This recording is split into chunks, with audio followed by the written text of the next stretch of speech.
Good morning. Calling this Performance Oversight Roundtable to order. I'm at-large Councilmember Christina Henderson, Chair of the Committee on Health.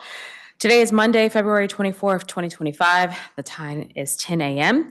Today, we will discuss the performance of DC Department of Health, or DC Health, in FY 2024 and FY 2025 to date. Today, we will only hear from public witnesses. Director Dr. Ayanna Bennett and the DC Health team will testify before this committee on Wednesday, February 26th at 9:30 a.m. DC Health promotes health, wellness, and equity across the district and protects the safety of residents, visitors, and those doing business in our nation's capital.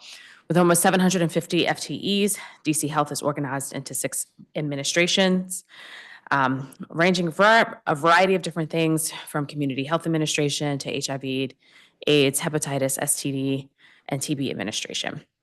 The committee did send written pre-hearing questions to the agency, and we'll reference those materials today. If anyone who is watching would like to see those materials, they can be found on the DC Council website at dccouncil.gov/hearings. I don't see any of my colleagues at the moment, but if they do join us, I'll certainly turn to them. Before we get started, I want to review kind of where we're going today. So we're trying something new. So we have this part of our hearing is starting at 10 a.m. And then we have a second part of the hearing that will start at 3 p.m. in our attempt to try to make our public hearings more accessible to individuals who work during the day, for them to be able to join us. But we do have a lot of people who've signed up to testify. So while I love you all, everyone will have 3 minutes. I will give you a nudge when your time has expired. If you're testifying here in person, there's a clock right here. If you're testifying online, there's the clock right on the Zoom. For in-person, we'll call in panels of 4. For virtual witnesses, I'm going to call panels of 6 to 7. And we'll talk more about that when we get to the virtual piece. And again, for anyone who is not able to speak today, you obviously can certainly submit written testimony for the record. So I'm going to call up the first panel of witnesses. Kristen Ewing from DC Appleseed Center for Law and Justice, Justin Palmer, VP of Policy and External Affairs for the DC Hospital Association, Rachel Johnston, Chief of Staff for the DC Charter School Alliance. Okay. And Latara Harris from Crittenton Services.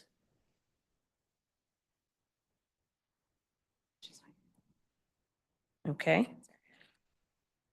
Stephania Singh.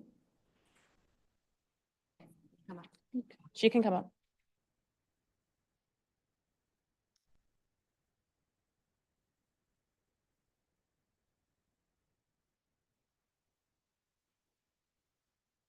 You have 4 students? Oh, that's fine. Yep, you can.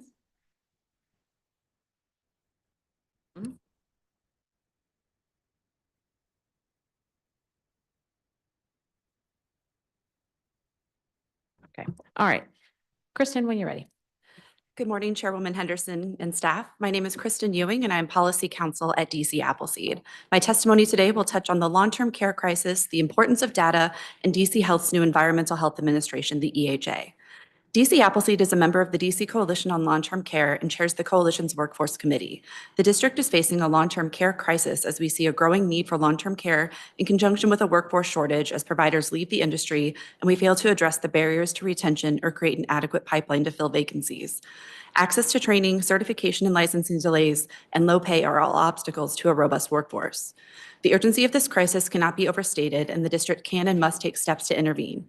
We urge DC Health and the Board of Nursing to swiftly implement the provisions of the Certified Nurse Aid Amendment Act, approve a Medicaid aid training provider, implement the age requirement reduction for CNAs outlined in the HORA, investigate the barriers to creating and sustaining successful training programs and credentialing for CNAs and HHAs, and improve communication with providers, consumers, students, training facilities, families, and residents. We also want to emphasize the significant role wages play in the long-term care workforce shortage. While implementing the above items is crucial, we must also work to increase wages. Further, we know that DC Health and the Board of Nursing are not the only entities involved in addressing this crisis. DHCF, DACL, the Executive Office of the Mayor, and others all need to be at the table to create a successful whole government approach to this issue, particularly following the Brown v. DC case. We also need to ensure that providers, training schools, students, consumers, family members, and advocates are part of creating solutions. We hope that DC Health and the committee will support identifying a point person within the government to facilitate continuous collaboration and convening of all stakeholders. We also want to note that we are incredibly grateful for Dr. Bennett's leadership in prioritizing data and evidence-based programs and policies. We encourage DC Health to continue its current data practices and expand data collection, retention, and transparency. We know data is vital for evidence-based decision-making, identifying needs and priorities, measuring impact, transparency, future planning, resource allocation, addressing inequities, and public engagement. Last, we want to express our sincere appreciation for the establishment of the new EHA within DC Health. This is a pivotal step in bridging the gap between the district's public health and environmental and justice concerns. DC Appleseed is pleased to see DC Health's 2024 edition of a public dashboard tracking heat-related emergency medical service responses. We believe that through cross-agency collaboration, DC agencies could create a unified health and heat dashboard for the district, serving as a model for other cities nationally. DC Health can begin this process by expanding its dashboard to include additional metrics on the correlation between heat and health. We recommend that DC Health track the following metrics for each ward: healthcare utilization from high heat and poor air quality, healthcare capacity, healthcare plans for heat and storm events. Thank you for the opportunity to speak today, and thank you for your time and attention to these matters. I also want to thank the committee, Dr. Bennett, and DC Health for continued support, communication, and commitment to these issues. We look forward to working together to make DC a better place to live and work. I will be submitting my written testimony containing more details shortly and will happily answer any questions. Thank you. Justin. Oh, turn your mic on, Justin. Good morning, Chairperson Henderson and members of the Committee on Health. My name is Justin Palmer. I'm the Vice President for Public Policy and External Affairs for the District of Columbia Hospital Association. I appreciate the opportunity to present testimony at the Department of Health's 2025 Performance Oversight hearing. DCHA is a unifying voice advancing hospitals and health systems in the District of Columbia. We're committed to promoting policies and initiatives that strengthen our system of care, preserve access, eliminate disparities, and promote better health outcomes for patients and our community. The important role DC Health plays in protecting the health of the district cannot be understated. Dr. Anna Bennett and her team continue the important work to improve and protect the health of DC residents. This includes improving maternal and infant outcomes, tracking and reducing chronic diseases, promoting emergency preparedness, and protecting the district's patients, just to name a few. At the beginning of this fiscal year, the department underwent a realignment, merging many of the duties of HEPRA and HRLA into the Health Systems Preparedness Administration, or HISPA. Under the leadership of Deputy Director Sam Hurley, this combination aligns many aspects that work closely on a daily basis and were inseparable during the pandemic. The new administration is already taking critical steps to improve the licensure process, and we hope these steps continue. We are hopeful a new licensure system can be procured quickly to alleviate the complications in the current Salesforce system. Additionally, we're hopeful that the Board of Nursing takes actions on proposals to revamp how competencies are tested for direct care workers. Until that is done, we are supportive of Mr. Hurley's work to increase transparency related to CNA testing related to CNA tests that are available for graduates of educational programs. This is essential to allow for timely testing and entry into the workforce. Currently, the lack of visibility of testing dates is a key barrier to getting individuals into these much-needed occupations.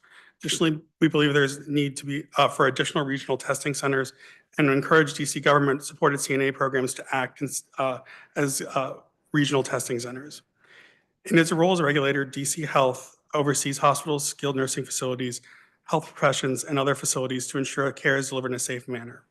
Each year, the Department of Health conducts unannounced surveys for our facilities, as well as additional visits to investigate many complaints. Beyond local regulations, DC Health is also responsible for ensuring hospitals meet their obligations under CMS regulation. This work ensures that health facilities are meeting the needs of their patients in a safe manner, as well as providing quality care. In the area of collaboration, we are working closely with the department on improving maternal and infant mortality. As you're aware, DCHA was awarded funding to manage the DC Perinatal Quality Collaborative and has sought to and received additional funding from HRSA to expand its work. We are excited to launch the Count the Kicks program with DC Health, thanks to the funding you provided in last year's budget. And as I mentioned in the testimony from the Department of Healthcare Finance, recent successes include increasing the timely treatment of hypertension among pregnant and postpartum people from 35% to over 85%. And we are beginning the preparations for the maternal mental health care Thank you for allowing me to testify, and I'm happy to answer any questions. Thank you. Rachel? Good morning, Chairperson Henderson and members of the committee. My name is Rachel Johnston. I'm a Ward 4 resident and the Chief of Staff at the DC Charter School Alliance. Keeping students healthy so they can attend school is key to their academic success. Missing school means missing learning time and opportunities to build social skills. Nearly 3 million children ages 5 to 17 experienced chronic absenteeism for health-related reasons in 2022, according to the CDC. Students living in low-income households were twice as likely to experience chronic absenteeism compared to their peers. Public charter schools work hard to support students' health so they can engage in learning. We have reached over 95% compliance with student immunizations in key grades, thanks to the deep engagement with families and the collaboration between DC Health and OSSI, which has incorporated school feedback on immunization processes. In addition, 112 charter schools have fully staffed health suites by Children's School Services or private clinicians, and there are 373 certified AOM charter school personnel. Thank you to the CSS team and its leader, Dr. Boudreau, for being a collaborative partner. The CSS program is currently providing more full-time coverage than ever before. We also want to recognize DC Health's work to coordinate with providers to stand up pediatric immunization clinics at schools and in communities. Their efforts to run LinkU, an online portal that connects families to resources like medical care, food, and housing, is also vital.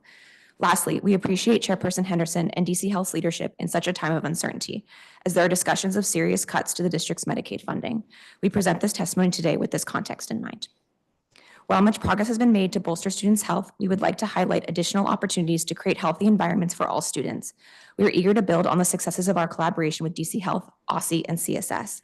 First, we recommend developing systems for improving retention to ensure greater consistency in staffing. We know retention is a challenge. We appreciate CSS's investment in more training to help tackle this challenge. Investing in additional retention strategies will help ensure the same health staff are in schools every day so they can build stronger relationships with school communities. Second, we look forward to working with DC Health to further clarify day-to-day operations within the health suite for school staff. Since the cluster model staffs various roles, this includes improving clarity on what certain positions can and cannot do. This will help school staff better engage with the health suite staff, ensuring students receive the care they need. Third, there is a cap on the number of school staff who can be trained in the AOM program, which limits how many school staff can administer medications to students. We recommend DC Health develop a list of qualified, approved, non-governmental AOM training providers for schools to use to add capacity. And lastly, transparency and efficiency of the health suite approval process can be simplified and streamlined. While we are pleased that 5 charter schools were recently staffed after this lengthy process, there is more we can do in partnership with DC Health to make this process less onerous and complex. In closing, the DC Charter School Alliance is grateful for our partnership with the city to ensure the health and well-being of our students is always prioritized. Thank you for your time and attention, and I welcome your questions. Thank you. Okay, I believe we've been joined by Ms. Harris. Yes, good morning. Good morning, Good Madam morning. Chair. If you turn on your mic. Good morning, Madam Chair and members of the committee. I am Latara Harris, the CEO and President of Crittenton Services of Greater Washington, and I'm pleased to be with you today. Join with me, you'll hear at some point during the day, our current students, Stefiona Singh, Autumn Barrett, Renaya Oliver, and Chloe Sunshine Molden. Also, Ms. Dana Bannerman, Crittenton School Partner and Crittenton alumni, Tia Dole and Destiny Clay will also be able to share their thoughts as well. I sit before you today, I have these talking points, but truly Crittenton was hit with a sort of a devastating news that a good part, about a fourth of our funding had been cut abruptly from our budget. And we would later learn that that funding would be used to fund an animal shelter. I do want to share with you, Crittenton is an organization, it's the longest standing organization, if not one of, but we're pretty sure that we're the longest standing organization focused on teen girl development. And we've been it's one of the nation's longest standing organizations. It also happens to have its original roots right here in Washington, D.C. In November of 2025, my office received 2 alarming messages from the Department of Health informing us that $238,986 would immediately be stripped from our funding budget to accommodate a change to the mayor's budget. This decision to remove this funding without notice not only impacted our programs, it also placed our organization into further crises as we had already signed contracts with our evaluators, our mental health specialists, and others, to name a few. We are primarily in wards 5, 7, and 8. We're hoping to also expand into other wards. We have a positive youth development model, and what you will be pleased to know is that the girls that walk through our doors, they, from middle to high school, are graduating at the 100th percentile each time. So the effectiveness of the work that we're doing, the partners that we collaborate with, is working. So it's been devastating to us. 99% of our teen girls and teen mothers graduate year after year. 99 to 100% of our students are promoted, and 82% of our students move on to post-secondary education. So we sincerely hope that this council will do everything it can to help us restore that funding for this year, as well as continue the funding into next year. And then we'd also at some point like to present you with a budget for further expansion with the work that we're doing. I've had friends that have told me for a very long time, I need to meet with you personally, Councilmember Henderson, that this is a passion point of yours. And so I hope that, with today's testimony and all that you'll hear from our agencies, I've shared with everyone on the council this folder that I know Una has it in your office, but others have it in your office. But that is my testimony today, and I thank you. Thank you. Thank you to this panel of witnesses for your testimony. Ms. Harris, I'll start with you. I guess just to give some additional context to the public, we had to execute an emergency animal control and care contract, which required DC Health, well, the mayor's office required DC Health to solve for that additional funding through their existing budget. In conversations with the mayor's budget office, there were some other things that were also cut as well that were council priorities and priorities of others. One of the things we've been discussing is backfilling that money in the supplemental budget later this spring. Mm-hmm. Has anyone at DC Health talked to you about that? No one at DC Health. I've heard renderings because I've been meeting with other folks, but some weren't even sure that a supplemental was going to be introduced this year. So that's really helpful to hear. But I had not heard that from DC Department of Health. No. Okay. Ever since I have worked at the council, there has been a supplemental budget. And so if there is not, that's a No, I'm happy that to would hear be a it. Trust me. surprise. That would mean that they're either about to execute some crazy level of reprogrammings for each individual agency, Sure. or not. But okay, we'll certainly be on the lookout for that. Ms. Johnston, thank you again for your continued support and advocacy. We've had so the school nursing program is kind of interesting. I'm not going to call it joint jurisdiction, but it's kind of joint jurisdiction between the Committee on Health and Cal because Cal has education. But we recently had a conversation with Dr. Bennett, and we expect some news about the school nursing program for school year 25-26. Hopefully in terms of how we improve it going forward, recognizing that our neighbors in Prince George's County is cleaning everyone's clock in terms of how much money they have increased the salaries for their nurses. So stay tuned on that. Great, thank you. Thank you. Mr. Palmer, thank you for being here and for your testimony. I wanted to ask you a little bit more. You talked about the Board of Nursing needing to revamp the CNA competency testing. Can you say more about that? If you just turn your mic on.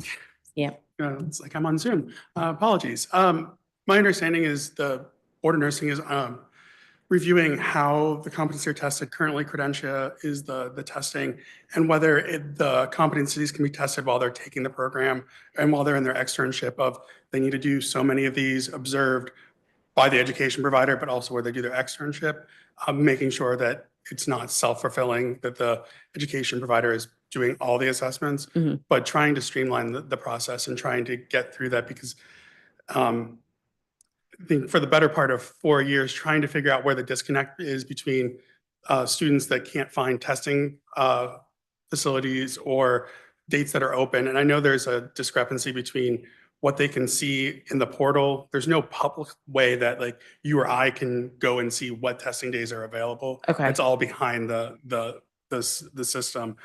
And you also mentioned the need for more locations. Like how many locations exist now? It is unclear because education providers can either be a regional testing facility or they can test for their own students.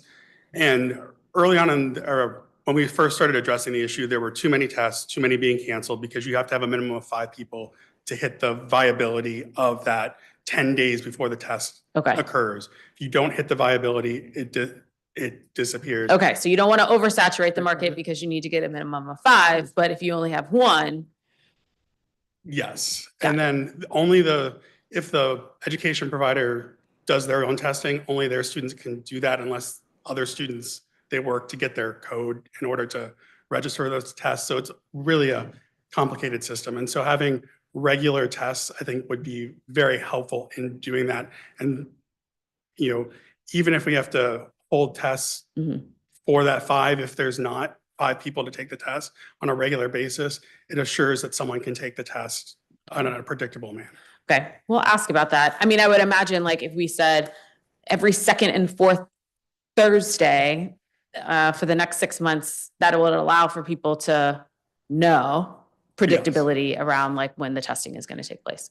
But then again, it would require some subsidies if like they don't meet that 5. And that's the challenge that they have, because Credential needs that. Okay. Because they hire a proctor, Yeah. so a nurse is the proctor for that. And so making sure that they're available. So it's, I feel like though the way that you're describing it, that seems much more complicated than it needs to be. For instance, many moons ago, when I took the GRE, for instance, you go to a testing center.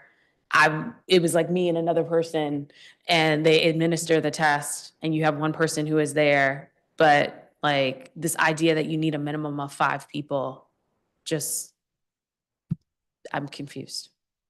it's caused a lot of confusion. And I know that the district or the Department of Health has looked at the tests that have been canceled, the tests that have been made available since last August.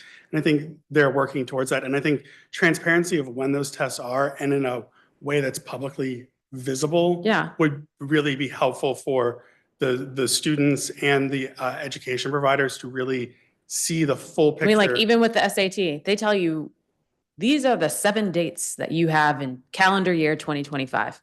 Short of you and I setting up a dummy account, we can't see that until they log into the system. Okay, that seems like something easy to fix. All right, thank you. Thank you for bringing that up. And Kristen, thank you so much for your testimony. We heard a lot in our hearing last week with Department of Healthcare Finance about long-term care. You mentioned the need to have a medication Medication aid training provider. Yep. So the standards for the medication aids were finalized in 2019, but the Board of Nursing has yet to pick a training provider.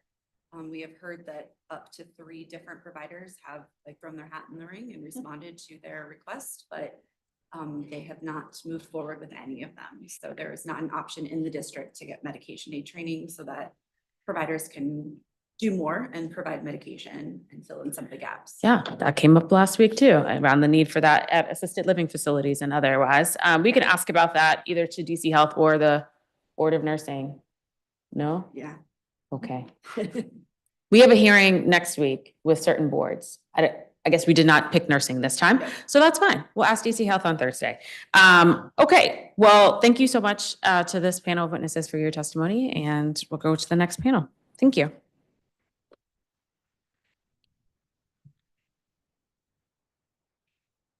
Okay, Stephonia Singh. Try it again. Autumn Barrett, Renaya Oliver, and Chloe Sunshine.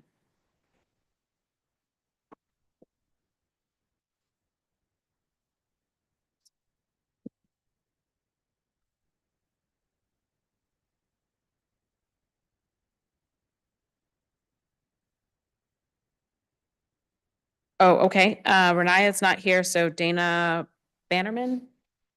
Great. What's that? You said Renaya's not here. I'm confused.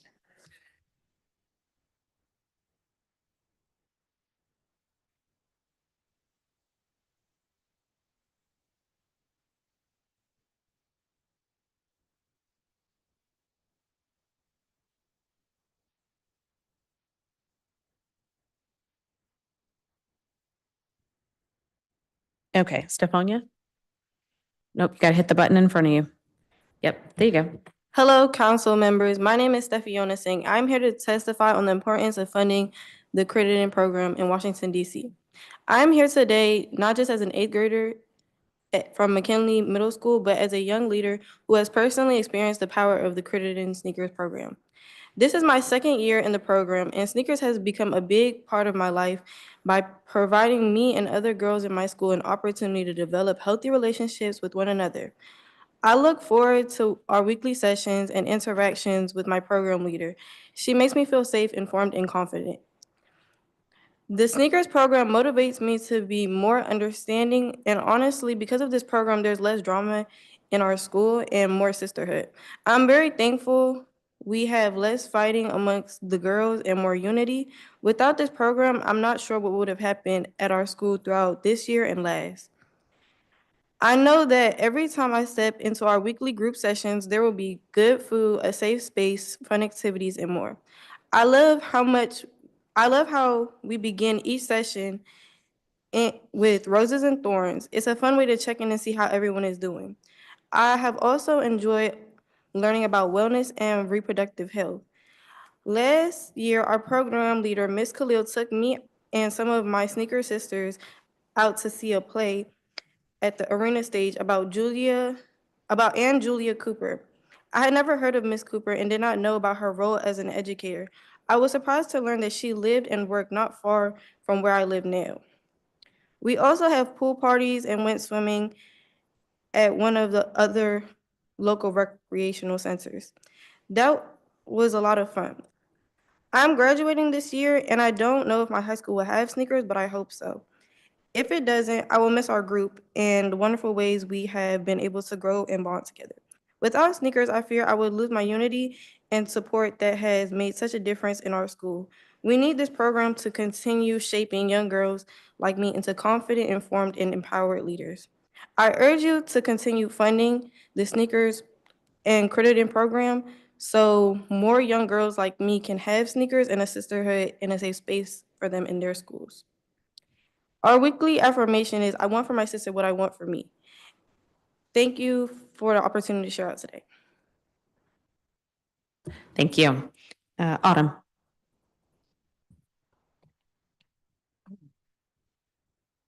Do I gotta scoot up? No, I can hear you. Hello, council members. My name is Autumn Barrett, and I am here as an eighth grader, a student leader, and a proud member of the Crittenton Sneakers Program. I am here to testify on the importance of funding the Crittenton programs in Washington, D.C. This program has given me a safe space to grow, learn, and connect, and I want to share why it is so important to me and other girls in my school. This is my first year in the program, and sneakers is important to me because I am always learning something new and making new bonds.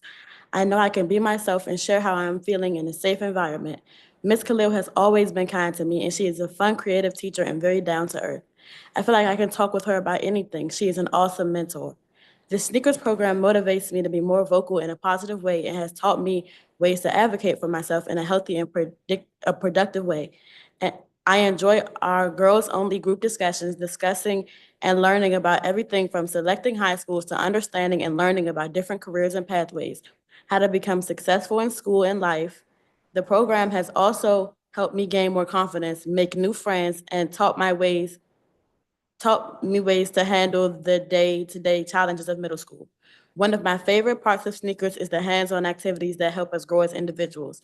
Whether we are creating self-care hearts to remind ourselves to prioritize our well-being, making affirmation jars filled with positive messages like I am beautiful, I am kind, and I am smart, or discussing how to plan for our future. Every session helps me become a stronger, more confident version of myself. I urge you to continue funding and even expanding the credit program so more girls like me can have access to this life-changing experience. As I prepare to graduate from middle school, I truly hope my high school offers a sneakers program because I know the lessons I've learned here will continue to shape my future. Thank you for the opportunity to share about my sneakers experience. Thank you, Autumn. Okay. I don't know your name, so you're going to have to introduce yourself for the record. It's on. Yes. Good morning. My name is Naomi. Hello, council members. My name is Naomi Bonilla, and I'm here to testify on the importance of funding the credit programs in Washington, D.C. I stand before you today not just as an eighth grader from McKinley Middle School, but as a young girl whose life has been positively changed by Crittenton Sneakers program. This is my first year in the program, and my experience with sneakers has been great. Sneakers is a lunch club where we get together weekly to discuss important issues that matter to us, like reproductive health, positive communication, and relationships. We also talk about our future and career pathways. It has been a fun sharing my aspirations and learning about the interests of my peers. I have also enjoyed learning about different wellness techniques like movement and breathing exercises that will help to improve my mental health, confidence, and stress in classroom environments. Most importantly, the program allows me to build connection. As an ambivert, the program has helped to boost my confidence, and I feel very connected to the group. Sneakers offers me a safe space to learn about people and girly things like my emotions, hormones, and how my body works, and how to handle stress and improve my health. My program leader, Ms. Khalil, is always encouraging me to be brave, and she inspires me to be my best self regarding the situation. I love everything about the sneakers program and would love to continue to participate in this group. I also want other young girls like myself to have this experience. I kindly ask that you not only continue funding but increase funding for the Crittenton program. With increasing funding, more girls like me will have a safe space to learn, grow, and feel empowered. Please invest in our future by supporting and expanding this program. Thank you for allowing me to share. Thank you. Chloe. Hello, council members. My name is Chloe Sunshine Molden. I am here to testify on the importance of funding the Crittenton programs in Washington, D.C. I am a seventh grader at McKinley Middle School and a proud member of the Crittenton Sneakers programs for 7th to 12th grade girls. This program has not only provided me the opportunities to connect with other Black girls in my school, but also given me a safe space to process my emotions and be my authentic self. I finally feel like I have a role model and someone I look up to because of the positive weekly reactions I have with my program leader. She makes all of us feel safe, heard, and supported, which is also motivating us to keep coming back to school every week and be successful. I know that every time I step into our weekly group session, there will be a caring mentor, good food, and a judgment-free space that accepts me for who I am and wants me to be the best I can be. I kindly ask you to continue funding Crittenton Sneakers program because teen girls deserve a space where we can grow, learn, and connect with one another. I will never forget the friends and lessons I gained in this program. Most importantly, I have a mentor that I know will always be there after after I've graduated. Thank you for your time and consideration. Hey, thank you guys so much for your testimony. I'm going to ask you just a couple of questions, okay? All right. Okay, Naomi, so you mentioned that Sneakers is a lunch club. How often do you guys meet during the week? We meet once every week. We meet on Thursdays. Once every week, okay. But Ms. Singh, you also mentioned though that there are some activities that you guys do outside of school. How are those coordinated? Sure. You said that you guys do some activities outside of school. I think you mentioned the play about Anna Julia Cooper and then a swimming party. How often do you guys do those types of activities? Just got to turn your mic on so we can hear you. So last year we tried to do them as often as we could, but it was like on like planning basically and making sure that everybody was able to go. But this year, due to funding cuts, we haven't really been able to do many things as we would like to. But I know we're going on a trip soon for skating, so yeah. Skating. Mhm. Oh, that's awesome. Okay. Now, Ms. Barrett, did you say that you had been in the program for 2 years? Or is this your second year? Or you were in 8th grade? Oh, this is my first year. This is my first year at the school, so this is my first year in sneakers. Oh, okay. How many young women are in your cohort? I'm not sure. It's like Does any of you guys know? How 12, many, when you guys 13? meet up, how many are there? It's like 12. 12. Okay. All right. And Chloe, I think you're the youngest. You're 7th grade. Do you expect to continue to participate in this program next year? Yes. Okay. And are you guys encouraging your friends and telling them about it as well? Yeah. Okay.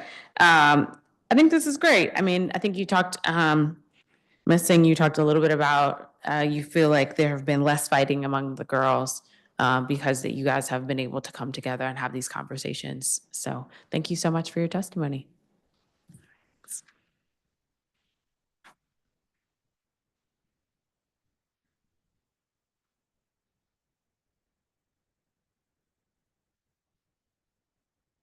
Okay. I'm going to move on to our in-person. I know that there's some people who have switched to virtual, and we'll get to you when we get to the virtual group. Dana Bannerman, Destiny Clay, Alexander Moore from DC Central Kitchen, and Deja Williams from Spaces in Action. Oh, Destiny's doing virtual. Okay. All right. I see Alex. I don't see Deja. Janiqua Brown from Spaces in Action.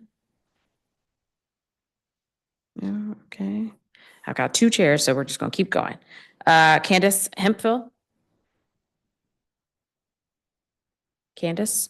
Okay. Terrence James. All right. Eric Benna. All right. Got one. Delexis Rodriguez. All right. And Robert Brinson Branham. Okay.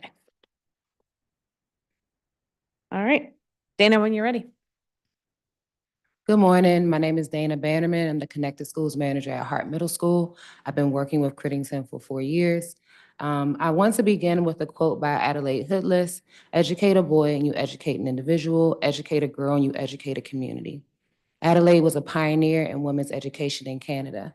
I first heard these quotes at Crittenton's 136th annual celebration and couldn't get them out of my head. Her quote speaks to the continuous effort to provide education to women and girls. Unfortunately, this plight is far from over. I have been working with Crittenton for 4 years, and the impact that I've seen has been resounding.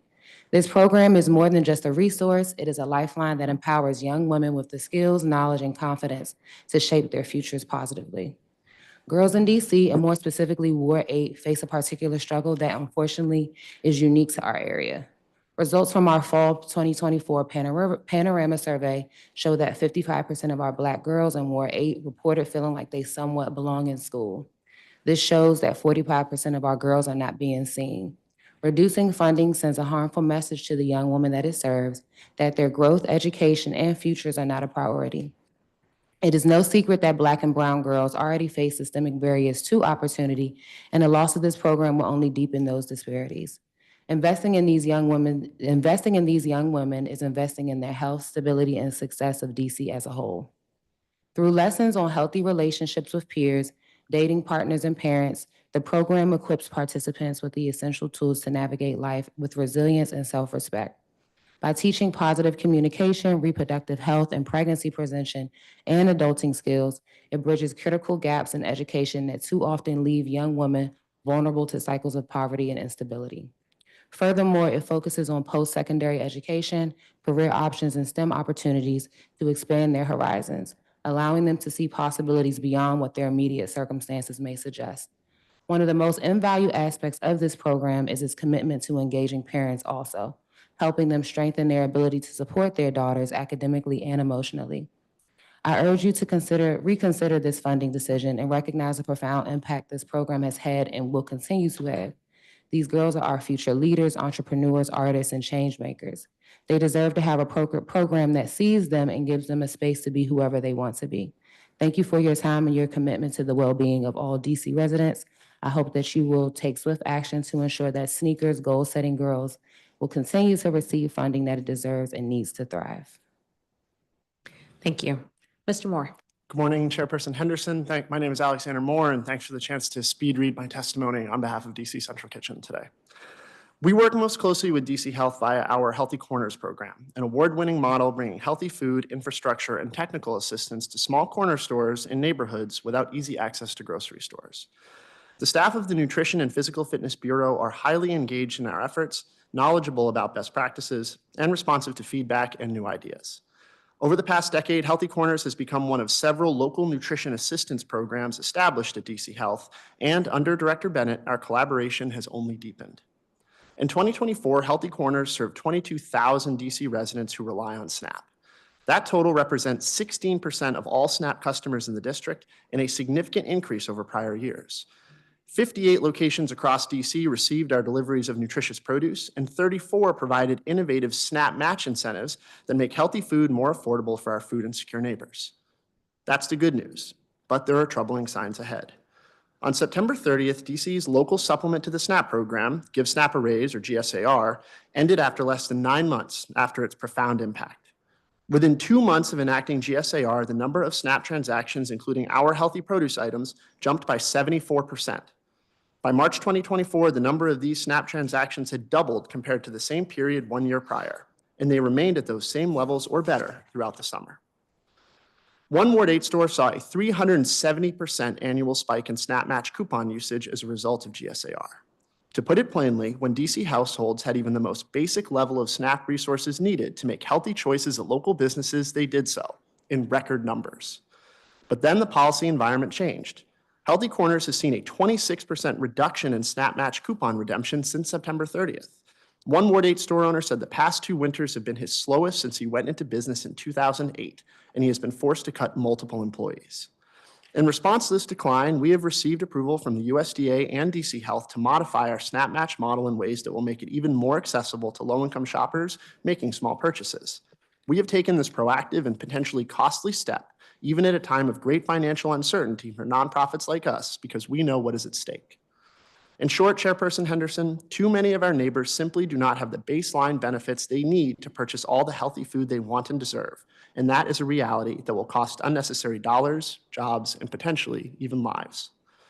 For a decade, DC Central Kitchen has testified before this committee about the critical importance of protecting DC's food system and food security safety net from federal cutbacks, punitive shifts in national policy, and sudden disasters. Our concerns have never been more urgent.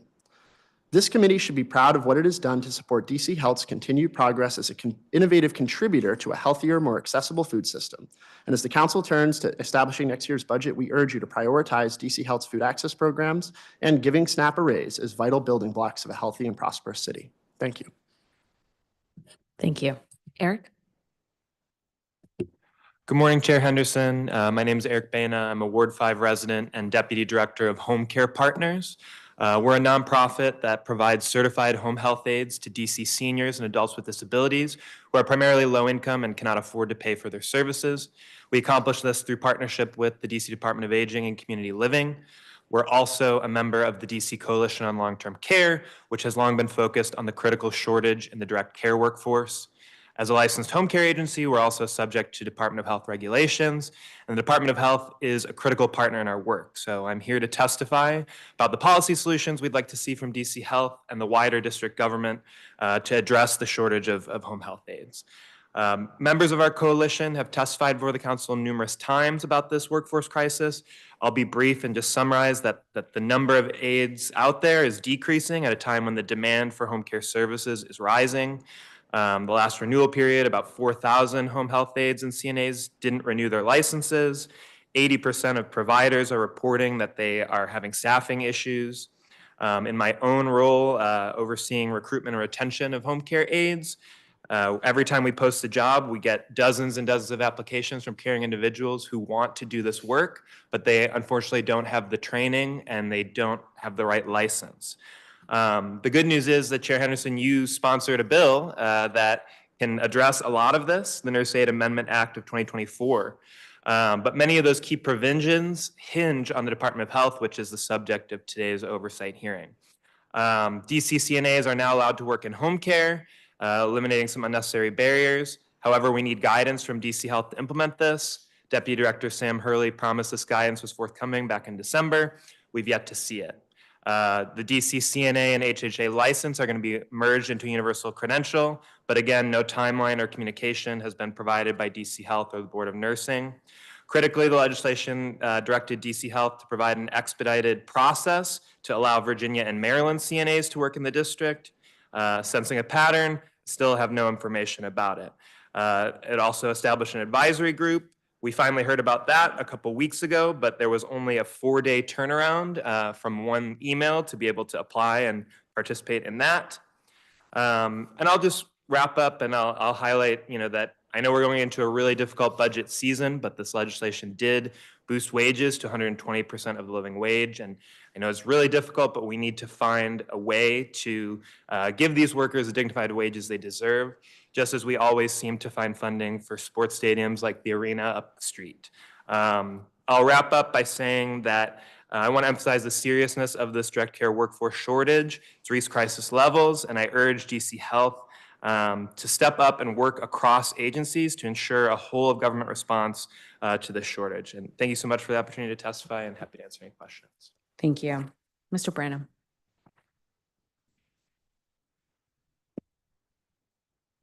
Oh, someone will grab it.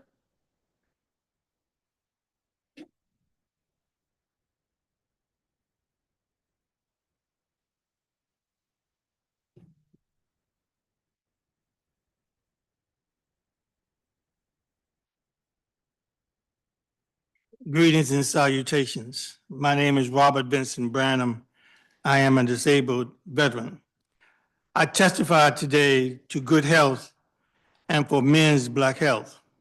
I ask the council to establish an office of DC Black Men's Health.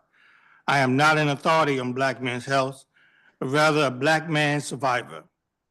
During a 3-month period in the summer of 2023, I suffered total kidney failure, prostate surgery, and 3 heart procedures. I am an old man who in my youth did not smoke, did not drink too heavily, nor consumed any illegal drugs. I am here today because of the love and care of my wife, prayer, and God's grace and mercy. Thankful no one let go of me. Not forgetting my great medical care and strong insurance. I am old and wise today because I was protected when I was young and crazy. This Office of Men's Health would offer vital statistics on DC Black men's health, an opportunity to educate Black men, not just to listen to their wives, to God, but also to take care of their own bodies, to live long and prosper. To all men, young and old, who love sports, know this. Good health is not only physical, but also mental and spiritual. There will be periods in your life when you feel betrayed, alone, and abandoned, but stay in life's game. Remember, there is a head coach with a wake-up call roster, and on each day, the coach calls your name. It means you have the ball, run with it.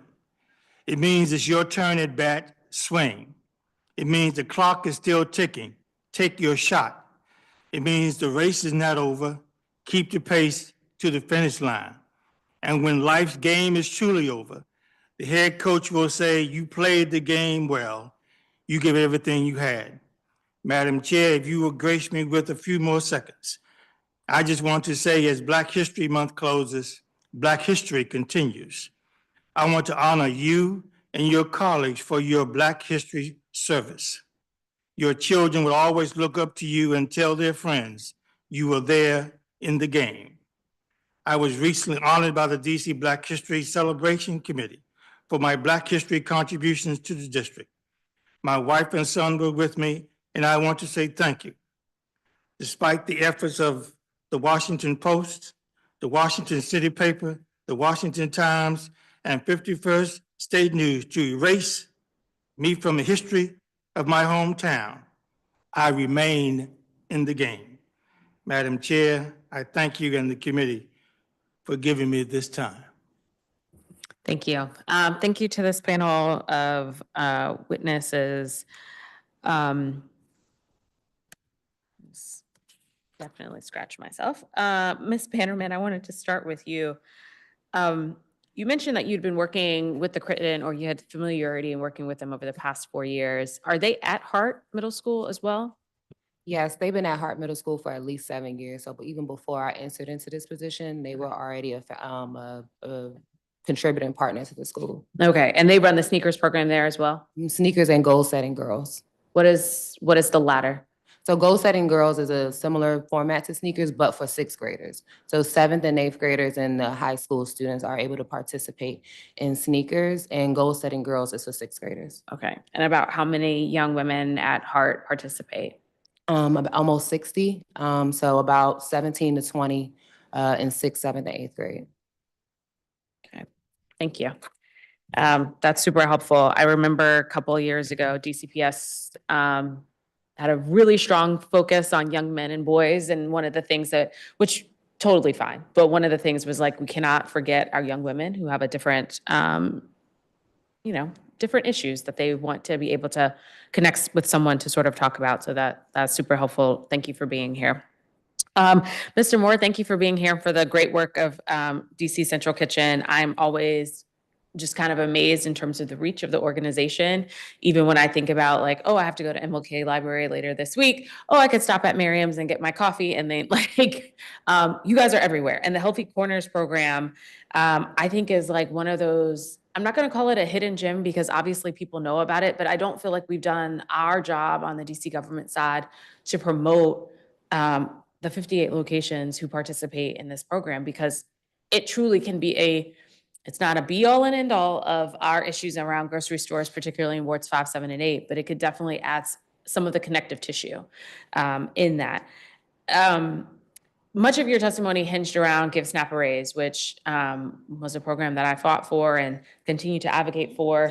As you know, it's a very expensive program. But I do feel like, given everything that is kind of happening nationwide, we do have to have these conversations around what will be the local responsibility of maintaining the social safety net if the federal government no longer is doing their part. I'm curious, how are things going around your recruitment to expand this program? So for instance, with Produce Plus, which is not a program that you all run, but Produce Plus, Fresh Farm will report to us, right, that they have had wait lists. And so we can add additional funding to try to clear the wait list. I'm not sure if Healthy Corners has the similar issue, or maybe you do. Yeah, I think the only thing I would add to the sort of like framing of the question is that Give SNAP a Raise for us is less of an expensive program and more of an incredible investment opportunity, right? These are dollars that get spent in our community, so often with small local businesses. The return on an investment is massive, and it is so much more costly, as you know, to deal with the downstream effects of folks not having enough healthy food in any other way. And the folks in the room today are experts in that space. For us, without question, we are seeing corner store owners change their business models and come to us saying, how do we lay out our store differently to improve healthy food in its centrality and its visibility in our space? How can we get more creative about refrigeration? How can we put more stuff at eye level so we're moving more product? How can you deliver to me instead of 2 days a week, 3 days a week? And so the program is doing everything that we in DC Health had hoped it would do for more than a decade. And the impact of what we saw with Give SNAP Raise was everything you want to see when you make a policy intervention. I know you talked about the Ward 8 store that saw over a 300% increase in the SNAP match. Give people the opportunity and the resources, and we see the type of behavior change that so many people have been skeptical about for so many years. And so without question, additional resources will be critical as we try to fill in the gap of what people want to buy and may not necessarily be able to, but also helping these small businesses continue to trust in this program. We have spent 13 years building trust that we will show up 1, 2, 3 times a week with healthy food, infrastructure, marketing that people can see during these peak seasons and turn around and apply their benefits at these small stores.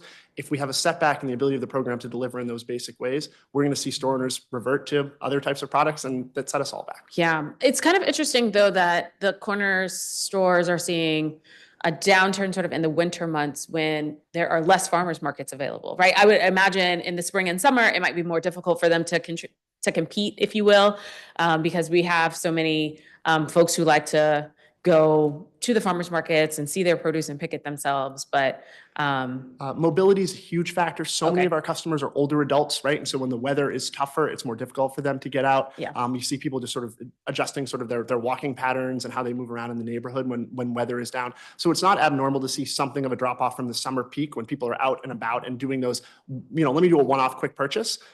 However, the drop this year is particularly precipitous given how much progress we've been able to make under Give SNAP a Raise. Okay, this is good to know, and we'll keep pushing on this front. I remember we did the Healthy Corners tour a year ago, 2 years ago. I don't know, but I do remember the store enough to know that when I'm in that neighborhood and my kid is asking for a snack, I know I can go in there and they probably have sliced apples or mango or something to that effect. And so You're we've our best been there. mango promoter, council member. So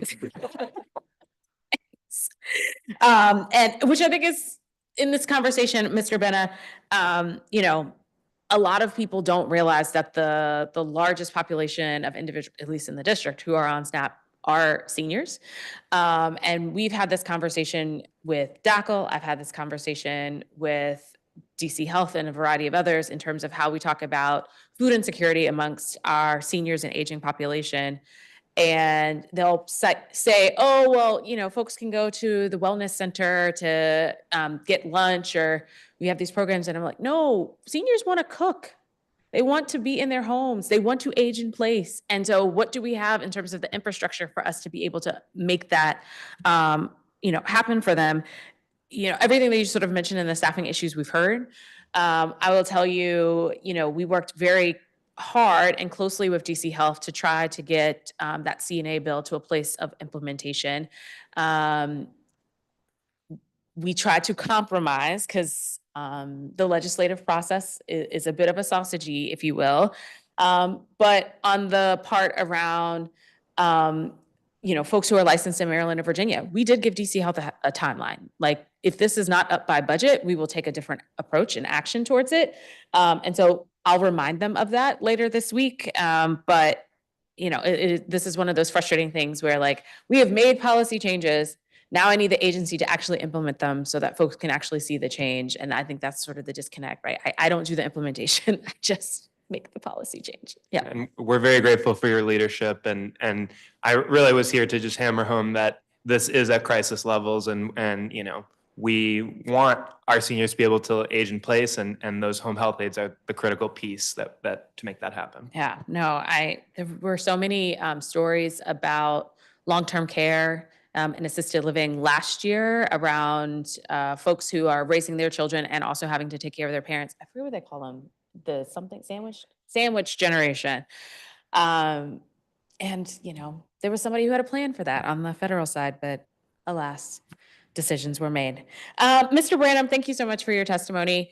I'm curious, an Office of DC Black Men's Health, DC Black Men's Health. What would you hope would come out of that? Is it more a promotion around, now it's time to go for a doctor's appointment, or now it's time to get the prostate checks, or those kinds of things? I'm just curious, if this were something to move forward on, what would you hope would be the main piece of it from a public health standpoint? If you could just turn your mic on. Thank you. I feel, first, let me say that I see my good friend Ambrose is here. He probably in a better position to respond to that during his testimony.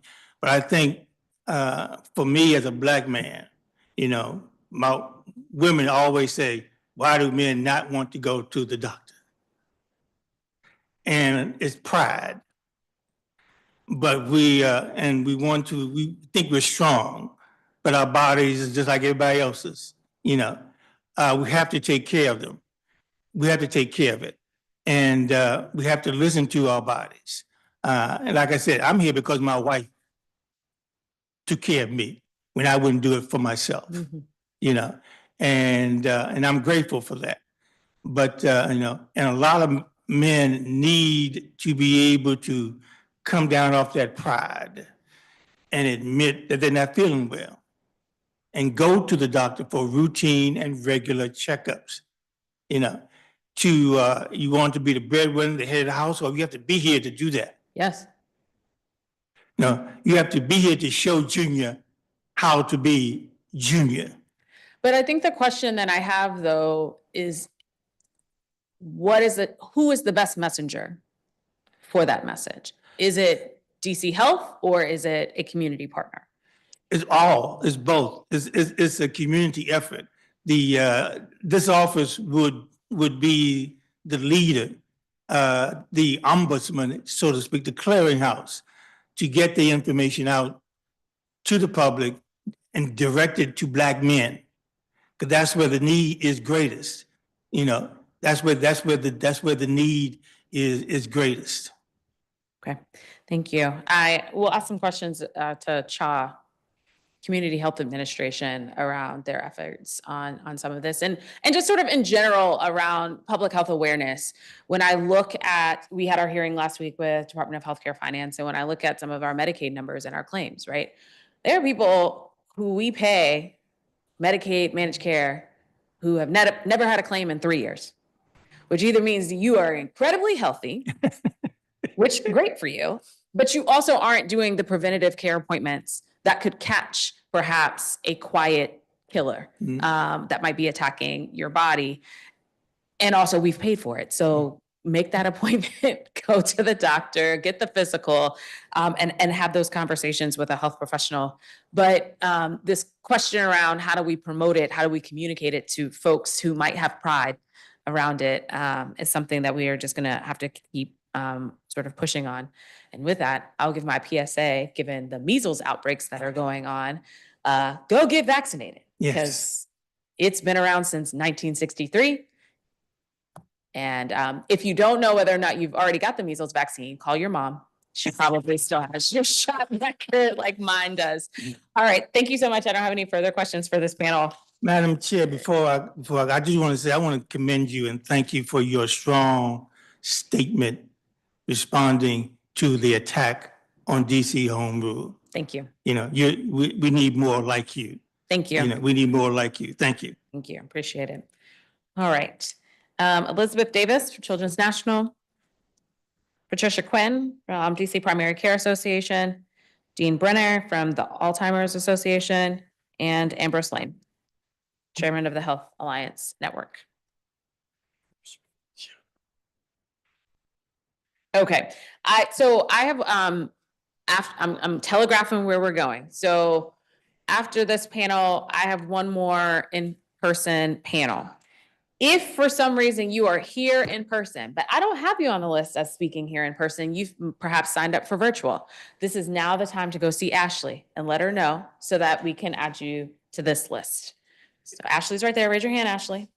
There you go. All right. So if you signed up for virtual, but you're here in person, need to talk to Ashley. All right. Okay, Ms. Davis. Good morning, Chairperson Henderson and members of the committee. My name is Elizabeth Davis, and I'm the Government Affairs Manager at Children's National Hospital.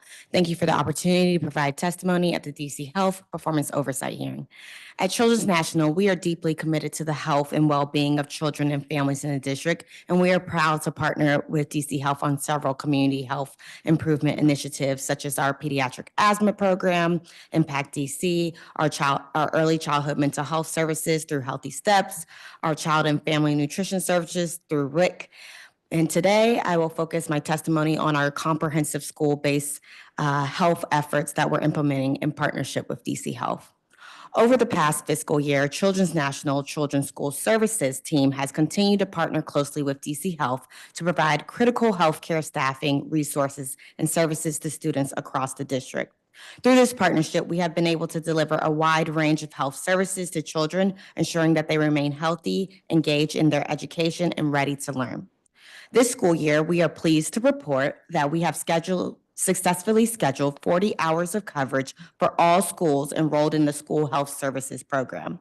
As we continue to build on this progress, we recognize that there are areas where we can further enhance our service, and we are currently exploring opportunities with DC Health to reconfigure this cluster model, which has shown great promise in creating more dynamic, adaptable teams that can address the needs with greater efficiency. We are committed to working with DC Health and other stakeholders to refine this model and ensure that it's both effective and sustainable. Additionally, in response to the evolving needs of our students, we have embraced telehealth as an innovative way to reach more students efficiently. Through telehealth, we have continued providing students in 212 DCPS and charter schools with access to immediate medical care remotely. This service has been a game changer in supporting student health, and these results have been promising, as around 83% of students who have accessed care through telehealth have been able to return to the classroom. In addition, through partnership with DC Health, Children's National continues to operate school-based health centers at Dunbar and Ballou Senior High School, and as of March 2025, we will be at Coolidge High School and Ida B. Wells Middle School. We are pleased to announce that by the end of this week, we'll be starting to serve the students at those sites. While school-based health centers have been proven to be valuable resources for improving access to primary care and reproductive health services, we are increasingly seeing that many of these centers are not being fully utilized due to limited operating days that decreased from 5 days to 2 to 3 days a week this year.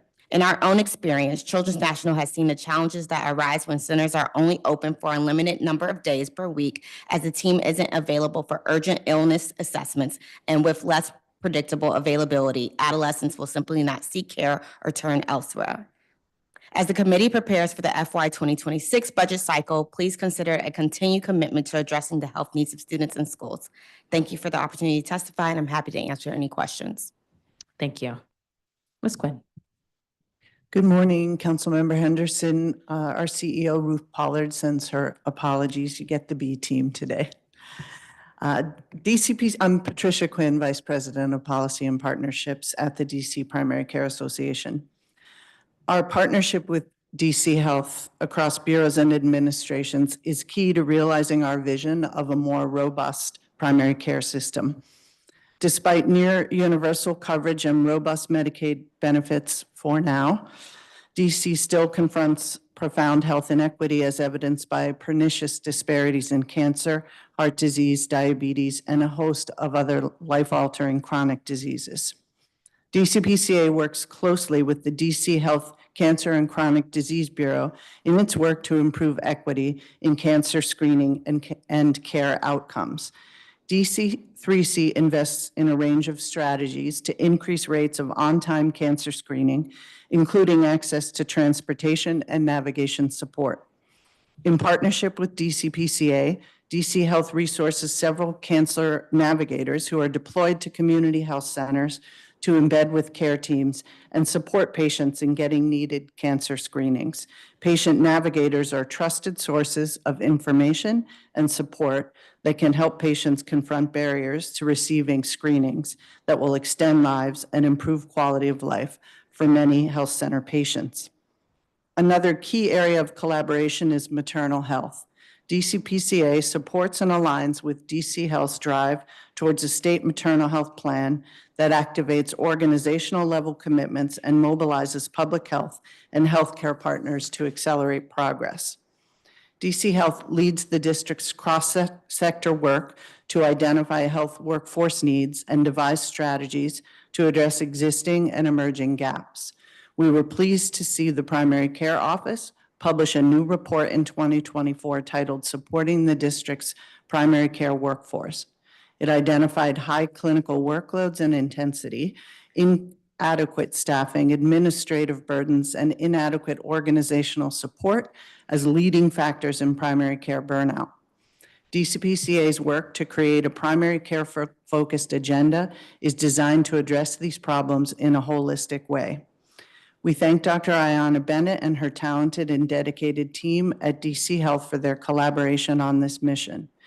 As the Committee on Health is aware, DC faced a threat to our healthcare system like never before regarding our federal medical assistance percentage.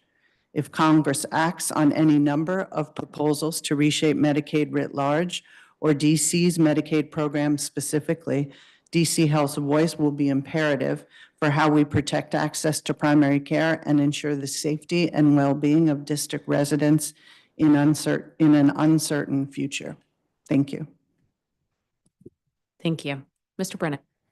Good morning, Chair Henderson. My name is Dean Brenner, and I live in Ward 3. I chair the board of the Alzheimer's Association's National Capital Area chapter, for whom I'm testifying today, and I'm the national treasurer of the Alzheimer's Association. I was also recently named chairman of the DC Brain Health Advisory Coalition. As a former caregiver for my mom, I care deeply about the over 10,000 DC residents living with Alzheimer's and the over 14,000 family caregivers. If DC were a state, we'd have the highest percentage of all states of people over 65 with Alzheimer's. The same holds true among U.S. counties. Women, African Americans, and Hispanics are all disproportionately affected by Alzheimer's. We need more home health aides, geriatricians, and support for DC residents living with Alzheimer's and their families. Thanks to the leadership and support from you and your team and from Dr. Bennett and the DC Health team, we've made significant progress in addressing the DC Alzheimer's public health crisis in the last year, yet we have so much more to do together. I'm going to focus today on 3 areas. First, DC Health released a new Alzheimer's plan for 2024 to 2028. This comprehensive document lays out strategies and goals to increase the number of DC residents with cognitive decline who've discussed their symptoms with a healthcare provider and who are receiving support. The Alzheimer's Association completely supports these goals, and we will continue to work with DC Health and the newly strengthened Brain Health Advisory Coalition to achieve the goals. Second, DC Health has implemented the Dementia Training for Direct Care Workers Act to require dementia training for all DC direct care workers, home health aides, and those in assisted living and nursing homes and administrative staff.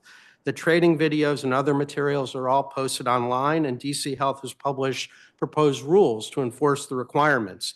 A well-trained workforce will vastly improve the quality of care for so many DC residents with Alzheimer's.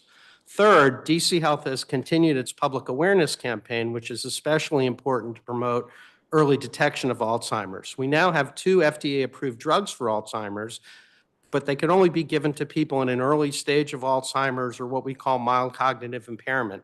The drugs are not a cure, but they slow cognitive decline. So reaching as many DC residents as possible to alert them to the warning signs of Alzheimer's and to urge them to seek a diagnosis is now the difference between qualifying for a treatment or not.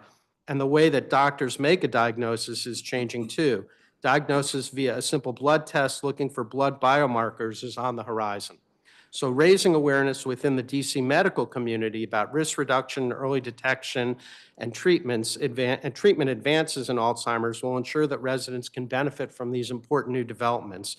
As our understanding of the disease and the opportunities for intervention grows, removing barriers to diagnosis and treatment is becoming especially important.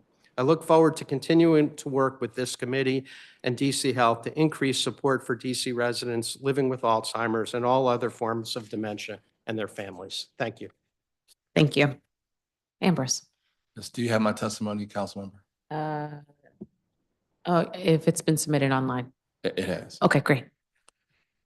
Good morning, Chairperson Henderson and members of the committee. My name is Ambrose Lane Jr., Chair of the Health Alliance Network, and I come before you today to urge the Council to support the establishment of an Office of Men's Health within DC Health.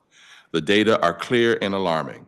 Black men in the District of Columbia face stark disparities in nearly every major health and social determinant. They have higher rates of diabetes, colon cancer, and prostate cancer. They experience a disproportionate share of opioid-related deaths. They are overrepresented in the homeless population and face an unemployment rate 2 to 3 times higher than white men. Black men also account for the overwhelming majority in the local jail population, reflecting systemic inequities that underlie health outcomes. These statistics are more than numbers. They represent lives cut short and communities in distress. According to DC Health's own data, Black men's life expectancy can be up to 10 to 15 years shorter than in wealthier, predominantly white wards. The behavioral risk factor surveillance system shows that only about 55 to 60% of Black men have a routine primary care visit annually, compared to 70 to 75% of white men. And the Office of the Chief Medical Examiner reports that Black men account for about 65 to 70% of opioid overdose fatalities, a tragedy exacerbated by barriers to treatment and limited harm reduction resources in predominantly Black neighborhoods. We must address these challenges with a coordinated strategy. An Office of Men's Health within DC Health would focus on targeted interventions, expanding primary care access, facilitating early disease screenings, connecting mental health and substance use services, and engaging community partners to address root causes of homelessness and incarceration. By consolidating resources and expertise, this office can reduce fragmentation and ensure that programs are culturally competent and results-driven. To launch this vital initiative, I propose an initial allocation of $2.25 million from the DC Opioid Abatement Commission for the first year. The The funding would support the immediate hiring of dedicated staff, the creation of outreach programs, and the development of data-driven strategies to combat the opioid crisis among men most at risk. In subsequent years, the Office of Men's Health can be sustained through the regular DC budget, ensuring its long-term impact. Investing in the health of men, especially men of color, will pay dividends across the city, leading to decreased healthcare costs, reduced strain on our criminal justice system, and stronger, healthier communities. Establishing an Office of Men's Health is a pivotal step in making health equity a reality in the District of Columbia. Thank you for the opportunity to testify. And in my written testimony, I've provided the data for the argument to create an Office of Men's Health. I've also spoken with the chair and members, some of the members of the Opioid Abatement Commission. This will be on the agenda for their next meeting. Okay. All right. Thank you so much to this panel of witnesses for your testimony. Ms. Davis, I'll start with you. Do you have any additional context in terms of how Coolidge IDB Wells was chosen as the location? Was that from you all or from DC Health, or did they use? Yeah, Sorry, go ahead. sorry. From my understanding, that was from DC Health. I know that that particular location was previously, Mary Center had that location. So I think based off of the need of them no longer being able to participate in the program, we decided to, or DC Health decided to have us participate. And when will you all start there? March. In March. Okay. For additional context for folks, we reduced the number of these types of sites, which is more expansive than a traditional health suite. You can get all different types of things there, and they're usually at high school locations, but Coolidge, IDB Wells share a campus, so that's an excellent opportunity to sort of partner there. Okay. Ms. Quinn, thank you so much for being here and for the work of the Primary Care Association.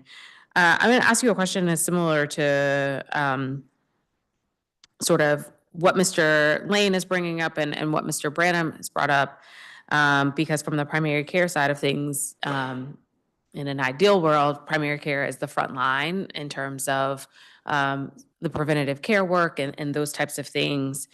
Are your members seeing something different with men versus women in the district? You're making me want to go back and look at our data in a couple of different places, like in terms of percent of health center patients that are women versus men. I suspect that there are, just thinking about the data I've seen, from 23 more women in the primary care system via the health centers. And also it makes me want to go back to our cancer navigator team and look at who's in that population. Because one thing that occurred to me as Ambrose was giving his testimony, at this stage at DCPCA, all of our cancer navigators are women. So what does it mean if you mostly have women in those sort of accompaniment roles?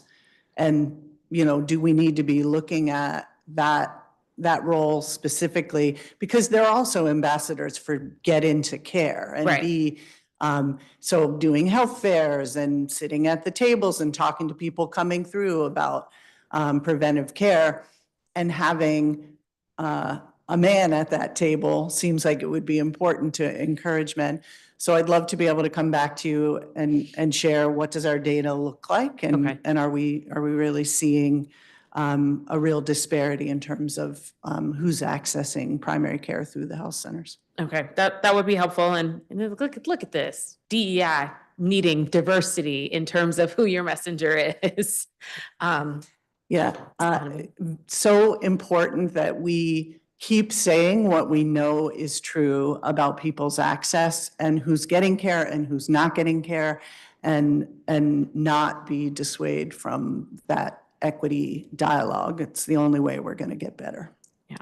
All right. Thank you so much. Mr. Brenner, Thank you for being here and for your continued advocacy. We met several times and had these sort of conversations. Do you feel like the partnership in terms of the work with DC Health has improved? Exponentially, I absolutely do. And I would also say, now I'm going to just speak for myself now, the importance of moving forward at the local level has also increased exponentially. The new administration is trying to destroy NIH Alzheimer's research. We'll try to do what we can to prevent that. But in the meantime, the programs that we've built, that we're building at the local level are now even more important than before. Yeah, okay. I think the part where you talked about there are drugs that are available, or I guess that have been approved, but it's a timing question, right? And so folks need to be aware of what are the signs, and also willing to confront those difficult conversations and questions with their loved ones around what's happening, with them. Right. I know that from my own family, how hard the whole process was. I'm working with several families now, and it's just so hard. And with respect specifically to the new drugs, right, it's a timing question. If people get to the doctor too late, they can't get the new drugs. The disease has progressed too much. Of course, it's also an access question. We need to improve access to these drugs at every level, and especially just building the infrastructure of the healthcare system. Right now, according to the latest data, there are only 13,500 people in the United States of America who are getting the first drug, Leqembi. The drug has been available for more than a year. It's covered by Medicare. We still need to make progress on coverage through private insurance and Medicaid, and that's a whole nother process. But we have, we know there are 7 million people nationally with Alzheimer's. Probably the universe of people who qualify for the drug is over 1 million. So we have a lot more work to do. Again, and it's work at the national level, and there's only so much all of us can do about that. But at the local grassroots level, this is why all the initiatives that we're working on with DC Health are so important. Yeah. All right. Thank you for being here. And Ambrose, thank you for being here and your continued advocacy on a variety of issues in sort of the public health space. I'll ask the same question that I asked Mr. Branham. What would be your major goal or hope of a specific office? What type of work would you expect for them to do? Oh, you got to turn your mic on. So as I outlined in my testimony, and I'll go over that just a little bit more. We're talking about being able to facilitate early disease screenings, connecting mental health and substance use services, and engaging community partners to address root causes of homelessness and incarceration. This office can help reduce the fragmentation because right now, many of these efforts are in silos, and the office can consolidate some of these things. It can also employ evidence-based modeling to be able to reach out. You asked about outreach, and that's a critical element. So outreach by peers, we find, is the best way. Robert Branham, as well as Dr. Enya. I don't know if Dr. Enya has already testified, but he's part of our men's group. And so we've been tackling these issues within that men's group. And now we're saying that the DC Health, and here's the other thing about DC Health. So I spoke to the chief of staff, Dr. Bennett's chief of staff, and he assured me that they were already moving in that direction. So when she comes to testify, I'm sure that she will testify that they're already moving in the direction of addressing some of the men's health issues. We want a more laser focus on men's health issues because here's the other thing that I wasn't able to testify about.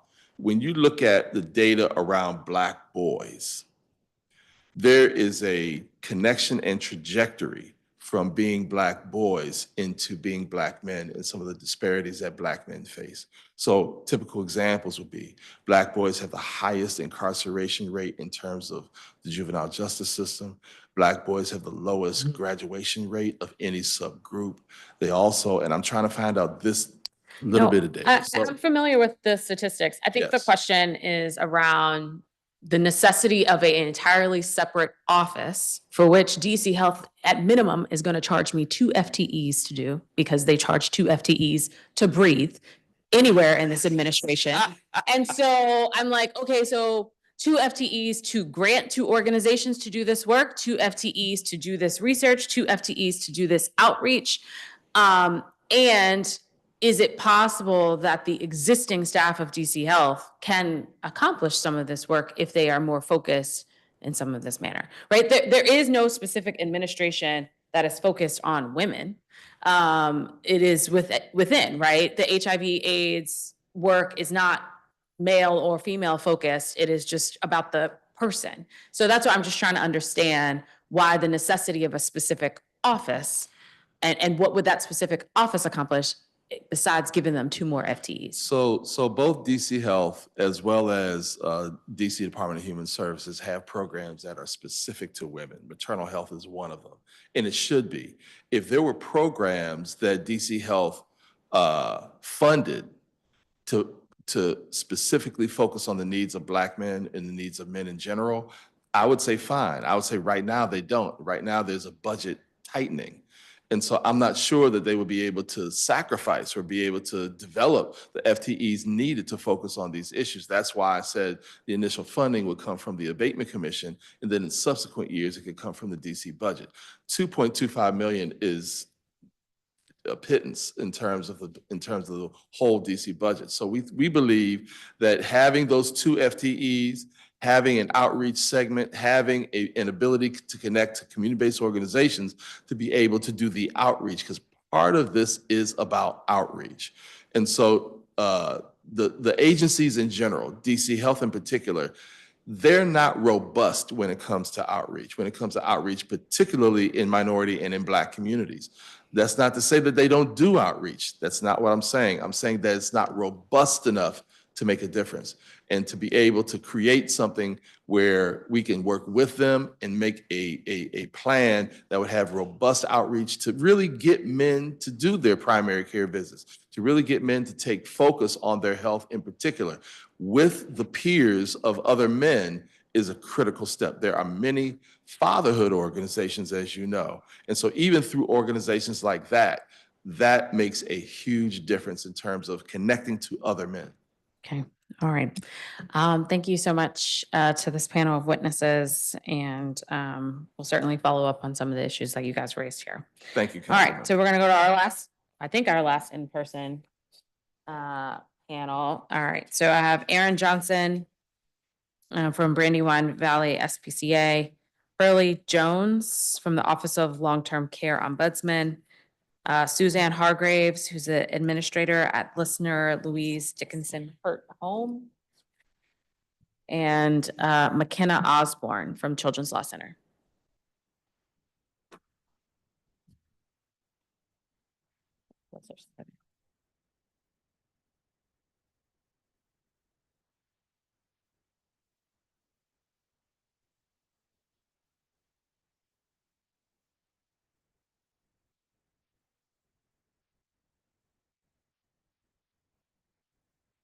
Okay, Aaron, when you're ready. I'll try to keep mine short and sweet here. So good morning, my name is Aaron Johnson. I'm the Chief Operations Officer at Brandywine Valley SPCA, which, as you know, entered a partnership with DC Health, taking over animal care and control services for the district effective January 1st. Our collaboration with DC Health has been rewarding thus far as we work together to enhance pet care standards across the district. Our shared commitment to animal welfare has already created a strong foundation for our partnership, and we're excited about the positive impact this will have on the district's pets and their families. As the largest multi-state animal welfare organization in the region, BVSPCA brings its proven track record of no-kill sheltering practices to the district. Our organization's commitment to progressive animal welfare programs has consistently delivered remarkable results. In 2024, we provided care for over 20,000 animals while achieving a 93% live release rate. Our animal healthcare centers performed over 31,000 spay-neuter procedures, provided over 24,000 low-cost pet examinations. In just our first month and a half of operations in DC, we have launched a comprehensive array of services to the community, which include, adoptions, programs for dogs, cats, and other animals, making accessible, low-cost veterinary care for owned pets for people within the district. That includes spay-neuter. community pet food pantry programs, volunteer and foster programs to facilitate community engagement, care for community cats, including trap, neuter, return services.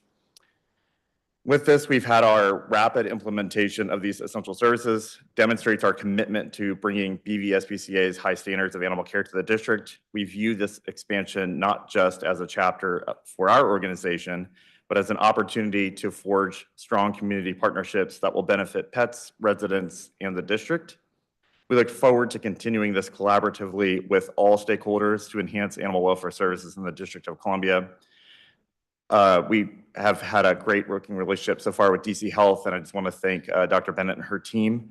And I just wanted to keep this short and sweet, and thank you guys for allowing me the time to speak today. Thank you. Pearlie Jones.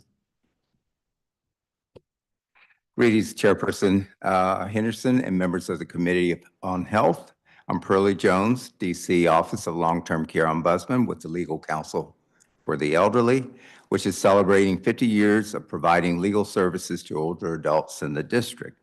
Thank you for the opportunity to testify today on behalf of 9,000 district residents receiving long-term care services and supports in nursing homes, assisted living residences, community residences, community residential facilities, and homes and individuals' homes through the district's elderly and persons with physical disabilities EPD waiver, Medicaid waiver program. The Ombudsman advocates for the rights of some of the district's most vulnerable citizens. Our mission is to promote and help ensure the highest quality of life, quality of care for individuals. We serve also as one of DC Aging and Community Living's senior service network providers. My testimony today focuses on two issues. One, the lack of nursing home capacity to meet the current and future needs of district residents. And two, district health, DC Health, Health and Regulation and Licensing Administration, HRLA, makes it easy to pronounce, collaboration with the Office of the DC Long-Term Care Ombudsman.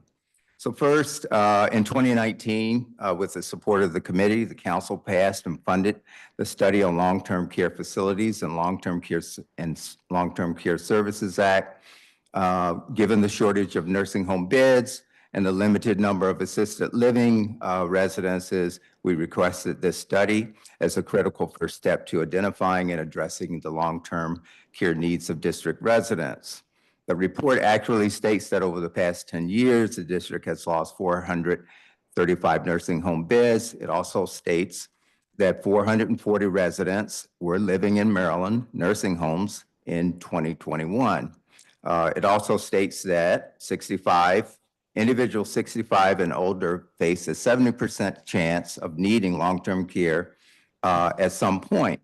Now, the study also suggests that DC Health's perspective on being able to meet the growing need is one, through the decline of our Generation X aging rate, but also with the expansion of the affordable assisted living, as well as the expansion of community-based support services. Our focus is leaning towards building an infrastructure that can meet those projected needs, specifically to close that health equity gap, as well as for low-income seniors, as well as persons of color. Over the past couple of years, the Office of the Long-Term Care Ombudsman has convened meetings with DC Health, the Department of Healthcare Finance, the Office of the Inspector General, Medicaid Fraud Control Unit, and now includes DACL.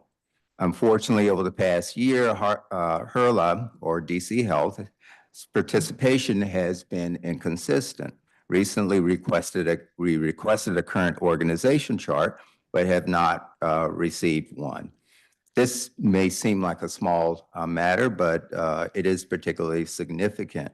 Over the 6-month period within 2024, we launched an appeal with a facility who had discharged a resident And throughout a 6-month period of planning and trying to identify resources, DC Health was not at the table. We have other concerns. One would be that a model discharge plan is greatly needed.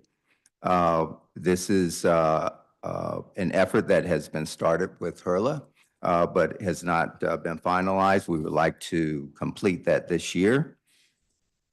This ensures that planning and placement decisions are made for individuals who are looking to transition from nursing homes. Mr. Jones, you're about a minute over your time.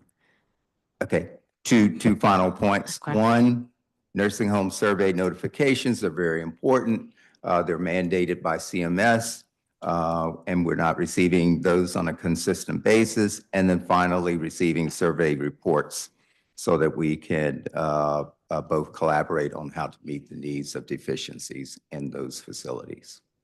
Thank you very much. Thank you. Susan. Good morning, Chairperson Henderson, and to your staff, or I'm sorry, I don't know your name. Good morning. My name is Sue Hargraves. I'm the administrator of the Lisner Louise Dixon Hurt Home. The home is a nonprofit public charity that has provided extraordinary health and life care services to low and modest income seniors of the District of Columbia for over 85 consecutive years. We offer both assisted living and skilled nursing care, as well as short-term rehabilitation services to those in need of this kind of transitional support post-hospitalization. The home is one of the first licensed assisted livings in the district and the first provider of Medicaid assisted living. The home remains the only long-term care facility in the nation's capital, solely meeting the permanent, ongoing needs of the city's low and modest income seniors. Additionally, I'm pleased to state that the 93 independent low-income senior apartment building on our campus is slated to open in August of this year, at which time there will be a continuum of excellent care and accommodations for low-income seniors on our beautiful campus in Ward 3. The home is part of a broad network of both for-profit and non-for-profit long-term care facilities serving the District of Columbia, and we retain an active membership in the DC Healthcare Association as a means of assisting in developing, implementing, educating, and assuring the delivery of quality care to long-term care consumers in a safe and secure environment. DC Health is a critical partner in our work, and I'm here to testify about the policy solutions of DC Health and the wider district government that are urgently needed to address the shortage of healthcare workers in district facilities. While some of these points will be repetitive, probably all of them, and expressed by others of my colleagues here today, they reflect our collective concerns about an array of issues which need to be addressed by DC Health. One, the Certified Nurse Aide Amendment Act of 2024 must be implemented effectively and without delay, and many of the key provisions hinge on DC Health, the focus of our hearing today. These include merging DC CNAs and DC HHA, home health aide licenses. The legislation ultimately will merge the DC CNA, DC HHA licenses, combining them into one universal credential. However, as of yet, no timeline or communication about this has been provided by DC Health or the Board of Nursing. Expedited process for Virginia and Maryland CNAs to work in DC. Additionally, the legislation directed DC Health to create an expedited process, which you did discuss, for CNAs licensed in Virginia and Maryland to gain approval to work in DC, something critical to eliminate barriers in such a connected region of the DMV. However, no information from DC Health or the Board of Nursing has been distributed related to this process. Establishing an advisory group. The legislation also created a group to advise DC Health on implementation. This advisory group was discussed briefly at the Board of Nursing meeting on January 8th, then on February 3rd. DC Health sent out one single email to a very small group of individuals asking for interested applicants to apply and participate. The email gave just a 4-day turnaround time for submission of applications. It seems likely that was simply too short a response time to allow for interested providers to consider the invitation and make an informed decision. In addition to these provisions of the CNA Amendment Act of 2024, there are 2 other major items that deserve oversight attention. Medication aid training. For over 3 years, DC Health has yet to approve any completed applications for providers to conduct medication aid training. This is causing further gaps in care in the district. For example, the home would benefit greatly from being able to hire medication aides to support resident care in our assisted living residences, but cannot do so because of the lack of approved training programs, even though such training is authorized in the existing legislation. Am I going over? You are about 2 minutes over. 2 minutes over. Oh my God, I'm such a talker. Okay, I want to thank you. I apologize. I want to thank you. You have the rest of it in writing. I'm so sorry. It's okay. Excuse me. No, when folks get really deep into it. Oh my God. Understood. Okay. McKenna. Good morning, Chairperson Henderson. My name is McKenna Osborne. I'm a policy attorney at Children's Law Center and a resident of the district. I'm testifying today on behalf of Children's Law Center. The written testimony we submitted goes into detail on DC Health's role in maternal and early childhood programs and behavioral health services, topics my colleagues have testified before this committee about many times. I am here as our housing policy attorney to discuss something new for the committee, the district's healthy housing program. DC Health took over responsibility for the program, which was previously based in the Department of Energy and Environment, as part of the restructuring that created the new Environmental Health Administration in October 2024. The Healthy Housing Program helps DC families understand, identify, and remove environmental hazards in their home. For example, peeling or chipping paint, lead-contaminated drinking water, mold, and pest infestations.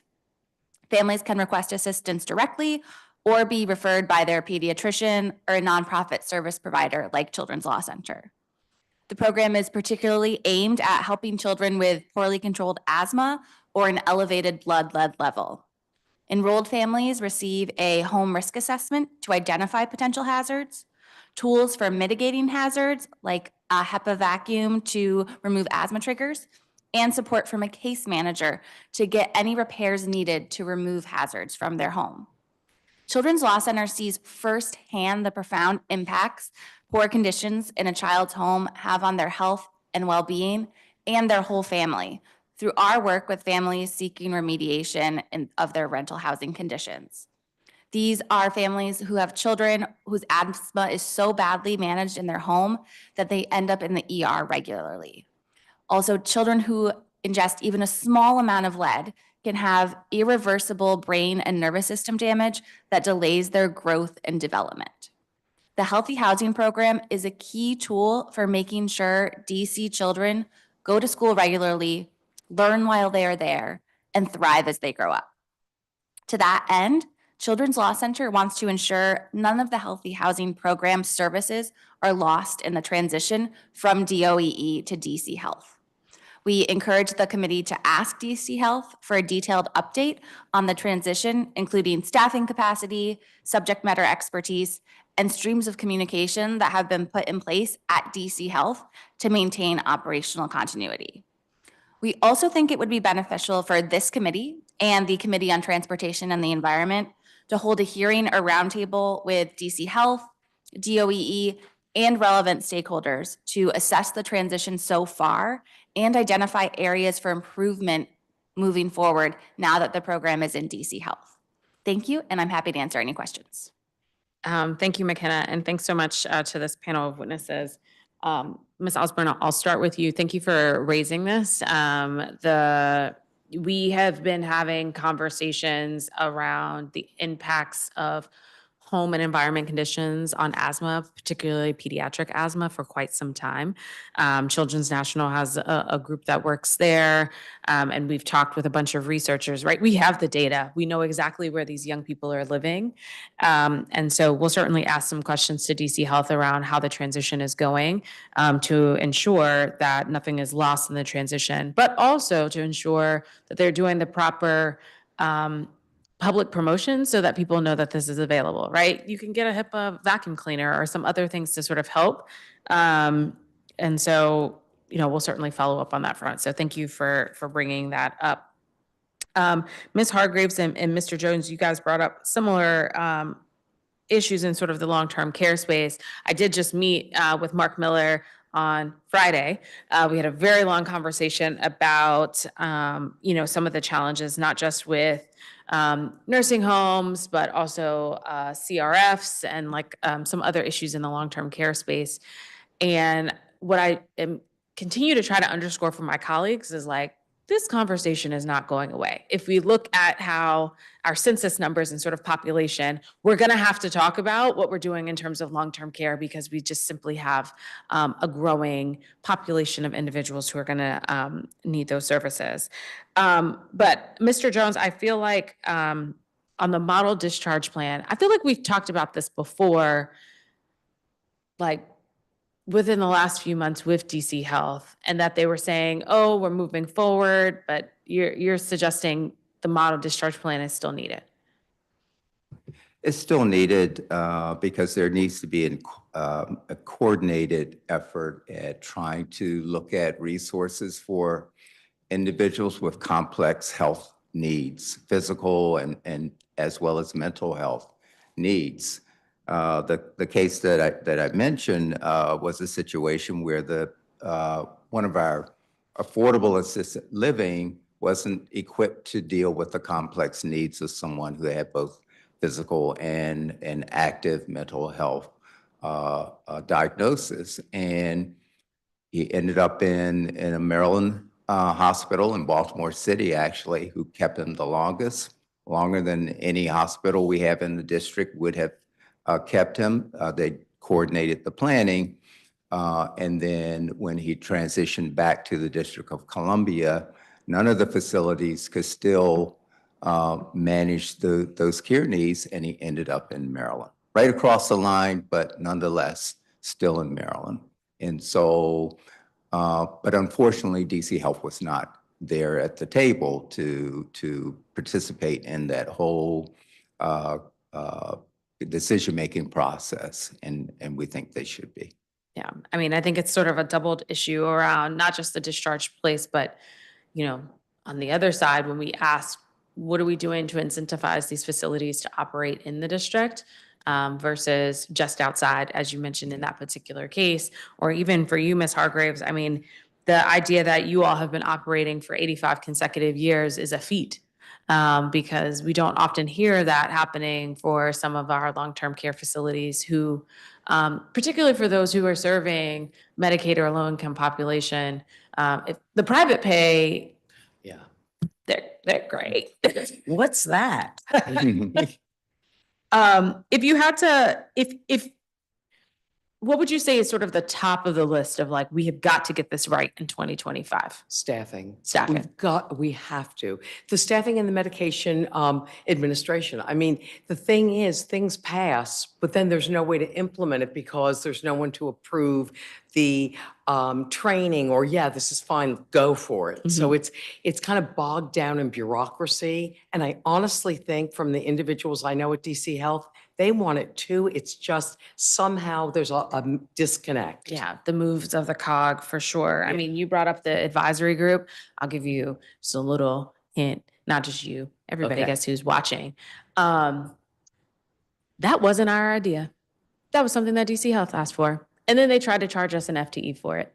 So, like I said, when you got asked these questions around literally, but in the same vein, We want these things to be, I want these things to be implemented with fidelity. We don't take the time to write them, to do the work, to reach out to the various organizations for it to just sit on a shelf.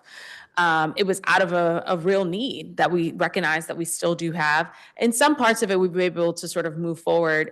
When we lowered the age for CNAs to 16, that was because I had 2 LEAs who were saying, hi, we're ready. Right. And so we need this because they wanted to start last school year. And so we had to move forward on that in order for them to be able to do so. These other pieces, similarly, I don't want us to get to the fall and still be having these conversations about this reciprocity piece, because this should have been the easiest thing, especially since we didn't even want to do the registration. We just wanted to let people who were already licensed, but compromise. For sure. Yeah. All right. Okay. Mr. Johnson, welcome to the district. I want to ask you a couple of questions. Surprisingly, no one has testified yet on animal control, but stay tuned. I'm sure it is coming. Now, interestingly enough, right before I came up here, I did receive an email from a constituent, and I've heard this a couple of times around residents' frustration that when they call, they're not having anyone picking up in a timely manner. How is staffing going on? I'm trying to give you all some grace because I recognize starting a contract in the middle of a fiscal year at the start of a calendar year is difficult, especially during the holidays. And so where are you all with staffing? We have been fully staffed in our dispatch center. The only thing I would ask to follow up on that is just kind of when the timing of those calls have come in too, because It's usually weekend and it's usually evening where someone is not getting a response. so in the evening hours, there is a call service that we have that the calls go to. In the beginning of the contract, it was set that the hours would be, originally were going to be between 10 and 6 p.m. We actually have made those hours longer. So the dispatch center is open from 8:45 in the morning, or 8:45 in the morning until 7:45 at night. So those are the normal hours of time frame of when our team that is there at the place, at the location, would be answering those calls. Anytime after that would become an emergency type situation, or would go to the call center. Okay. And you guys contract out with a call center? Yeah, the call center that part is contracted out to an outside vendor. Okay. This isn't your oversight hearing, so I'll follow up a little bit with DC Health on that, because my understanding was that the operations of someone being able to call 24 hours a day and get response is still there, right? A couple of years ago, when I had bears in the trees in Ward 5, if I had to tell that neighbor, I'm sorry, we have to wait until 8:45 till someone from Brandywine answers the phone, that would not have gone well. So that would fall under an emergency situation. And the call center they contact the on-call animal control officer that would then obviously respond to that incident. So there is always an on-call person on. That is correct. The call center, who is answering varies based on what time. Correct. Yeah. So night times is basically when that call center or that center is answering those calls, and they have obviously the normal scripted stuff. So they will get us the information. If it's not an emergency call, they will still get us that information so that we can follow up first thing in the morning on assisting those people with whatever their issue may be. So those people are still getting the help and assistance that they deserve to get. At nighttime, it goes on the emergency basis. So if it was active dog bite, dog is out, aggressive, things like that, they're going to contact the on-call animal control officer, and they will still respond. Okay. What's the definition of an emergency and who decides? So, and that's kind of where there can be we have to get all the information. And so that's where it can be difficult sometimes in getting all of those facts and information from the person who's calling. But most times the easiest to describe is like an active dog that's at large, that's aggressive, or if they've been bitten, or if it's wildlife contact with a human, or that they've been bitten by one. Those would all be, emergency scenarios, things like that. If it's just a random dog that is, walking around or something, that wouldn't necessarily be considered an emergency situation. Cruelty does still fall under the humane law enforcement. So that is not something that is a part of our contract and what we do. Okay. So those are scenarios that would be referred out from us. Okay. All right. I did tell Dr. Bennett about a situation where the call center deemed it non-emergency. Someone had a wild animal loose in their home. not by invitation. Sure. You know? And I think in those situations particularly, because I've seen some of those calls, it kind of depends on where it is too, right? Because there's that line between having a pest control service come in and do a service to remove that animal, but also closing up the holes in access to Yeah. your home. And that's not something that, our animal control officers across the nation just aren't trained for closing up holes in someone's home and doing those types of things. And we could say, go in and remove a raccoon, but we may release it and then its friends come right on in behind you. And that's the question for Department of Buildings in terms of the inspections around these access points of where he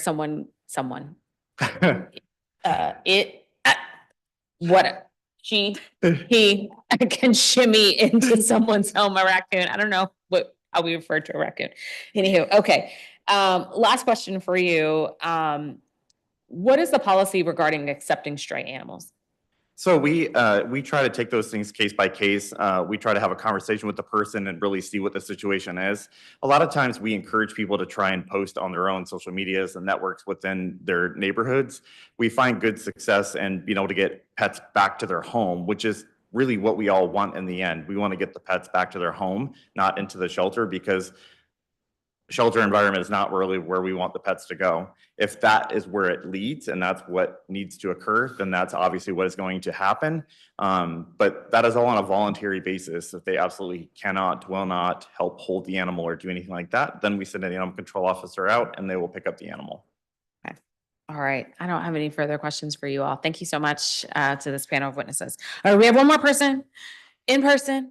Come on, Veronica. Oh, and it's your birthday. Oh, it's her birthday.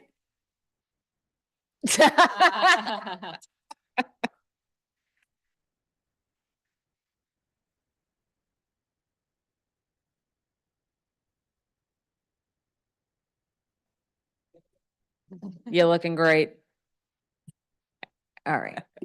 It's now afternoon. Good afternoon, Chairperson Henderson. I'm Veronica Sharp. I'm the president of the District of Columbia Healthcare Association. We represent all the district's licensed nursing facilities and several assisted living communities and the nearly 3,000 district residents to whom they provide care. The relationship between DCHCA membership and DC Health has always been a good one. They're important in our work. We rely on them quite heavily for guidance around epidemiology and infection control. And members also rely on DC Health for emergency preparedness, coordination, and communication during qualifying events. The pandemic truly brought the lack of nurses and direct care staff to the forefront. The ability to hire an interested candidate for either of those positions must be seamless and timely. We know that you have heard many of our concerns and so passed the Certified Nurse Aide Amendment Act. I'll make this short. I have all the same points as Sue Hargraves and Mr. Baina.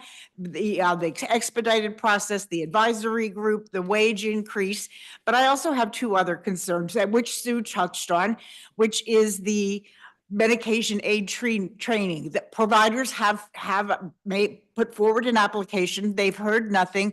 And this helps us because we can take a nurse away from that process and have someone else, which allows us to have one more nurse on staff. And the other serious concern is the closure of the CNA training schools. We had 6, we're down to 2. And again, part of this is because of part of the problem is the testing sites. The tests aren't often, the test will be canceled at the last minute.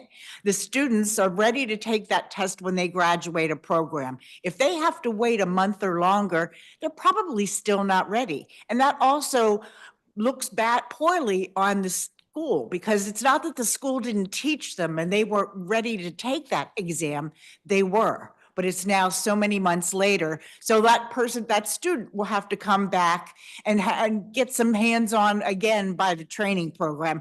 And I know that Crystal Scott will be testifying later. She runs a training program. She has, I believe, students that will testify with her and give you examples of what they have to go through. Thank you for my testimony, and I'll answer any questions.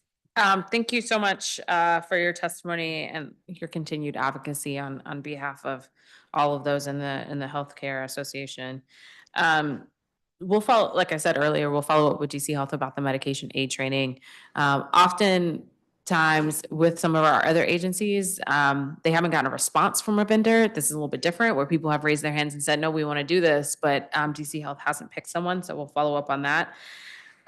In terms of the CNA training school piece, and I think Justin Palmer sort of mentioned this a little bit in his testimony, I'm curious if there was a way for us to get some public acknowledgement or like public consistent schedule around testing, wouldn't that help for the schools to be able to structure their programs such that like, okay, if I know that the testing is going to happen on May 22nd, then, and it's going to take 6 months, therefore we're going to bring in a new class, in November or December in order to lead up to that.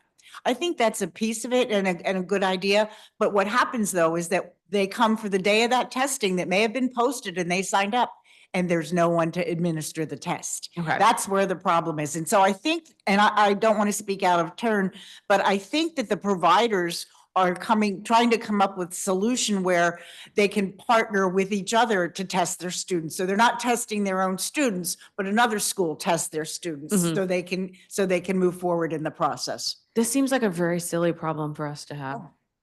Tests getting canceled, even though we have people who want to take it and get certified. Okay. All right. Thank you. Happy birthday. Thank you. Sue's taking me out to lunch. Oh, hey, there you go. Okay. All right. So we are done with our in-person. We're going to turn to our virtual panel, although I might need to take a break because my contact is moving around and I can't really see. But we're going to press on. So for those who are, if you haven't joined us virtually before, you'll need to affirmatively accept our invitation to become a panelist. We're going to do panels of 7 and, see where we go. All right. So from some of the individuals who had originally signed up for in-person who are now virtual, Tia Dolette, Destiny Clay, Paul Schwartz, Richard Benjamia, Deja Williams, Spaces in Action, Jen Kaufman, and Anthony David.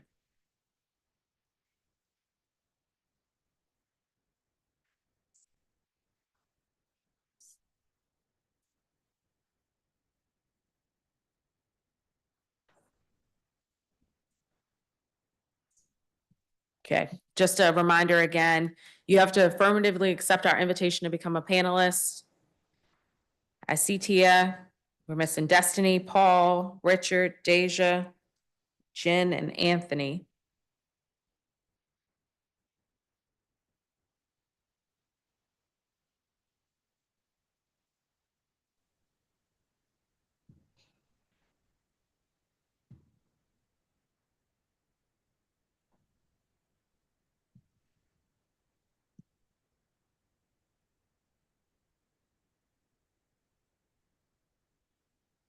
All right, we're gonna go ahead and get started. I see Tia, so Tia, when you're ready. All righty. Good morning, Councilwoman. My name is Tia Dolay, and I have been a proud champion of Crittenton Services of Greater Washington for over 20 years. My journey with Crittenton began in 2002 as a sneakers program participant. And like most 7th grade girls, I was going through a special transition. Although my mom might describe it with a little bit more colorful language, I didn't know how much I needed a space where I could process these feelings and changes I was experiencing as I transitioned into adolescent girlhood. But sneakers provided me with so much more. Every week, I knew I could trust my program leader with my deepest thoughts without the fear of judgment. She treated us all with respect and gave us the support that we needed to navigate those challenges. The encouragement I received from my program leader and Crittenton stayed with me long after I completed the program, inspiring me to stay involved. After college, I had the honor of returning to sneakers as a program facilitator, leading programs in Ward 7. The opportunity to pour into young girls the same way I had been poured into was truly life-changing. I started my journey as a facilitator, eager to teach them, yet it was they who taught me so much more. That experience fueled my passion for education and youth empowerment, ultimately leading me to pursue my master's in education and now my PhD, where my dissertation focused on the impact of gender-responsive programs like sneakers in urban school districts. My goal is to expand this type of support amongst young people across the country. But let me be clear, Crittenton's programs are already changing lives. In my research with school staffs in wards 5, 7, and 8, they consistently express that they simply cannot do it alone. Teachers and support staff have shared that even that with just 1 hour a week, the work of Crittenton does with the girls makes all the difference. Beyond providing comprehensive reproductive health education, which resulted in 100% pregnancy prevention, Crittenton also equips programs participants with critical social and emotional skills. And the educators have shared how they've seen firsthand how the girls have improved in conflict resolution, building self-esteem, and also strengthening their peer and teacher relationships.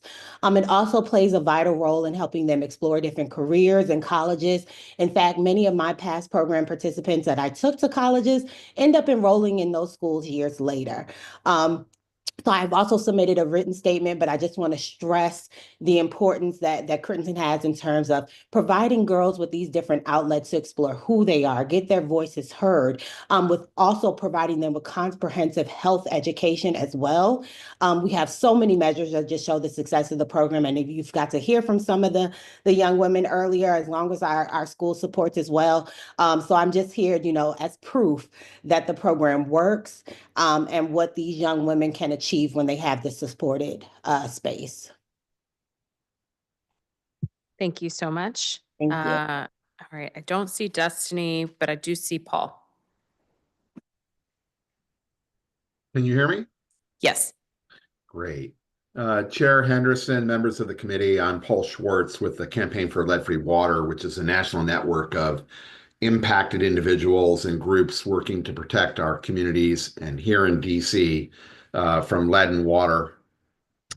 Thank you for the opportunity to testify. I'd like to commend the Department of Health for its inclusion of the Campaign for Lead-Free Water in a couple of important meetings around the rollout of the Environmental Health Administration and their openness to engagement with us on the important issues related to lead in drinking water and childhood lead poisoning prevention.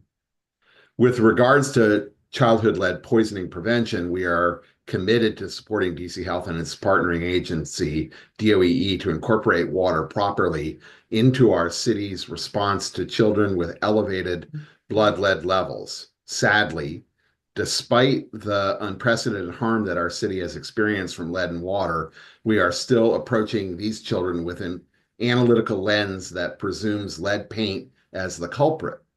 This biased lens generates scientifically unsupported conclusions about the contribution of water lead to blood lead that, not surprisingly, confirm our presumption. More importantly, it seems to unnecessarily leave children in harm's way.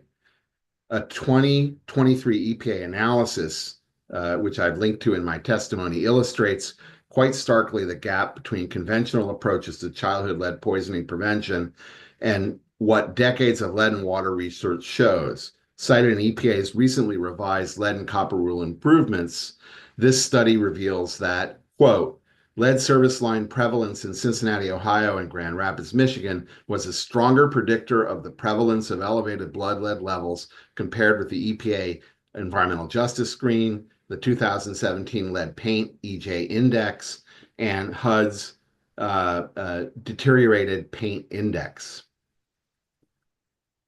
Although we are not either Cincinnati or Grand Rapids, I'm not sure that DC would render different results.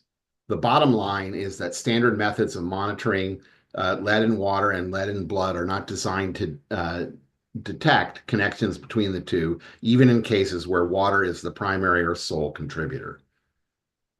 So here too, it seems clear that we're in need of a paradigm shift that approaches these cases comprehensively and prevents unnecessary prolongations of children's potential exposure to lead-contaminated water. This shift will necessitate revisions in DC Health's and DOE's public-facing materials, environmental assessment training materials, parent questionnaires, public education messaging, water testing, and analytical practices and redemption practices. To wrap up, we are grateful for DC Help's openness to receiving our input and look forward to seeing improvements that will advance our city's ability to protect children impacted by lead and lead in water. Thank you so much. I look forward to your questions. Thank you. All right, I don't see Richard, but I do see Deja. Hey, council member, before I begin, I also have Candace Hemphill virtually. She was, I believe, switched to in person, but she is here virtual if she could be called in the next coming panels. But thank you, and I'll begin now. Okay. Good morning, Councilmember Henderson and committee members. My name is Deja Williams. I'm a Ward 4 DC native and health equity organizer with Spaces in Action. Today's testimony will focus on supporting DC Healthy Steps. My values are family, community, and healthcare. These values matter to me because healthcare as an organizer and as an advocate for families with babies from birth to 3, the health of my community is a top priority to ensure DC families have a healthy start. While working with families in Washington, D.C., as I mentioned in previous testimonies, I've observed the pervasive issue of financial insecurity alongside the critical need for better access to healthcare prevention and early intervention services. These challenges are a daily reality for low-income families across the district, as evidenced by rising rates of food insecurity, inflation, and the growing cost burden of early childhood education and healthcare services. With the looming threats of cuts from a federal administration, these concerns have only intensified. Historically, DC has served as a sanctuary for parents and families seeking relief, particularly regarding health care. The district is home to a wealth of resources, including Healthy Steps. Healthy Steps is a vital service that helps families connect to essential resources, services, and support, easing the stress of challenges they may face. In my work with families, particularly in Wards 7 and 8, I have consistently heard positive feedback about the program. Over the months, I have checked in with families participating in Healthy Steps, and they have shared the growth they have witnessed in both their children and themselves as a parent. Parents in the program are reporting significant milestones in their children's development, increased leadership skills, and expanded educational opportunities. Today, the council will hear from exceptional Spaces in Action leaders and Healthy Steps parents. Candace Hemphill will submit virtual testimony, while Cervantes Thomas and Sarah Venable will provide written testimony. Continued funding for this program is essential to ensuring that more families can access the comprehensive physical and behavioral health services provided by Healthy Steps. The council should continue funding Healthy Steps as they've done over the past 5 years, I believe. DC needs these programs which addresses early intervention and result in happy, healthy families. Thank you, Chairman Henderson and committee members, and I'm open to any questions. Thank you. Commissioner Kaufman. Good afternoon, Chairperson Henderson and to the committee, and thank you for the opportunity to testify today. My name is Jen Kaufman. I serve as an ANC for Single Member District 4008 and chair of ANC 4D, although I'm not testifying on behalf of ANC 4D today. I am testifying as a parent of a child with a complex medical condition and as a Master Public Health student concentrating in health equity. I come here today to urge DC Health to do more to educate residents on the risks of COVID and to encourage DC Health to expand immunization outreach in light of the unprecedented national effort to undermine and reduce vaccine uptake. A year ago, my daughter, who is school age, got COVID for the first time, followed very quickly after by flu B. She wears a mask regularly because of her condition, but because of high levels of transmission in schools and needing to unmask to eat lunch, she got it. She was hospitalized for a week and thereafter required an NG tube for nutrition for several weeks. For families with disabilities or other chronic conditions, it is very difficult to live full and vibrant lives in the district when DC Health does not clearly communicate the known risks of repeated COVID transmission, nor provide the tools to identify high transmission periods, nor access to free masks and tests. The DC Health website on COVID doesn't even give any mention of masks or recommend their use for high transmission periods for people with underlying conditions or to prevent transmission when sick. As a result, many people just think it's a cold and they've stopped taking precautions to prevent spreading the virus, which leaves people who are high risk for complications to have to fend for themselves, isolating the chronically ill and disabled and creating deep inequities in who has access to the resources to protect themselves from COVID. As people have grown, tired of the pandemic, and I understand, but leaders have felt enormous pressure to return to normal. But we haven't returned to status quo, where we've arrived as an entirely new place where public health leaders are failing to inform the public about COVID like we would any other illness, despite its known risks. It's associated with cognitive deficits after recovery. It's associated with an increased risk of stroke, heart attack, and mortality. 6 in 10 adults have a chronic condition, putting them at greater risk for severe outcomes. And hospitalization rates for Black adults in 2023-24 was 1.4 times higher than white or Latino adults. DC Health must maintain an accurate website about COVID that includes information about masking. It should procure high quality masks for children and adults and COVID tests and make them available for free in libraries and community centers, prioritizing wards 7 and 8 and senior centers. It should return to using a traffic light system for informing residents on potential transmission levels based on wastewater data. Failing to communicate with the public about these known impacts and the real-time risk is a puzzling, indefensible policy choice. It's also one that's harmful because it puts at-risk communities further at risk and it undermines messaging around other communicable diseases. I'll wrap up with this final point, which is that DC Health must also be ready to expand efforts around vaccine education and promotion, including pre-bunking. The CDC has recently paused its advertising campaign encouraging people to get vaccinated for the flu, reportedly because RFK Jr., who is a known anti-vaxxer, wants to emphasize the risks of vaccination, despite the fact vaccines are very, very safe and the benefits outweigh the risks. DC Health should be ready to pre-bunk these anti-vaccine efforts, as well as to expand vaccination efforts as outbreaks occur, such as the measles outbreak you had mentioned, Chairperson, in Texas. As of last year, MMR vaccination uptake in the district was at about 92%, so short of that 95% threshold that really ensures herd immunity. I thank you for your time. I'll be certain to submit my written testimony, and I would be happy to answer any questions you have. Thank you. Thank you. And thank you to this panel of witnesses for your testimony on a wide range of issues. Tia, thank you for being here and for speaking about the impact of Crittenton on your life. And it's always great when you hear like, oh, someone was able to go through the program and then return as staff. In an ideal world, Tia, and I know you don't currently work at Crittenton, but we had heard a testimony from a number of the young ladies who were saying, "Oh, I'm an 8th grader now. I have it in my middle school. I don't know if I'll have it in my high school. Is it more ideal for there to be? We can't do it always, but some feeder pattern parity." Like if they're at McKinley Middle School now, having this program available at McKinley Tech High School. Absolutely. That would be the ideal outcome. Having students that are able to go through the program middle school through high school has shown such a huge impact. It also gives them something to look forward to. We see that often a lot too, looking to see, is my person here, is my person at my school? So often too, we will or used to be able to match up facilitators so that they're on that same pathway with students as well. So that would be the ideal goal. Okay. All right. Thank you. Thank you for being here. Thank you. Mr. Schwartz, thank you so much for being here and your continued advocacy. I met last week with General Manager Gaddis at DC Water, and part of our conversation was around lead-free DC. And it's funny when I say lead-free DC, people think that you're talking about paint, but as you bring up, nope, we're actually talking about the pipes in our water and some of the concerns that we have, particularly around some of the federal infrastructure funding that was designated for this work that we're doing here in the district. I think you just bring up a very excellent point in terms of when a young person is tested for elevated levels of lead, ensuring that providers are not jumping to a conclusion or assumption that it is just around paint, but not something else.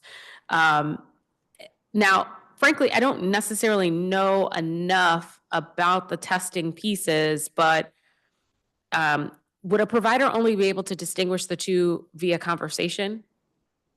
Well, that's a really great question, Chair Henderson. And one of the things that's going on is that both historically in DC, where we had between 800 and up to 42,000 of our kids, according to peer-reviewed studies, between 0 and 6 who got elevated blood leads from the water that was mixed to reconstitute their formula for cooking and drinking.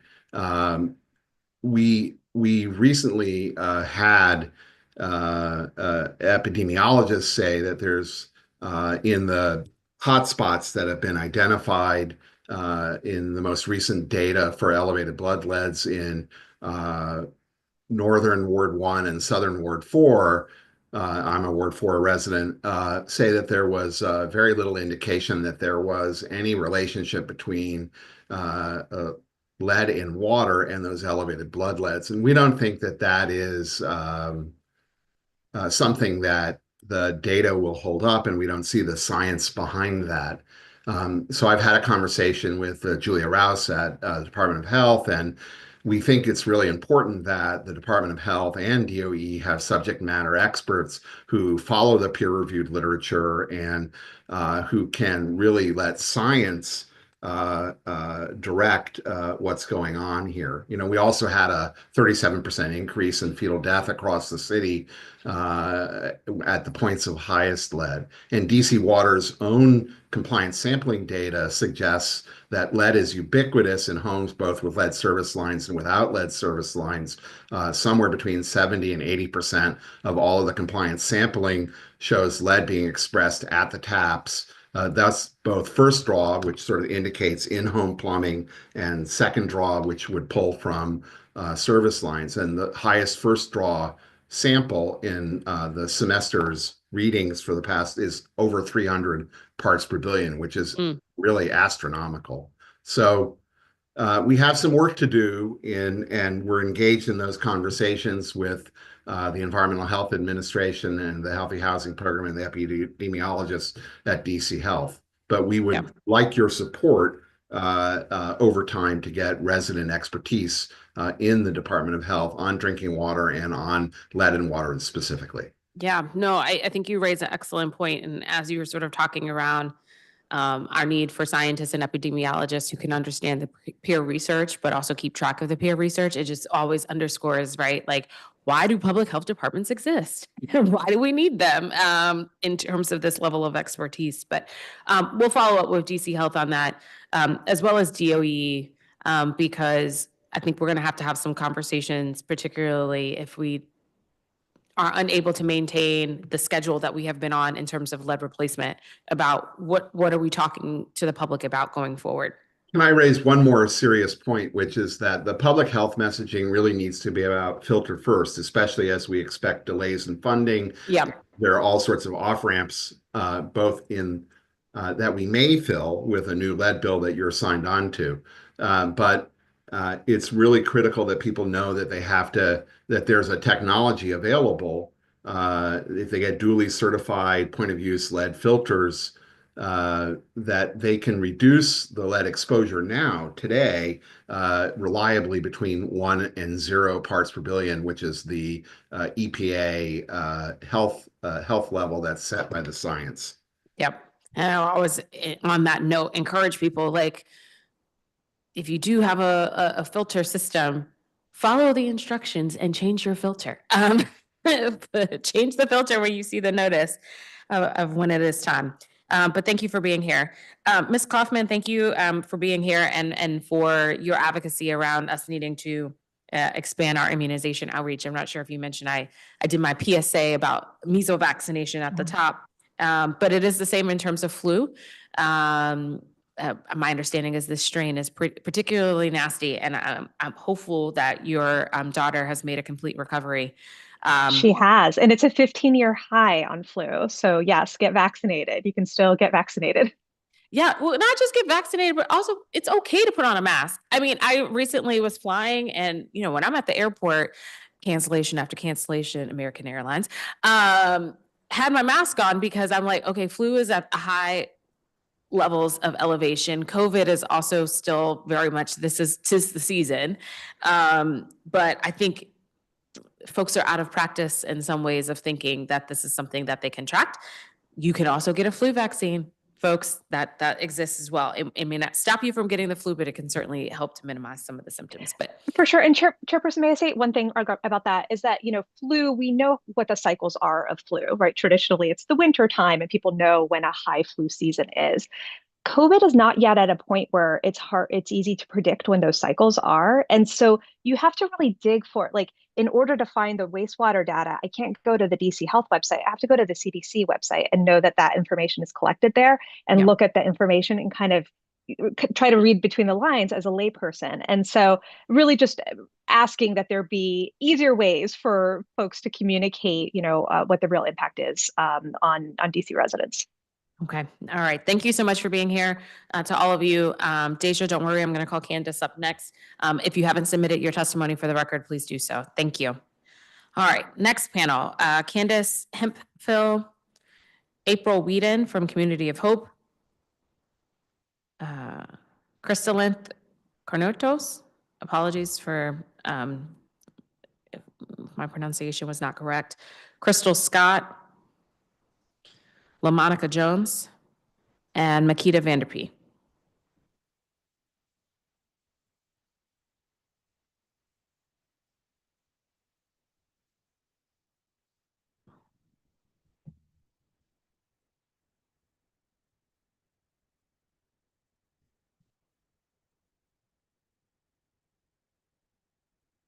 Okay. Once again, you'll have to affirmatively accept our invitation to become a panelist.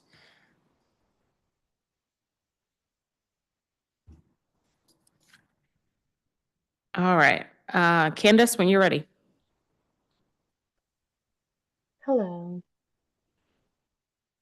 Yes. Good afternoon, everyone. Councilmember Henderson and community members. My name is Candace Hemphill. I am a parent, caregiver, usher at my local church, and leader with Spaces in Action. My testimony today will focus on supporting programs that help families in DC, such as the Pay Equity Fund, Child Care Subsidy, and Healthy Steps. I am the chairman of Healthy Steps Parent Advisory Council for Children's National, the ARC, Anacostia, and Columbia Heights location. My values include family, community, and health. These values matter to me because as a parent, I ensure my daughter has the care she needs in education and health to thrive in the community. Mental health is essential to me because I need the proper care to raise my daughter. I am a mother of a 3-year-old who will be 4 in May. The problem I faced was that I had my daughter prematurely in May 2021. I was not able to go through with my original birthing plan and had to have a C-section, which I did not want. After she was born, I went to Children's National, the ARC location, and during my first pediatric visit, I was approached by the family service coordinator about Healthy Steps program. I did a questionnaire about postpartum depression, and I joined the Healthy Steps Parent Advisory Council and found support from the other parents. During this whole process, I became a single parent. My grandmother and father also passed away in 2021. I was a new mom on maternity leave dealing with grief. The isolation from maternity leave made it very hard to function. Before joining this program, I was depressed, drained, fearful, and hurt. The solution I found was Healthy Steps. Healthy Steps gave me something to look forward to. I had space where my needs and concerns were met, and my feedback was appreciated. I felt seen as a mother. And so once a month during the Parent Advisory Council meetings, we receive information regarding our children's health. For example, when the COVID-19 vaccine was available for children under 5, and Healthy Steps PAC meeting gave us all the details on getting vaccinated. We did get gift cards for attending some meetings, which has helped resources as well. To provide necessities such as food and etc. Healthy Steps provided me with not only a safe space, but resources as well. I received diapers, wipes, and pamphlets on parenting. The topics include postpartum depression, breastfeeding, sleeping habits, etc. Healthy Steps has given me many tools to be a healthy parent and raise a healthy child. Healthy Steps has provided many early intervention resources for my daughter, such as speech therapy. I was able to share with the group the benefits of early intervention. My daughter has been able to say my name and learn strategies to communicate effectively. This has led her to using her words more, and she can identify who people are now and say their names and begin to understand their relationship with her. Healthy Steps has paved the way for me to attend Georgetown Early Childhood Mental program and begin the process of becoming a community health worker. This program has helped me to grow tremendously as a mother facing depression by giving me the tools to cope and thrive. The program does not work alone. Through my work here with Spaces in Action, I have more access to other resources, organizations, and training. The next action step should be to continue funding Healthy Steps program. Continue funding for Healthy Steps will ensure more sites can be open and more families can be served. All parents in DC should have access to these services. If all parents in DC had access to this program, we can guarantee a happy and healthy future for our babies in DC. Thank you, Councilmember Henderson and community members, for hearing my testimony. Thank you. April. Good afternoon, Chairperson Henderson and members and staff of the Council Committee on Health. My name is April Whedon, and I am the Director of Perinatal Services at Community of Hope, where we provide medical, dental, pharmacy, and behavioral health services, along with a robust set of maternal and child health programs at our health centers in DC. About half of our patients live in wards 7 and 8. And I am here today on behalf of Community of Hope to discuss the robust programming that we are able to offer our patients, many of which are receiving funding from DC Health. Our comprehensive care model approach includes midwives, perinatal care coordinators, doula services, centering, group care, home visiting, WIC, and so much more.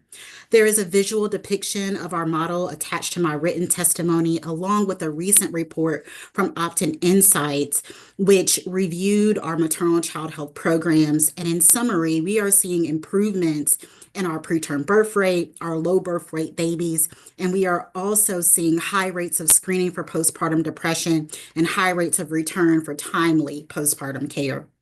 Grants from DC Health are instrumental in the implementation of this model. For example, Community of Hope operates 2 evidence-based home visiting programs for children and families that have children under 3. All of the families in our home visiting program live in wards 5, 7, and 8 are experiencing homelessness in the district.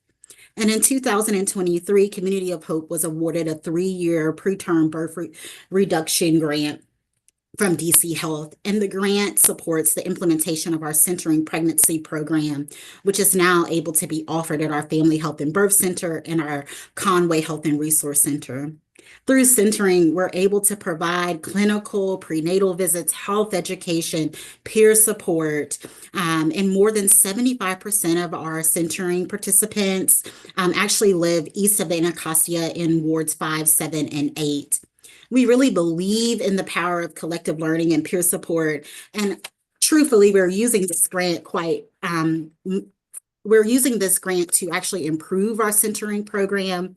And just in the first 2 years of this grant, we've been able to increase our participation in centering from 31% to 31% of our patients from 14%. So we've doubled participation. And our centering participants have a lower preterm birth rate than our overall already low preterm birth rate. Our centering participants have a 7% preterm birth rate, where our overall rate is 8.3. The success from our Centering Pregnancy program has actually encouraged our family providers to launch a Centering Parenting program, and many of our Centering Pregnancy families go on to there. And so in conclusion, I would really just like to share that we are very much grateful to receive DC Health's continued support in our meaningful programs, but grant reporting requirements have created a level of administrative burden that places strain on our ability to provide services. We have a number of reports that are due monthly, quarterly, monthly meetings, quarterly meetings, and presentations. And there has been a change in the reporting timeline from the 30th of the month to the 15th of the month, creating even less time for us to produce and provide these documents. And so while we are experiencing great success with our programs, we are also extremely concerned about the future of federal programming and federal funding on these local programs. And we ask that you ensure that these programs continue to be funded to support the families, parents, and children of the district. Thank you. Thank you. Thank you. All right. Kristen.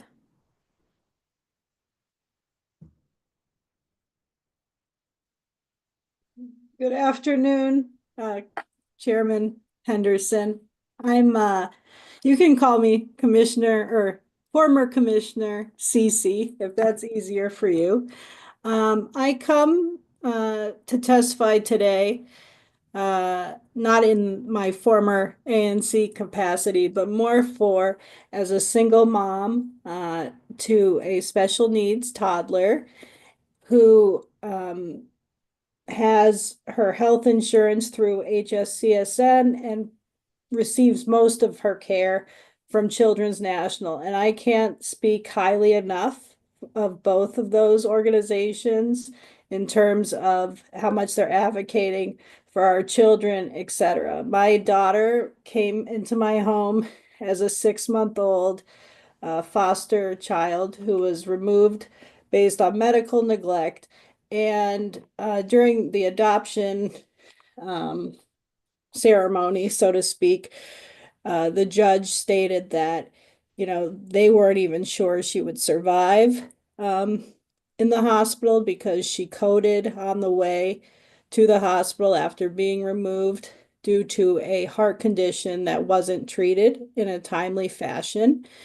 And so I'm coming based on the fact, as the prior speakers have spoken, my deep concern about where we're moving towards in terms of health policy from a federal perspective, and what guardrails or actions that we can take as a city. And I know you're a very strong advocate for public health and health care overall. But I think as a city, especially as home rule is under attack as well, what, as a committee, as a council, as the mayor's office as well, what are sort of the steps that are planned to be taken, and how, as citizens and advocates ourselves, can we assist the council moving forward to protect our children, our seniors, and ourselves?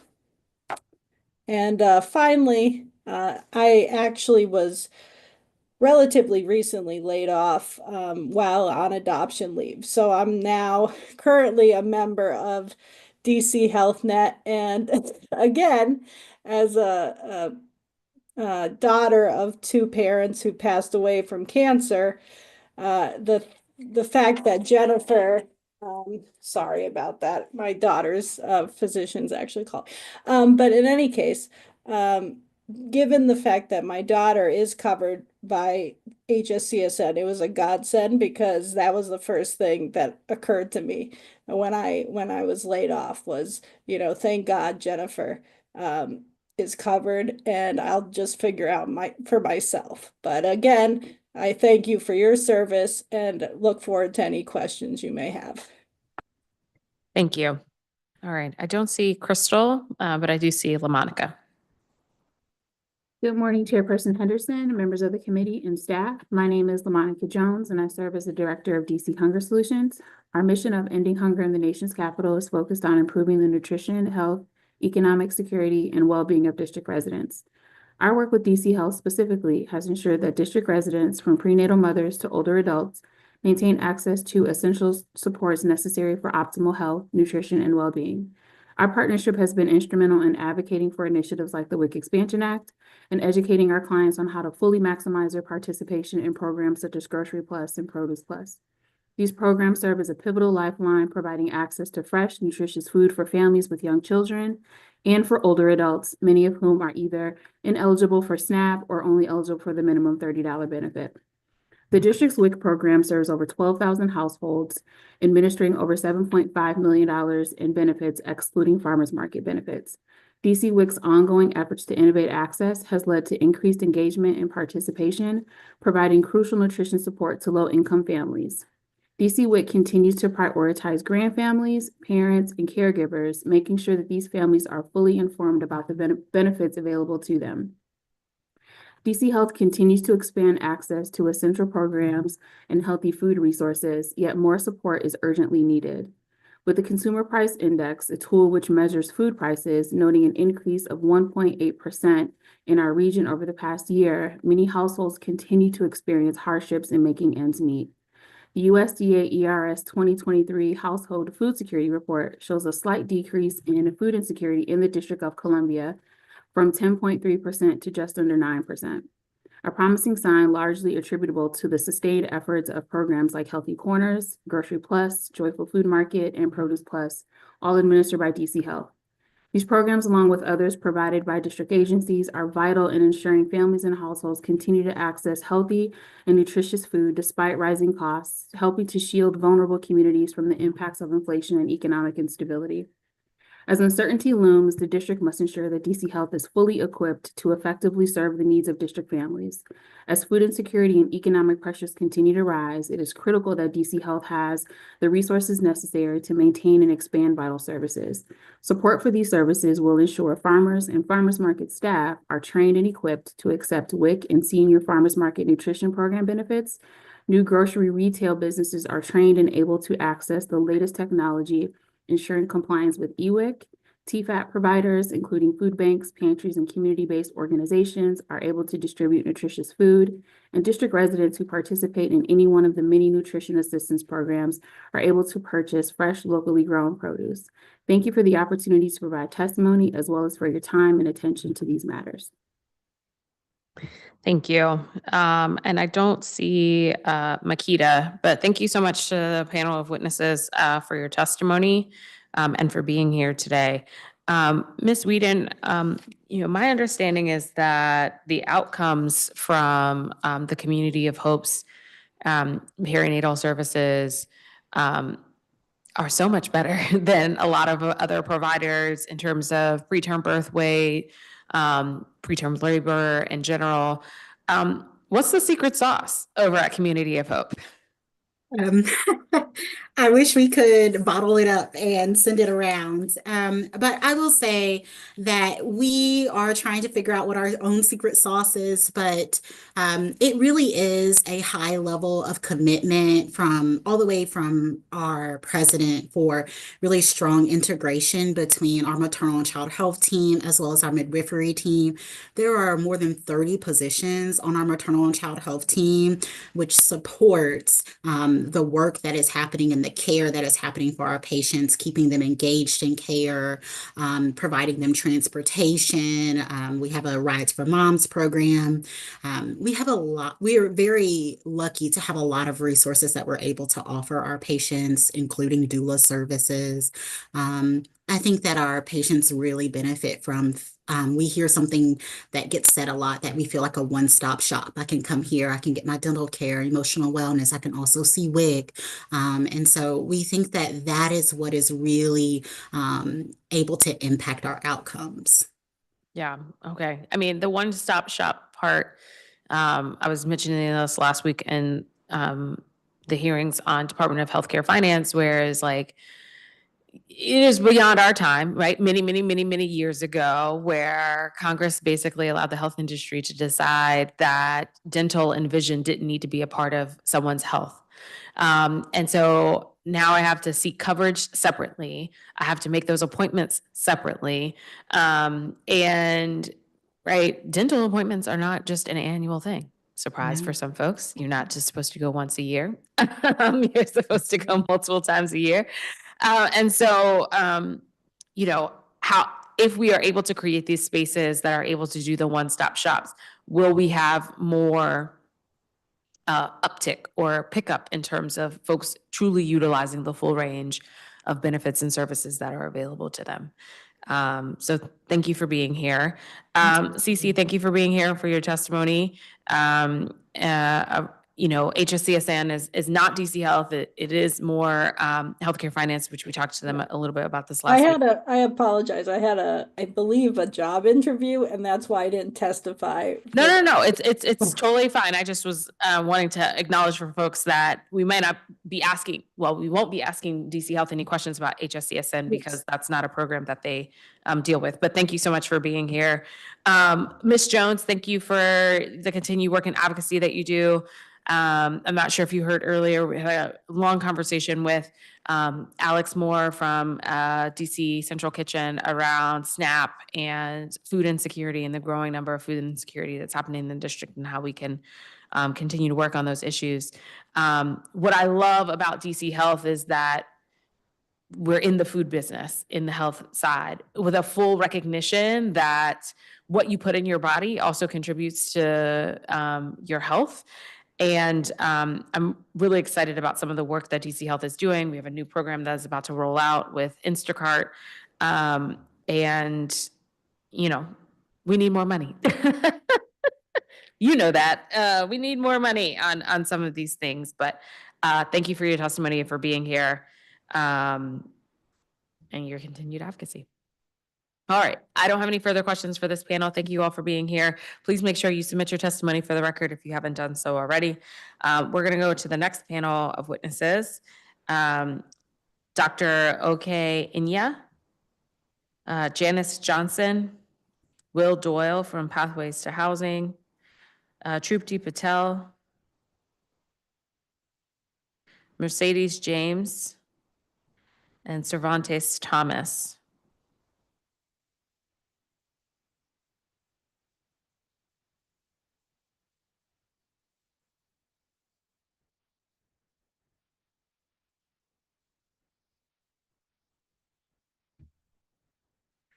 I'm going to add Chasis Hawkins Younger.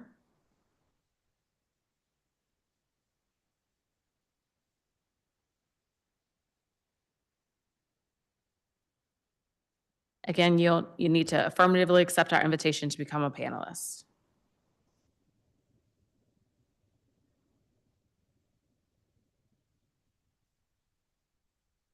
All right. I see Dr. Inya. So, and apologies if I'm pronouncing your last name incorrectly. But when you're ready. Thank you so much. No, yes, thank you for pronouncing my name correctly. I am Dr. Oke Inya. I want to greet you all and to the esteemed members of the DC Health Council. My name is Dr. Oke Inya, chairman of the Men's Health and Wellness Committee under Million Man Vote, a national initiative advancing civic engagement among Black men. I'm also a Ward 8 resident and a district dad to a 16-month-old son. My advocacy for men's health is both professional and personal. I want my son to grow up in a city, in a district where men's health is prioritized, fathers can access care, and our communities thrive.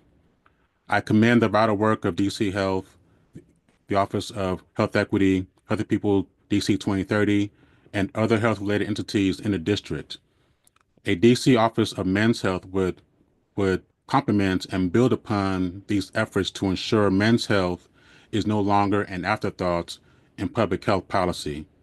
I also want to underscore the testimonies from my colleagues, Robert and Ambrose from this morning in support of a DC Office of Men's Health.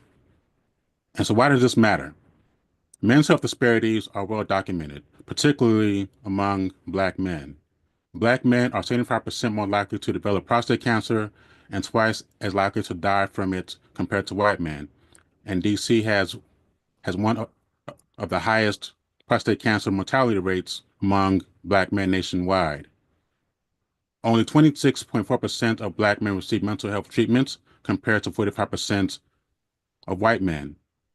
And over the course of 4 years, health disparities among Black and brown men cost the United States economy more than $450 billion.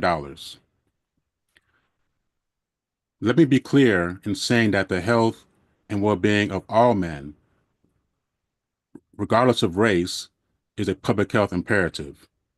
Black men and white men and other men of color alike face significant health challenges from chronic diseases to mental health concerns that require targeted interventions and systemic solutions.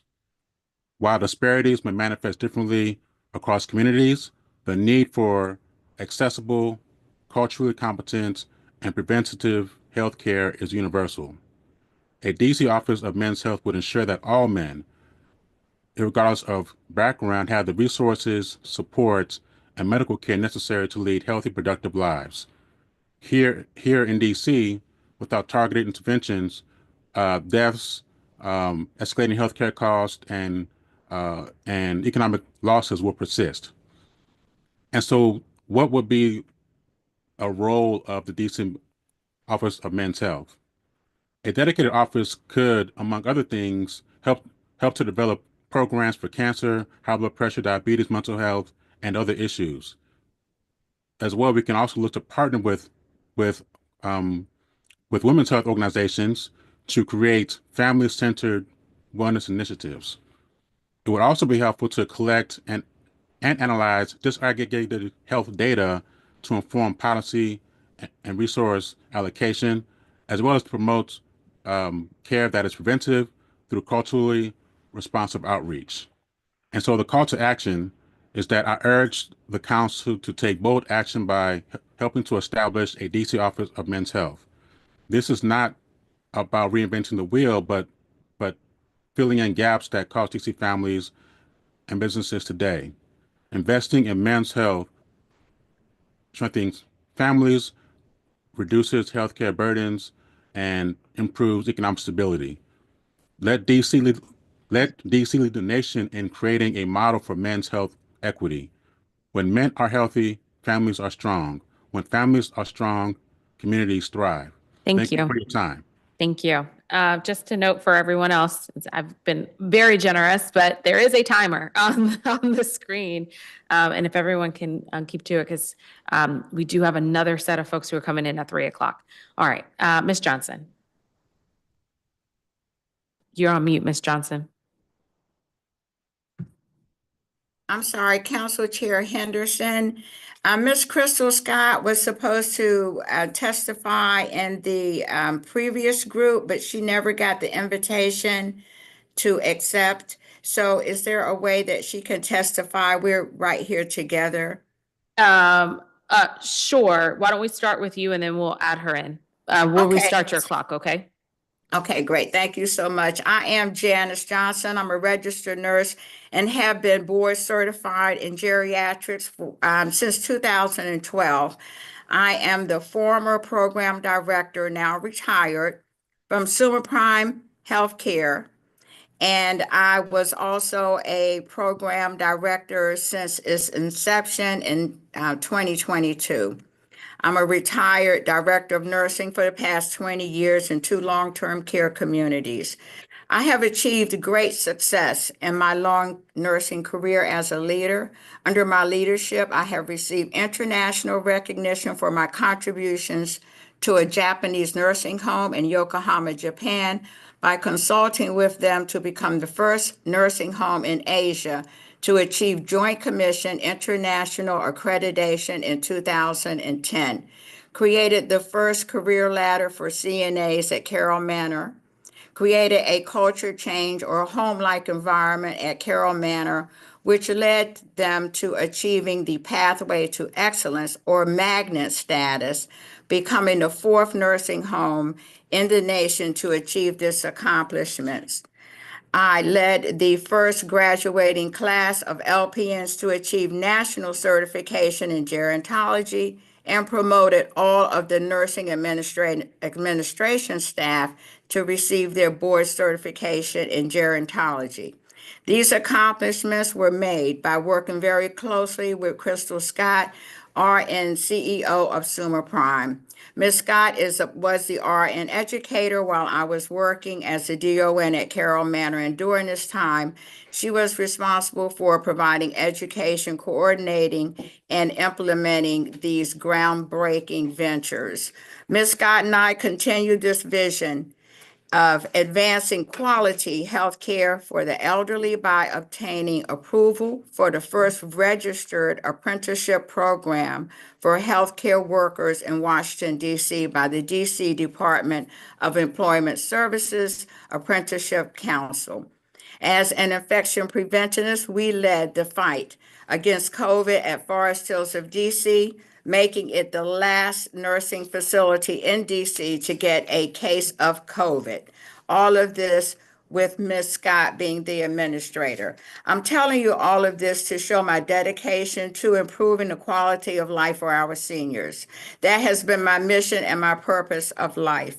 Now I want to get back to the mission of Summa Prime Healthcare, which is to deliver an engaged educational and training program that strengthens and creates qualified healthcare professionals in the workforce by improving competence through best practices, education, experience, theory, and research. More importantly, I want to share the philosophy of Summa Prime Healthcare with you, which is to develop caring, compassionate healthcare providers to assist a designated population, which is our elderly, within the healthcare system by fostering a milieu of safety, respect, dignity while working and providing a hygienic environment. It is the philosophy of Summa Prime Healthcare that drew me to stay with them throughout the years. I had to ensure that we upheld the philosophy as stated in our handbook. Ms. Johnson. Obstacles and the endless challenges. Our students consisted of unemployed, underemployed, mothers without children's fathers in their. Yes. You're about a minute over your time. If you could summarize and I'm wrap up. Oh, yes, I want to wrap up with some issues that we faced with the credentialing agency, testing agency. And these issues actually prevented our students from taking the test and getting their CNA license, preventing them from being in the healthcare field, also prevented them for changing their lifestyle and providing a better life for them. And thank you for allowing me to testify. Thank you. All right. If Ms. Scott is there. I am. Okay. 3 minutes. Okay, 3 minutes, probably shorter than that.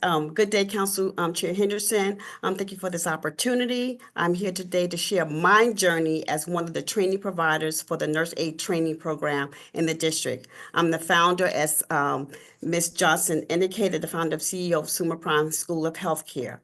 Operating as a nurse aide training school with a mission to grow competent direct care workers that provide safe care has been rewarding but challenging.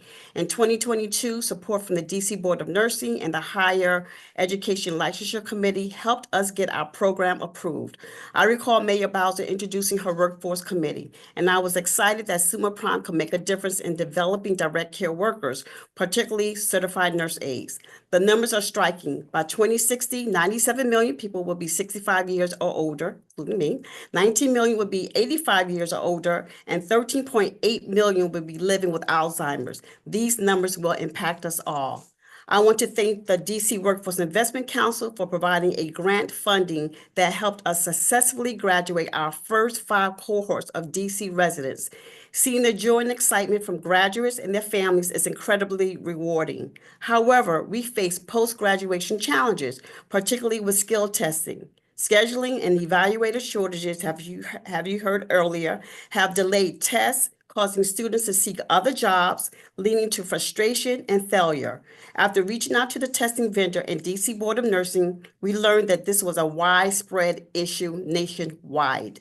Summa Prime still has outstanding students due to long wait times. Our goal is to meet the growing demand for certified nurse aides, especially considering the 4,000 direct care workers have left the district since the pandemic.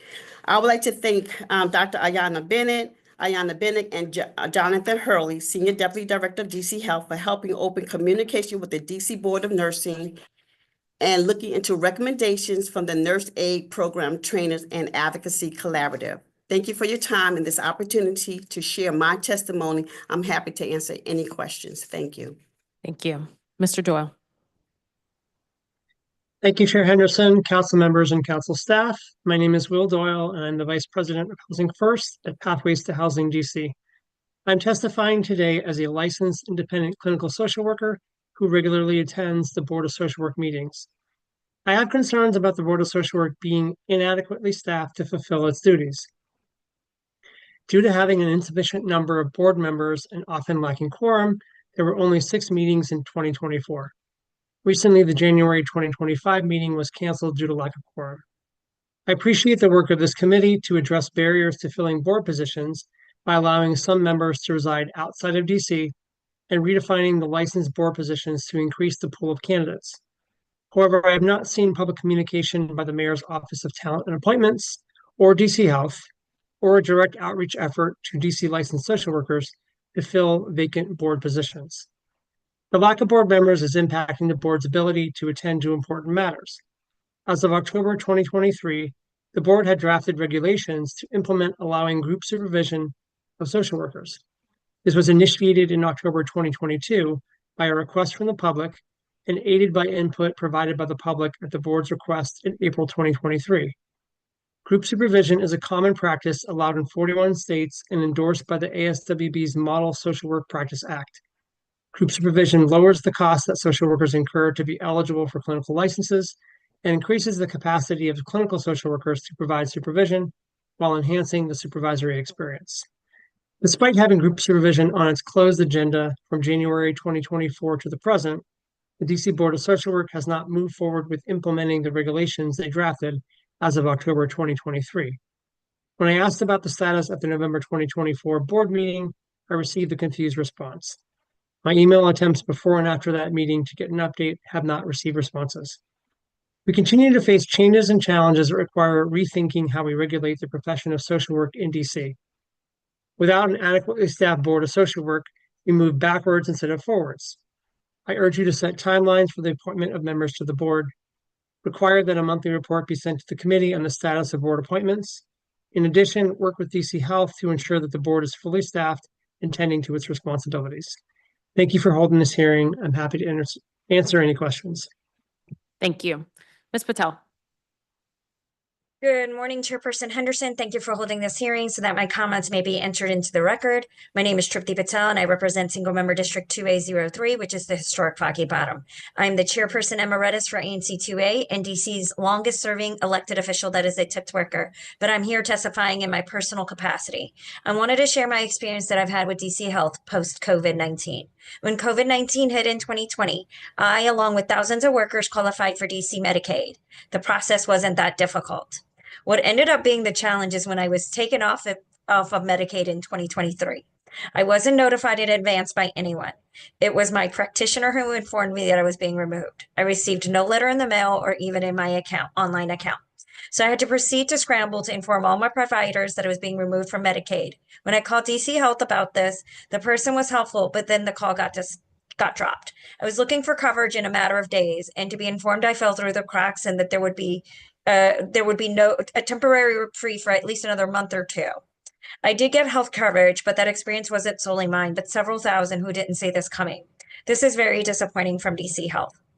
Do not get me wrong, I'm grateful for this agency, but there has to be a way to communicate effectively about the changes that impact thousands at once. While there was an attempt to remedy the error, what was done in the beginning to ensure a seamless transition was now difficult. I do have some suggestions. If someone is on Medicaid, they are most likely on SNAP. Why isn't this done together versus separately? I was having to duplicate so many things when this was already done in the system, etc. I want this agency to be successful, and for the most part, I do think it has been, but it's got to be better for the residents of DC. On a final note, I ask that you stand with tipped workers, consumers, and voters who supported the elimination around tipped wages. Part of the argument is that economic justice is also health justice. Thank you, and I'm prepared to answer any questions to the best of my ability. Thank you. Mercedes? Hi, everyone. My name is Mercedes James. I'm the Associate Director of Health and Compliance at KIPP DC. We operate 20 schools and programs across 8 campuses, and we serve over 7,500 predominantly Black students in the district. This time last year, I testified on the challenges of the DC school nursing model and the administration of medication, or the AOM program. I'd like to first highlight 4 enduring challenges of the current school nursing model. Still this year, the health suites are not equitably and consistently staffed. There's no clear delineation of the nurse versus the health tech responsibilities. Immunization tracking and reporting, those processes are really cumbersome and don't always align with the physicians. In this case, I'm really speaking on the ASIP schedule. A lot of the doctors will say that the student is up to date on their shots, but then DC Health will say something else. So that's like a problem here. Lack of coverage for our extended years. So this includes summer school in the weeks of August. I know a lot of the nurses are out for training during that first week of school, which is really hard for us. Some enduring AOM challenges for KIPP DC is the number of AOM training slots has been restricted this year by about, I think over 50%. So that means that the people who would want to become AOMs, they don't have the opportunities as much to do so this year. The AOM training instructions and the process are still extremely overwhelming. There's so many steps and it's really unclear as to what to do. So that becomes a problem for us as well. The timelines are really strict to access and complete the modules online. And then being required to travel to Silver Spring from DC on a Wednesday, Tuesday, Thursday for 8 hours is just really a lot for our staff members as well. And then they still have to complete their everyday tasks. Also, information overload is like a really big thing for us too. It's a lot of information for people who don't have a healthcare background at all. So that's like one thing that we're noticing is a really big issue. I do want to highlight, though, 3 positive outcomes of the school nurse model and AOM program: stronger day-to-day communication between the nurse managers and myself, more AOMs than last year. We started with 7 AOMs. We now have 40 AOMs and more are inquiring. Last year, 7 out of 8 campuses were provided less than 40 hours of health suite coverage nearly every day. This year, since August 2024, only about 25 instances, so there is an improvement there. And we know that the model won't change overnight. We know that it won't be able to be fixed overnight, so we do support and appreciate what the model has done so far and helping to keep our school body healthy and safe. Thank you. Thank you. Thank you to this panel of witnesses. I do want to just mention there's a person who signed up to testify, Chassis Hawkins Younger. We've been trying to send you an invitation for you to join as a panelist. You keep declining our invitation. So just accept and we can get you in here. But thank you to everyone who testified. Ms. James, I'll start with you. I'm a little surprised when you said like the AOM training slots has been restricted by about 50%, which, there was a time we were trying to like beg people to get AOM trained, and now we're suggesting that you can't do that. Has DC Health provided LEAs with any information around why this number has gone down? I'm not really sure as to why, but I was to understand that the licenses has been reduced. I know last year we had about 100 slots per month, and this year we only have 40 across DC. Okay. All right. We will follow up on that. But thank you for being here. Yeah. I will also, like I mentioned earlier to Ms. Davis from Children's National and a couple other people who testified, we've been having some ongoing conversations with DC Health around the school nursing program and to ensure that, our model is capturing the models, perhaps some unique models of some of our schools. Extended school year, for instance, would be one of them where, you guys go for a little bit longer than everybody else, but you still need a nurse during that time because you have students who are on campus. And so we'll follow up on that. Ms. Patel, thank you for being here. And I'm sorry to hear about your experience. I will say, just to clear the name for DC Health, they do not do Medicaid enrollment. That is DC Healthcare Finance.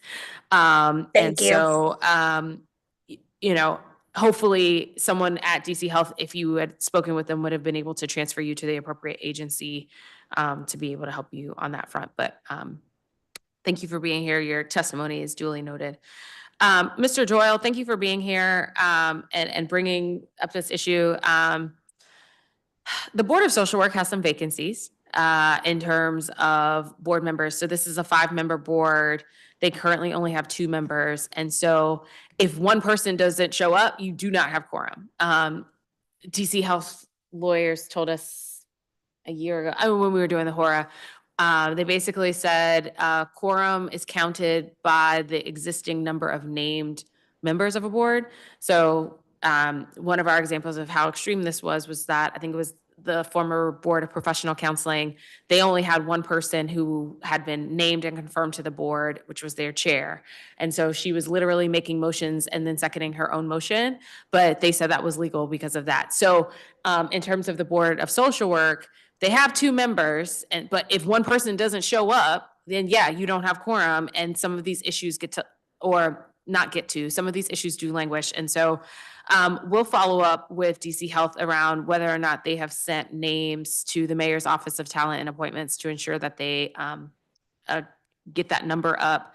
But I also was talking to my staff that perhaps we need to just pop in on some of these meetings as well.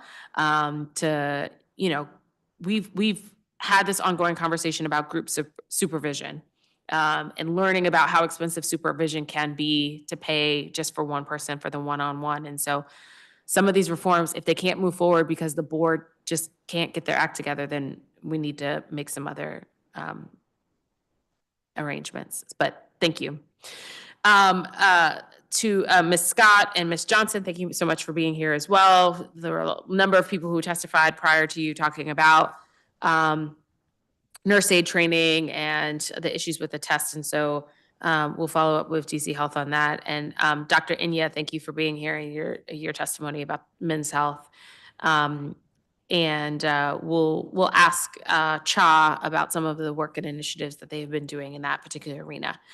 I don't have any further questions for this group. This is an unfortunate piece of when you come later in the hearing. A lot of people have already talked on the topics that you have talked on, and I've asked some questions on that front. But if you could please submit your testimony for the record, and certainly appreciate you all being here. Thank you. Okay. Because we've had some folks who have been missing, I'm just going to call everyone else that I have left for this first part of the hearing. I said this at the top, but just so folks know, in an effort to increase accessibility, we're trying out starting a hearing time slot at 10, and then we're going to come back and do start again at 3. So we're going to recess. So there's another group of folks who are going to be coming in, but this is my last group for the 10 a.m. So Caitlin Huck, Lauren Tooley, Rajan Thomas, Stacy Adams, Kristen Yochum, Chris Avila, Barbara Betterow, Eric Goulet, and Danielle Nelson. So again, got to affirmatively accept our invitation to become a panelist. I'll give it a minute while we're waiting for some folks to come into the room.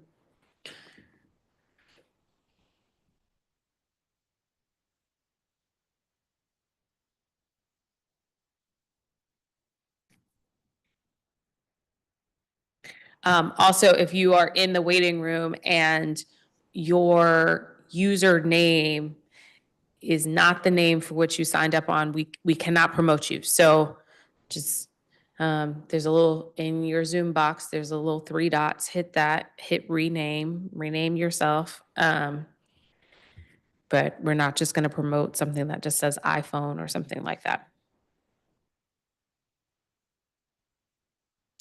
Okay. Starting to see some folks. So I see Caitlin. So Caitlin, when you're ready. Good afternoon, Chairperson Henderson and members of the Committee on Health. My name is Caitlin Hauk.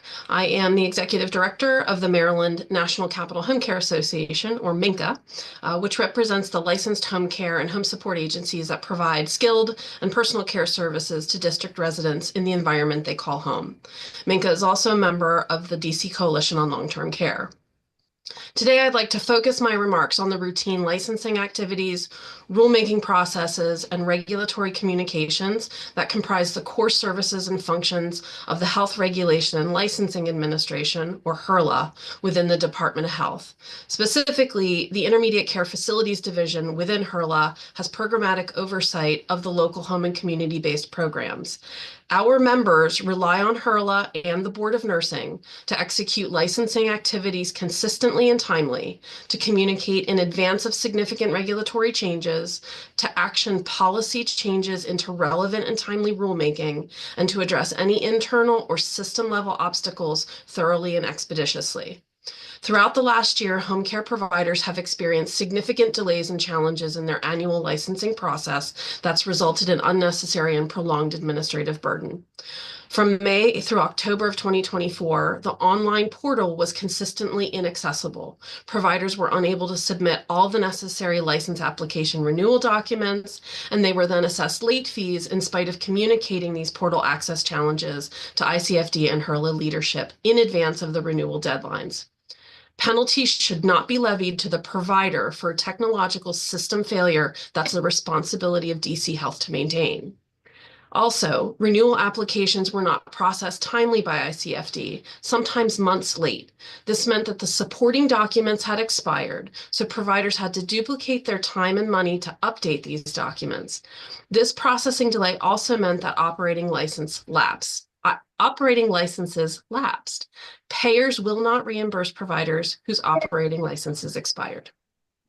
There's also a troubling pattern of prolonged delays and flawed processes when it comes to the department carrying out rulemaking as another core function.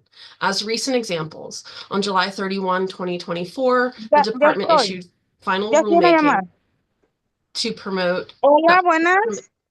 Hold on, Miss.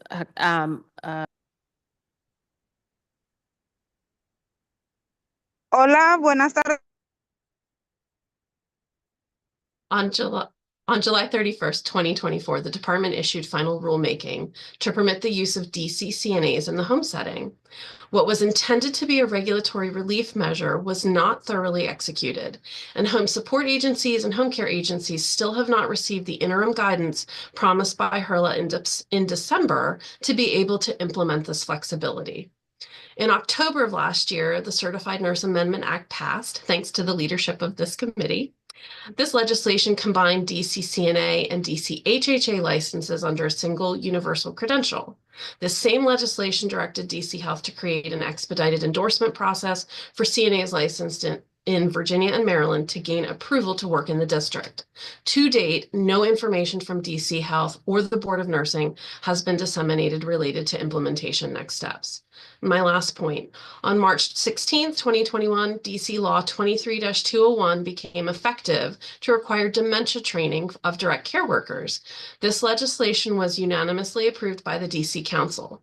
Now, 4 years later, the Department of Health is still working to publish regulations on this mandate and enforce provider compliance. As written, the proposed regulations put the department at the center of determining whether a dementia training program should be approved. This stringent and inflexible approach to its regulatory authority only hamstrings the department in its ability to promulgate effective, timely rules, and particularly at a time when the department is experiencing greater resource constraints. Thank you for the opportunity to testify and share the scope of impact that the department has on the provider community, the direct care workforce, and the constituents who receive home care services. As my colleagues in the stakeholder community have shared throughout today's hearing, additional oversight and accountability mechanisms are needed to ensure that DC Health effectively, efficiently, and consistently executes the full scope of its responsibilities. Thank you. Thank you. Ms. Hawkins-Younger.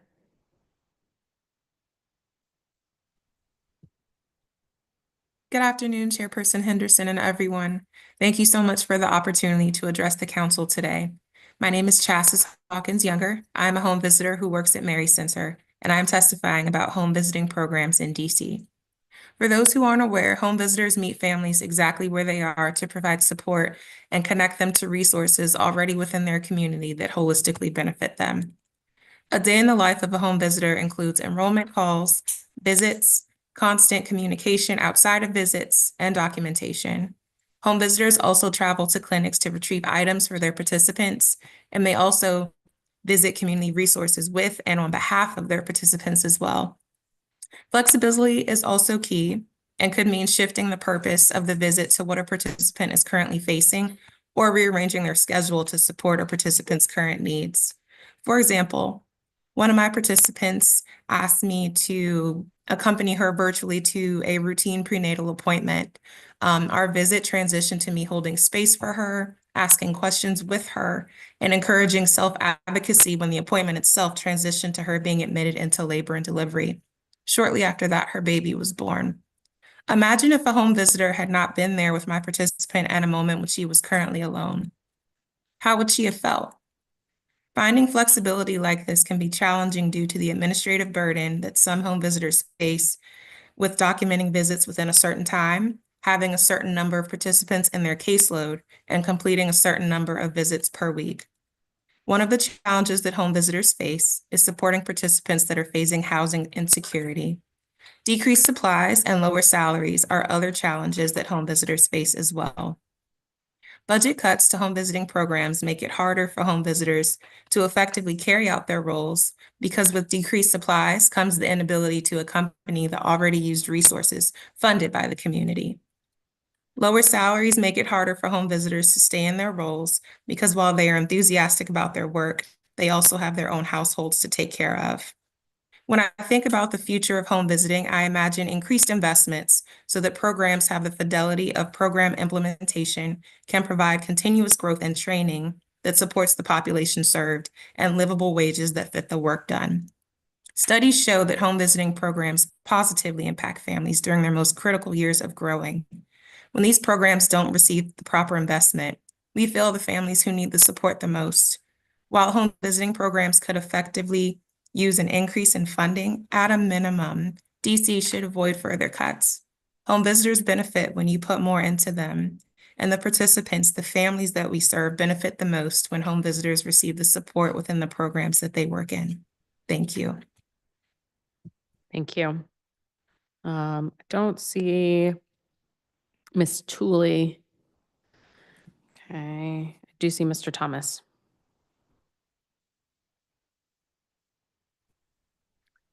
Yes, good afternoon, Chairman, Chairperson Henderson, and members of the Committee on Health. Thank you for the opportunity to be able to testify today. I'm the CFO of HMI Home Health Agency, which has been providing home care services to DC residents for more than 35 years.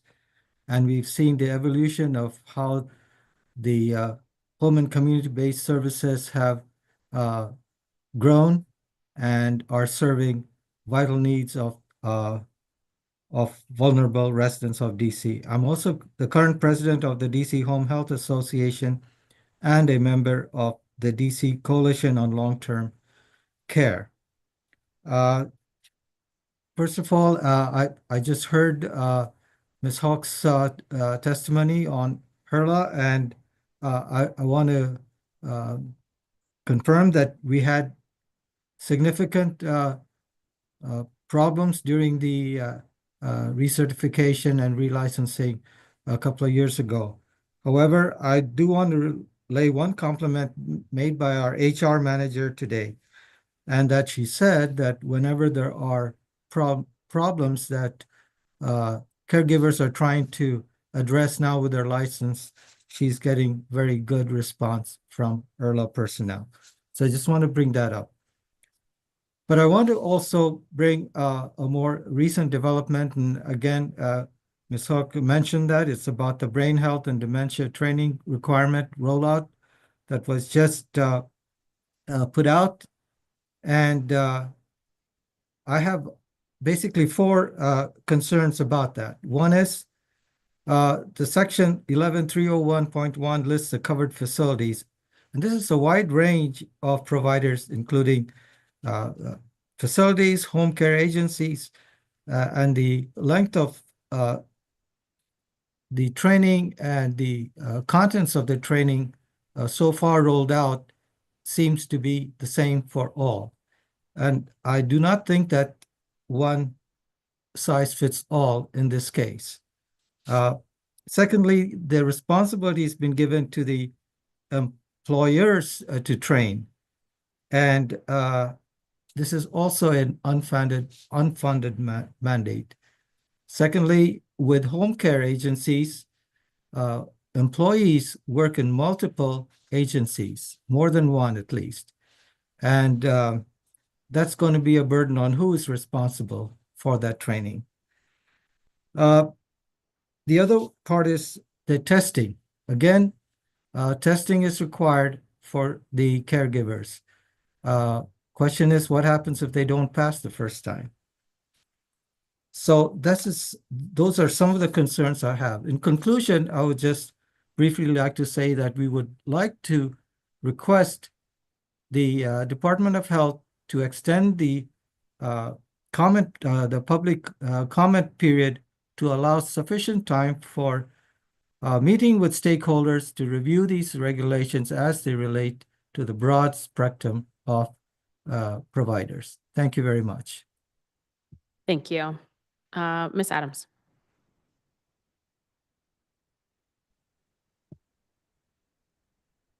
Hello, Chairperson Henderson and members of the Committee on Health. Thank you for the opportunity to testify today. My name is Stacey Adams, and I am a mother of 4 and a Ward 8 DC resident. My children are Aiden 8, Zoe 6, Onika is 2, and Ostacia is 1. I learned about healthy steps after I had my 3rd child, Onika, who will be 3 in May. I was attending an infant well-child visit at Anacostia Children's Health Center. And when me and her father were approached by a Healthy Steps specialist, they engaged me and they talked about having a mental health session to help cope with any mental health concerns that I had went through. This was my first time I had ever heard of the program like that, and it should be noted that with all of my children, I struggled with postpartum depression. Me and her father were offered counseling sessions, and we talked about our family issues and how we struggled, especially with the new infant. I feel like I had an outlet and I was able to express my feelings and not bottle them up. I also attended monthly sessions with Healthy Step participants where we learned about different resources and programs. They helped introduce me to the Early Childhood Innovation Network, and I was able to get a scholarship for my certificate program at Georgetown University for the infant and early childhood mental health, where you are trained to become a community health worker. The program helped me to gain and utilize skills such as practicing mindfulness, exploring different avenues to raise my children, and communicate effectively with them.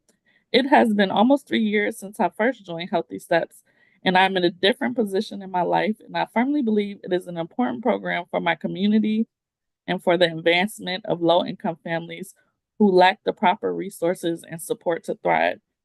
I feel like I'm better able to help my daughter now and my children thanks to Healthy Steps and the community health worker training. Even now, I'm sure there are more things I can learn about my children's development and my own mental health. And the Healthy Steps specialist can help so many other people in the same way. I hope more families can be supported if there's more funding for Healthy Step programs. Thank you, and I'm happy to answer any questions that you have. Thank you. Ms. Yocum? Thank you, Chairperson Henderson. Thank you for always receiving public testimony on the issues that matter to residents of the District of Columbia. My name is Kristen Yocum, and I'm the Executive Director of Operations at Paul Public Charter School. Paul's located in Ward 4 and serves over 750 students in grades 5 through 12. Today, I'm here to testify regarding student health suites in the District of Columbia. Let me start by saying the Paul staff, students, and families love our currently assigned school health tech. But as great as she is, the students at Paul and throughout the city deserve more. They deserve a school nurse. In October, the senior deputy director of the Department of Health testified that 98% of health suites had a 40-hour-a-week staff member. That is an accurate and important statement, but we must be clear not to confuse it with the statement 98% of schools have a school nurse. We are far from that goal. Here are some important numbers to keep in mind. Full-time daily school nurse means that there's an RN or LPN who goes to a school every day to provide care for the students there. About 34% of the health suites in DC meet that definition. Nursing coverage means that one RN or LPN is in a cluster of 4 schools. That RN LPN serves on site at only the one school to which they are assigned, with phone availability to the other schools in the cluster. About 85% of the health suites in DC fall under this definition. Finally, in-person staffing means that the school has a health suite. It's staffed every day by either an RN, LPN, SHT, or school-employed AOM. It's important to note that 28 schools are in clusters that do not have an RN or LPN at all, meaning they do not have someone directly in their cluster to provide phone coverage. 66%, or 123 of the public schools with health suites in the District of Columbia, do not have a school nurse on site daily. When the cohort model was introduced, it was presented as a way to efficiently meet the nursing shortage by assigning 5 health professionals, RNs, LPNs, SHTs, to a cluster of 4 schools. Today, however, clusters are staffed with only 4 health professionals for the 4 health suites, leaving no ability for a nurse to float to provide in-person coverage at 1 day a week at each school. Nurse managers remotely oversee around 25 schools each. DC Health explains that phone coverage provided by the cluster nurse fills these gaps, but for a child experiencing a medical crisis, a nurse on the phone is no substitute for a nurse in the room. No one understands the strain of staffing shortages more than educators right now. We recognize that healthcare professionals, especially nurses and health technicians, are under immense pressure. I do not make this testimony under the illusion that there are school nurses just waiting in the wings to be hired, or that we have Prince George's County money. The school health program has already had to downgrade the original plan of 5 health professionals per cluster to 4. This added strain without increased capacity could necessitate future shifts in staffing. The reality is that without structural change to training and retention within the school health program, we will continue to see a cycle of burnout and turnover among RNs, LPNs, and SHTs. Thank you. Thank you. Chris?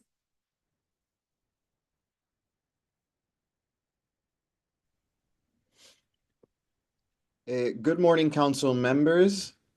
My name is Chris Avila, and I'm the Health Operations Manager at Capital City Public Charter School. By the end of this school year, I would have completed my 4th academic year with the school. Capital City has had a long partnership with the CSS program. I have worked directly with the Health Suite for the past 3 years, with this school year feeling distinct from the others. This school year has felt unique because I see and feel the benefits of the new staffing model from the CSS program. Not only have we had increased and consistent coverage of our health suite, our health tech also builds relationships with both staff and students and works together with me as a team. When students need health-related help, a potentially very vulnerable situation or moment for them, a consistent and trusted staff member is important to help get to the root of the problem and provide the best support possible. In our health suite, that can range from something as simple as an ice pack to leading a grounding exercise with the student having stomach pains from an anxiety attack. At the top of this school year, I met with our health tech and I shared with them how I envisioned a rebranding of our health suite. I wanted parents, students, and staff to feel like it was a good, reliable, and cared for resource. Consistent coverage of our health suite has been key to help realize this vision. The staffing model does pull our health tech away from our school from time to time, and we typically find out about these changes only on the same morning of the absence. But overall, the suite is more consistently staffed, a major change from the last school year. That said, I believe an important opportunity that DC Health has to further strengthen its impact in schools is by ensuring CSS staff receive additional training in key areas like diabetes management or for the health suite's known caseload. The CSS program has great staff, and with more comprehensive training, they would be even better equipped to meet the diverse health needs of students. Finally, we're grateful for the steps taken to streamline AOM training in schools. It's critical to ensure that school staff are adequately trained to administer these life-saving medications for students. We recommend that DC Health identify additional AOM trainers that schools could voluntarily use to train more staff and to add extra capacity, and also ensuring that this information is routinely updated on their webpage. This way, in conjunction with the new staffing model, we all take a bigger step towards a more robust public health infrastructure in our schools. Thank you for your time and happy to accept any questions. Thank you. Ms. Barreto?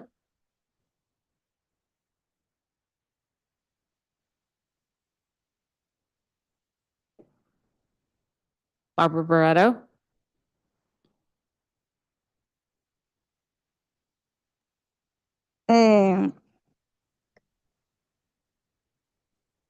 Buenas tardes, mi nombre es Bárbara Barreto. Yo participo del programa de visitas en casa, Padres como Maestro, y hoy vengo a dar mi palabra y a testificar el trabajo que ofrecen.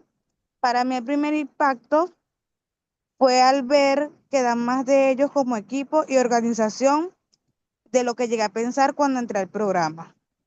Más que una visita, es un apoyo para mi hijo, para estimularlo más en su aprendizaje y reforzar ciertas cosas en su desarrollo. Para mí, mi visitador de hogar ha sido una presa fundamental, ya que me ha apoyado y nos ha ayudado a crecer como familia. Nos da técnicas para seguir avanzando en el aprendizaje de mi hijo. Y en lo personal para mi hijo es una alegría al escuchar que llegará nuestra trabajadora de apoyo familiar. Mi hijo se siente seguro cuando tenemos las visitas de una hora y nos divertimos junto a nuestra apoyadora familiar. Se expresa muy bien de ella, como ella de nosotros cuando estamos en el poco tiempo de una hora de la visita. Y yo siento que son un gran equipo como programa, como equipo, en todo. Han sido más de lo que incluso llegué a pensar. De verdad que es un apoyo fundamental para nosotros, el apoyo de ellos.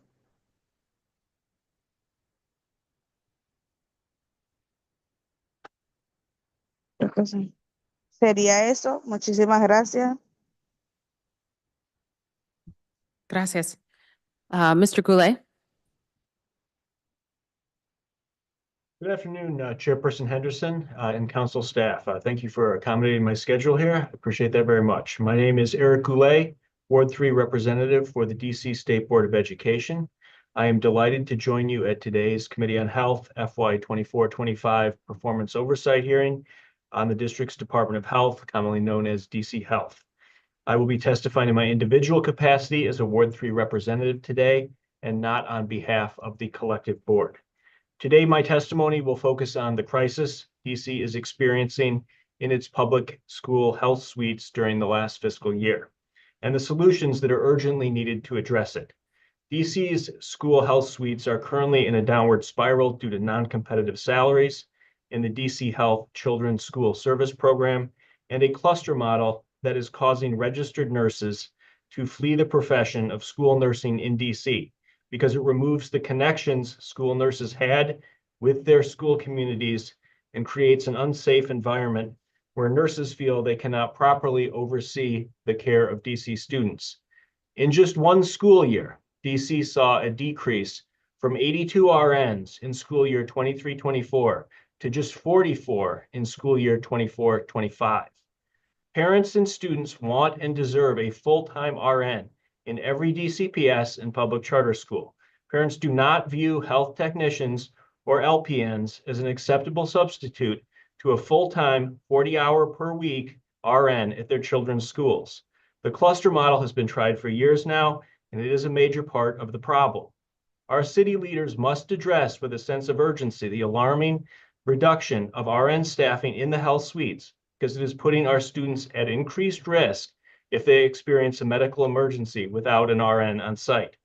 On September 18th, the DC State Board of Education unanimously passed a resolution advocating for enhanced school nurse staffing in DC schools. On January 29th, the State Board of Education submitted Bill 26-97, the Universal Public School Nurses for Safer Students Amendment Act of 2025.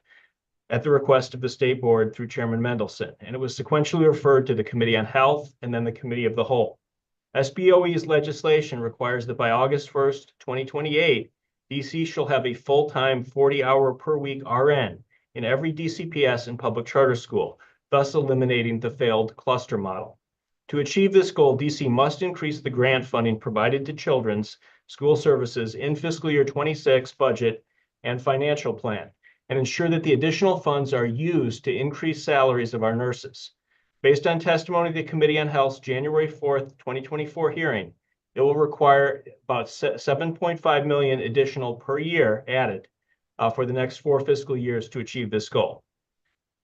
I respectfully request that the Committee on Health approve this legislation and hold a joint public roundtable with the Committee of the Whole to expeditiously keep pace with the budget and approve this for the upcoming budget process.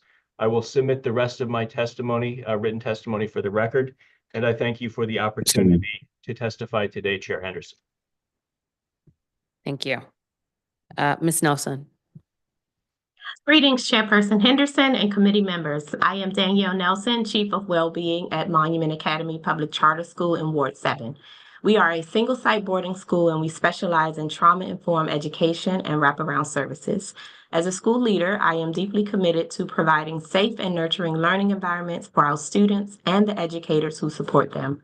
Student and staff well-being, along with thriving families, will continue to be our top priority.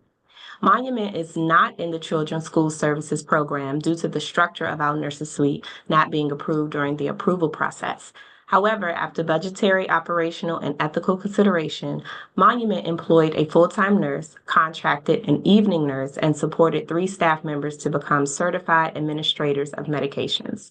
Monument's full-time school nurse, Chandra Hopkins, and other contracted and certified personnel are huge assets to our students and families. Since Ms. Hopkins' hire date in 2020 during the pandemic, our nurse coordinated a robust COVID testing protocol and successfully implemented practices to improve our immunization compliance rate from 20% to 100% to comply with no shots, no school. She communicated and worked with the Department of Health, OSSI, Children's National Medical Center, and the Public Charter School Board to improve immunization rates. She also increased the number of our students' hearing and vision screening assessments by partnering with Children's and Elaine Ellis Health Services.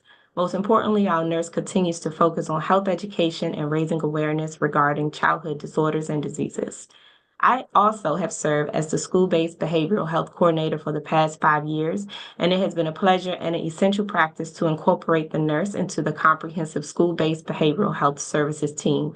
Due to the effective and efficient collaboration within the Wellbeing Department and Nurse Services, our school was able to increase parent communication regarding student health observations, needs, and emergencies, conduct timely student assessments regarding sleep, dental, physical, and mental health and hygiene, and manage critical medication management issues. Lastly, our nurse continues to assist families by linking them to community resources, navigating insurance barriers, and building trusting relationships with students and guardians as we combat sensitive issues, risk behaviors, and student health needs in school spaces. In closing, we appreciate the CSS team for working on a model to address well-known national nursing shortages. We believe there are still areas for improvement, including ensuring consistency in the coverage from the same personnel so strong relationships with students can be built, and making sure all health suite staff receive effective training to support the immunization documentation process. Additionally, we're grateful for the steps taken to streamline AOM training in schools, which is critical to ensure school safety and adequately trained to administer life-saving medications to students. We recommend DC Health identify additional AOM trainers that schools could voluntarily use to train more staff to add extra capacity. Thank you again for this time to testify and advocate on behalf of this issue. Thank you. Thank you to this panel of witnesses again. Usually we get down to the end. So I know a number of you testified about school nurses. We certainly have some questions to DC Health about that, but also have been having some conversations with DC Health as well as the mayor's office about what does the next iteration of this program look like given our staffing, and also given what's happening sort of regionally speaking in terms of nurses. And I would say RNs are great. LPNs also can do this job very well. And so we just need to figure out how do we do better in terms of our retention strategy on that front. Thank you to Ms. Adams for testifying about the Healthy Steps program. We heard someone who testified earlier. It's always good to hear how folks are experiencing the program and the work that you all are doing there. I don't have any further questions specifically for this panel. If you can please make sure you upload your testimony for the record, but thank you so much for being here. Okay, so that was the last person I had for the 10 a.m. beginning portion. We are going to recess until 3 p.m. And so we will be back at 3 o'clock. Thank you.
Okay, and we're back.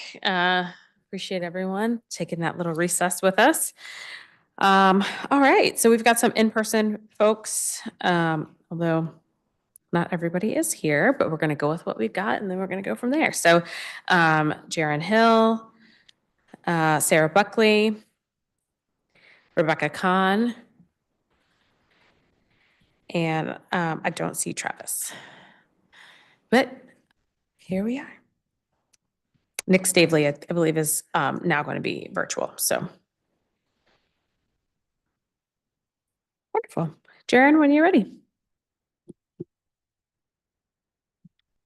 Is this thing on? Okay. Chairperson Henderson, thank you for the opportunity to speak here today. I'm Jaron Hill Lockridge, Chair of the Ward 8 Health Council and the Director of Strategic Partnerships at Dreaming Out Loud. I don't need to tell you about what we do, so I'll just get into the things.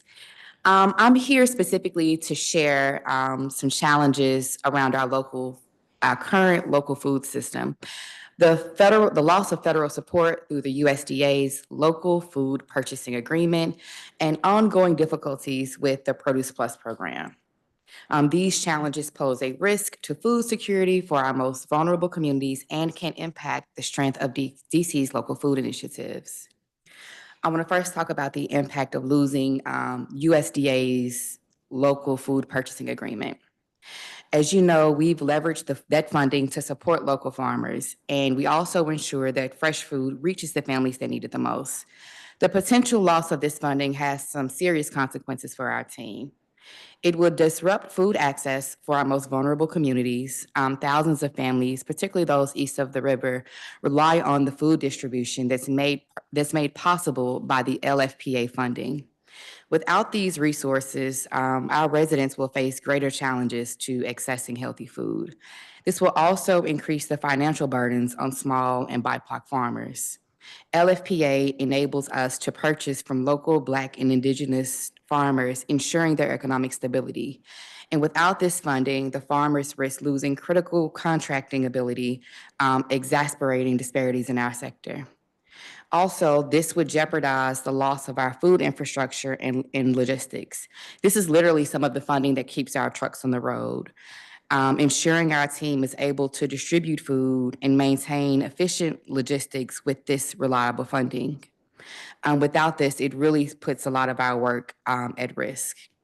Then I want to also talk about the Produce Plus program. Not going to name anybody in particular, but there have been some challenges when it comes to transparency and making sure that all markets are able to access certain data. There's really been a lack of transparency, and that has significantly hurt certain markets, particularly those really serving Black and low-income communities. Our markets just haven't received the same level of support or promotion. And this imbalance directly undermines the program's intended purpose and exacerbates food access inequities. I think we're going to stop there. We're going to stop there. So thank you for your time. Thank you. Sarah. Hello. Thanks for having me, Chairperson Henderson. My name is Sarah Buckley. I'm a DCPS parent and a member of Parents United for School Health. I'm here today to talk about DC Health's oversight and management of school health suites in DC public and charter schools. In particular, I would like to emphasize that the cluster model for staffing those suites, in which most schools are staffed with health technicians rather than licensed nurses, continues to fail our students and urgently needs reform. I first want to recognize and thank DC Health for stepping up its engagement with parents on this subject over the last several months. The community health team has worked with Parents United for School Health to establish a parent advisory committee to discuss the ongoing problems in the design and implementation of the cluster model and to receive ideas and input for potential solutions.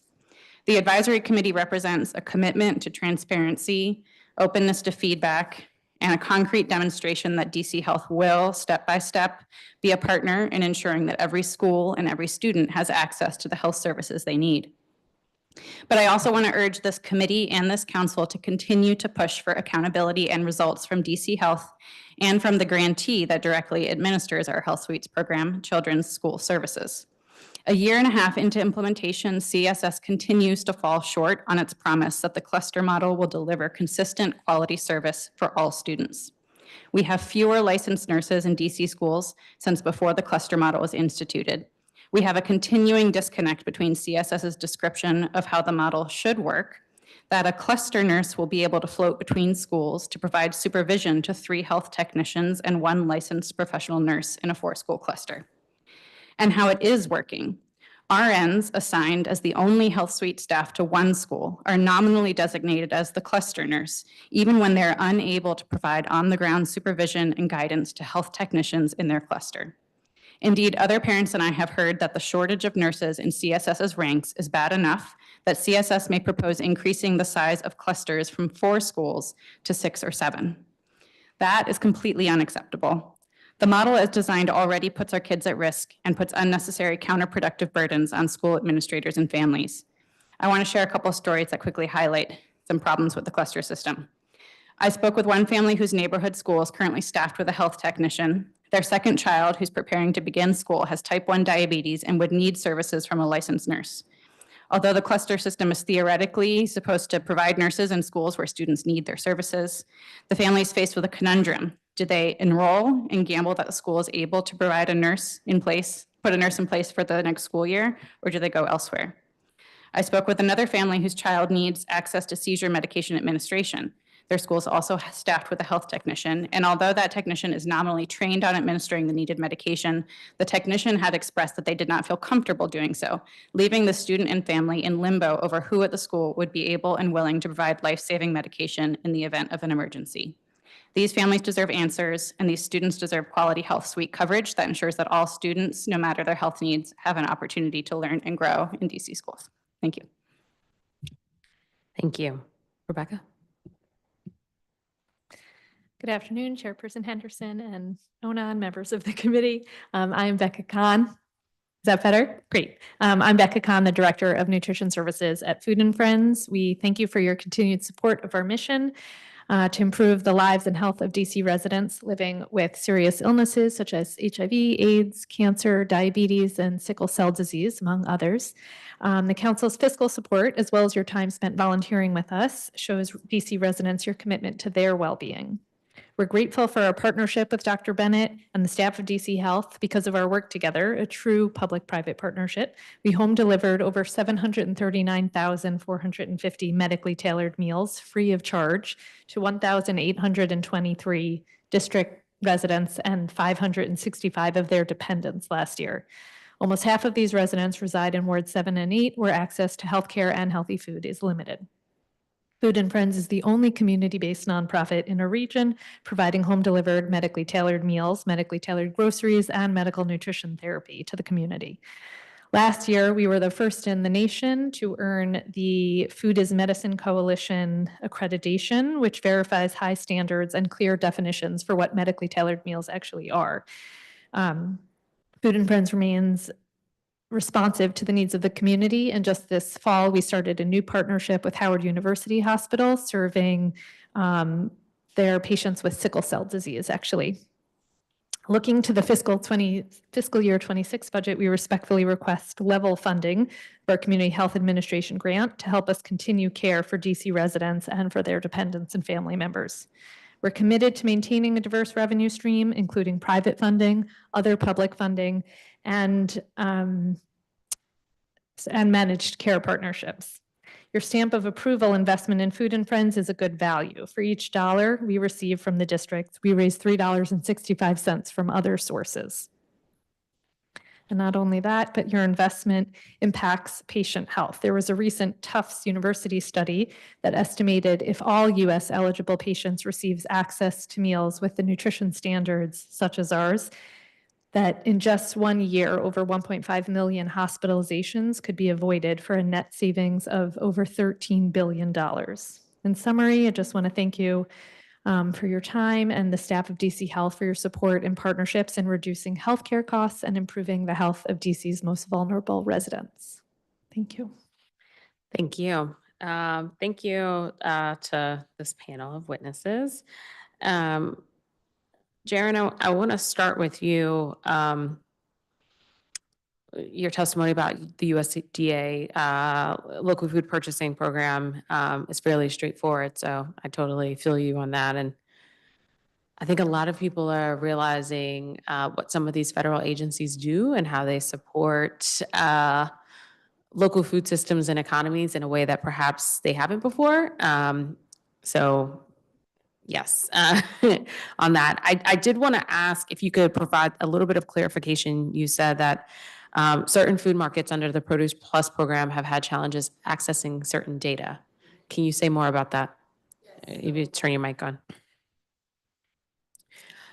So we recognize, particularly east of the river, that some of the farmers markets are not receiving the same type of promotion, not letting customers know that there's a farmers market closer to the actual location, kind of steering people to certain farmers markets, not being clear that there is a farmers market closer to your home that might be easier for you to access. So particularly our Kelly Miller Market would really love some support for letting the Ward 7 community know that we're there, as well as our Fort Stanton location as well. Okay. Yeah, I mean, frankly, it serves everyone if folks are able to support their local markets in the same way, because from a sustainability standpoint, it would be beautiful if people can walk or bike or scoot or, you know, whatever, as opposed to driving across town to go to a farmer's market when there's one in your backyard. Now, obviously, days of the week are different, right? So if you're looking for a farmer's market on Sunday, you might have to travel to get to one. Okay. But also if we were allowed to market directly to customers in our community that were there. Oh, I see. So you mean if there's a way for individuals who have qualified for Produce Plus that you can do direct marketing to those individuals to say, hey, based on zip code, like we're right here. Because you've come to our market, we're here, and we can continue to market to you as opposed to having to go through the current system that says that we have to go through another entity. Got it. Okay. We can ask about that for sure. The other question that I have on that front would be, so at certain farmers markets where they do accept the Produce Plus, they usually have somebody who's there who can help someone navigate if this is their first time, or if they're trying to sign up. Have you all had that challenge at the Kelly Miller or Fort Stanton market? We have had that challenge, and at times we have to turn people away because their card and their benefits aren't loaded right. So there's a significant challenge there. Okay. All right. We can certainly ask some questions about that. Thank you for being here and for raising that. Ms. Buckley, thank you for being here. You obviously don't have the benefit of the earlier testimony, but lots of people have testified about school nursing. It is good to hear, though, that DC Health did launch the advisory committee as they said that they would. Are you finding that the conversations are fruitful? We've had one meeting so far in January. Okay, one meeting. Quarterly, yeah. So we definitely set a good baseline and had a lot of questions and back and forth, sort of from the parents and DC Health. So I think that they will be fruitful, and I think we'll have some more to say when it comes to be budget oversight time. Okay.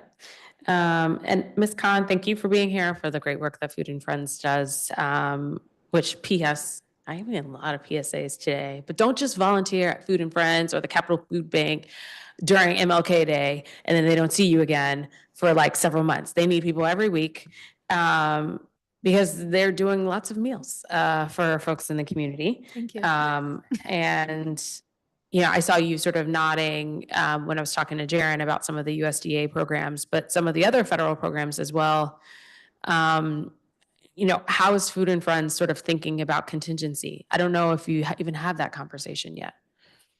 It's a great question. Thank you. We're having it pretty amorphously because we don't have a lot of answers. So we just kind of are talking about what could change if we lost funding from different sources. And, you know, we don't have an answer right now, but does that mean changing the ingredients of the food? Do more people go on a vegetarian meal plan? You know, what does it mean to keep the most people served, giving them the best quality we can without compromising things? You know, does it change the number of people we can take a month or how long somebody can stay on service? We're having conversations, but we don't have a reason to make those decisions Yeah. yet. there's so many confluence of things, and sort of also recognizing the very vulnerability of our food supply, just sort of in general. I was in South Carolina a couple of weeks ago, went to Waffle House because, that's what you do. Anyway, they're surcharging 50 cents per egg. And I'm like, man, if it's hitting Waffle House, I'll tell you that we had to change one of our beans. Those are like the cheap things, to a different bean because the price skyrocketed for that particular bean. Of So a bean. now- Beans are Mhm. usually like Your shelf go-to. stable, like you can count on it to be, But if somebody can under charge- $2. Somebody can charge you because they know you're going to buy it. So we have a different bean in some of our soups now. Yeah. Yeah. This is also making me sort of think about some of the other types of food programs that the district does, right? We do meals for seniors. We do meals obviously at schools, Department of Corrections, otherwise. And like when there are changes in terms of inflationary prices, it affects like the whole line.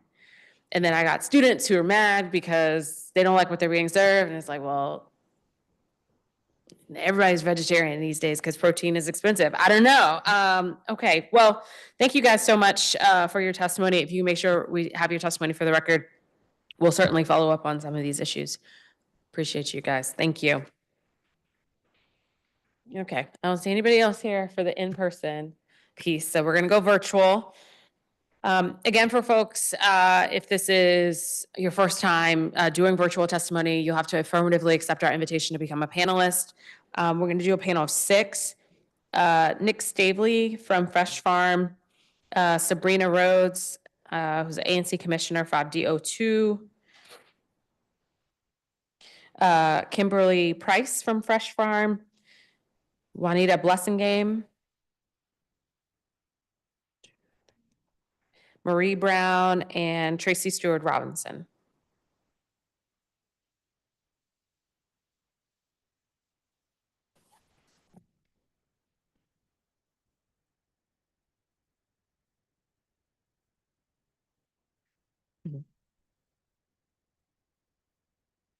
Okay, I know folks are coming into the room. So I see Nick. So Nick, we'll start with you. Okay, hi. I'm here with the whole Fresh Farm team in one room, so we can go around between that when we're good. Good afternoon. Thank you, Chairwoman Henderson, for holding this hearing and allowing us to speak on behalf of the district's most vulnerable residents, DC Health, and our local farmers. My name is Nick Stavely, and I'm the Director of Incentive Programs for Fresh Farm. I'm here today to express our gratitude to the city for increasing funding for the immensely popular Produce Plus program in FY25 and to ask the council to maintain funding for FY26. Fresh Farm is proud to partner with DC Health to manage this important program, which improves resident health and increases equitable access to healthy food among underserved Washingtonians, especially those in wards 5, 7, and 8.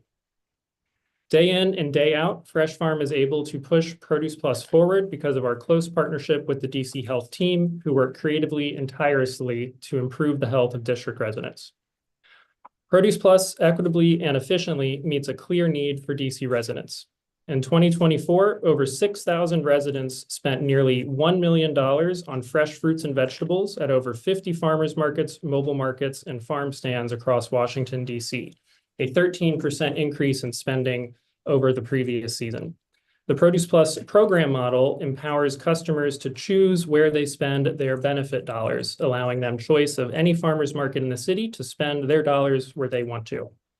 Additionally, 2024 marked the 3rd straight year that 2/3 of program participants were residents of wards 5, 7, and 8, areas that showcase the worst of our city's disparities in food access and a legacy of systemic inequities that impact communities of color.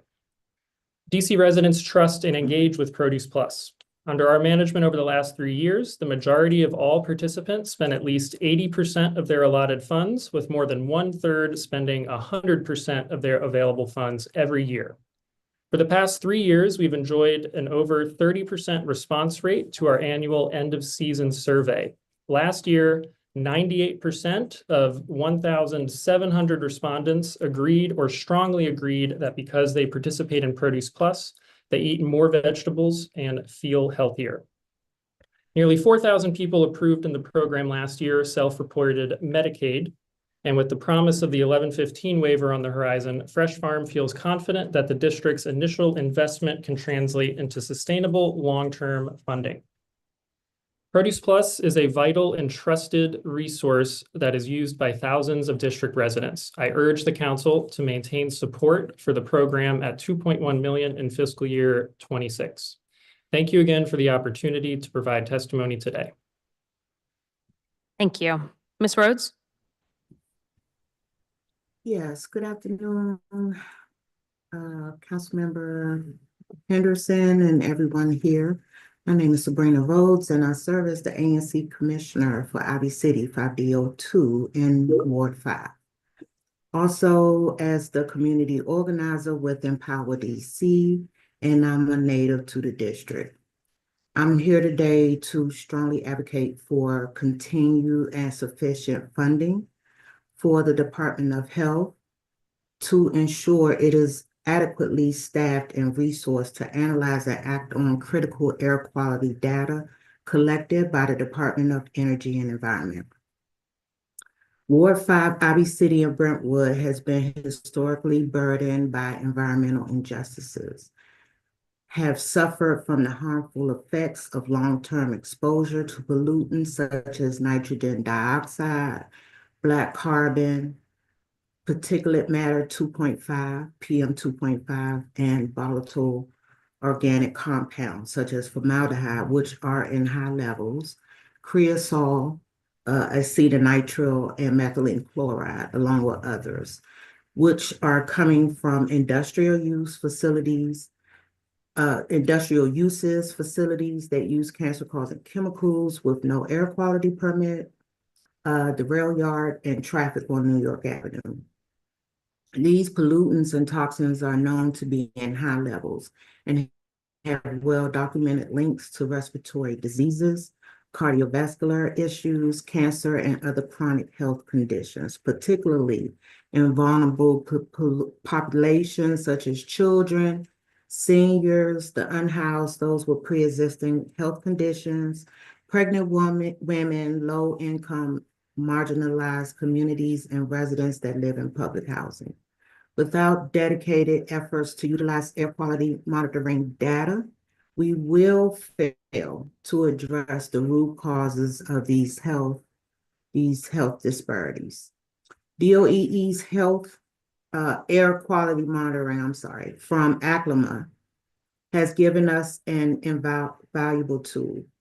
We also have a station with the purple air monitor and a black carbon monitor that our friends and scientists have installed to collect real-time localized data that tells us where air pollution is most severe, which is in an entire community.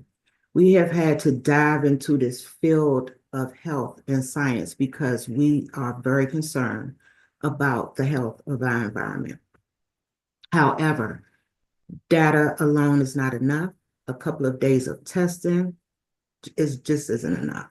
The Department of Health must have the necessary funding and personnel to analyze this data, identify trends, and implement proactive public health interventions. The risk of allowing preventable health conditions to persist and worsen has already passed and have led to increased medical costs, lost productivity, and avoidable suffering in our communities.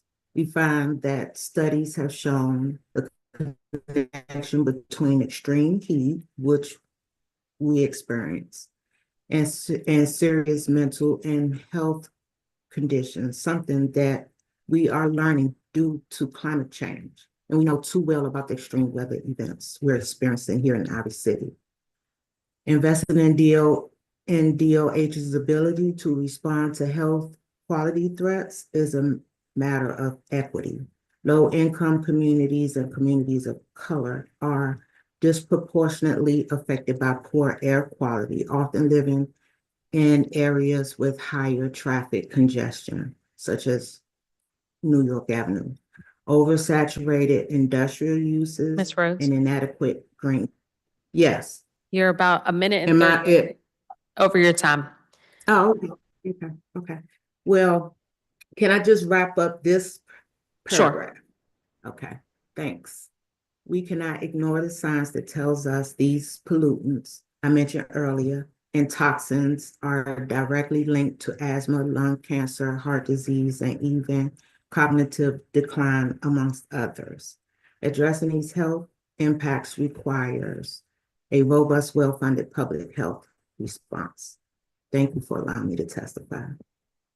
Thank you. Ms. Price?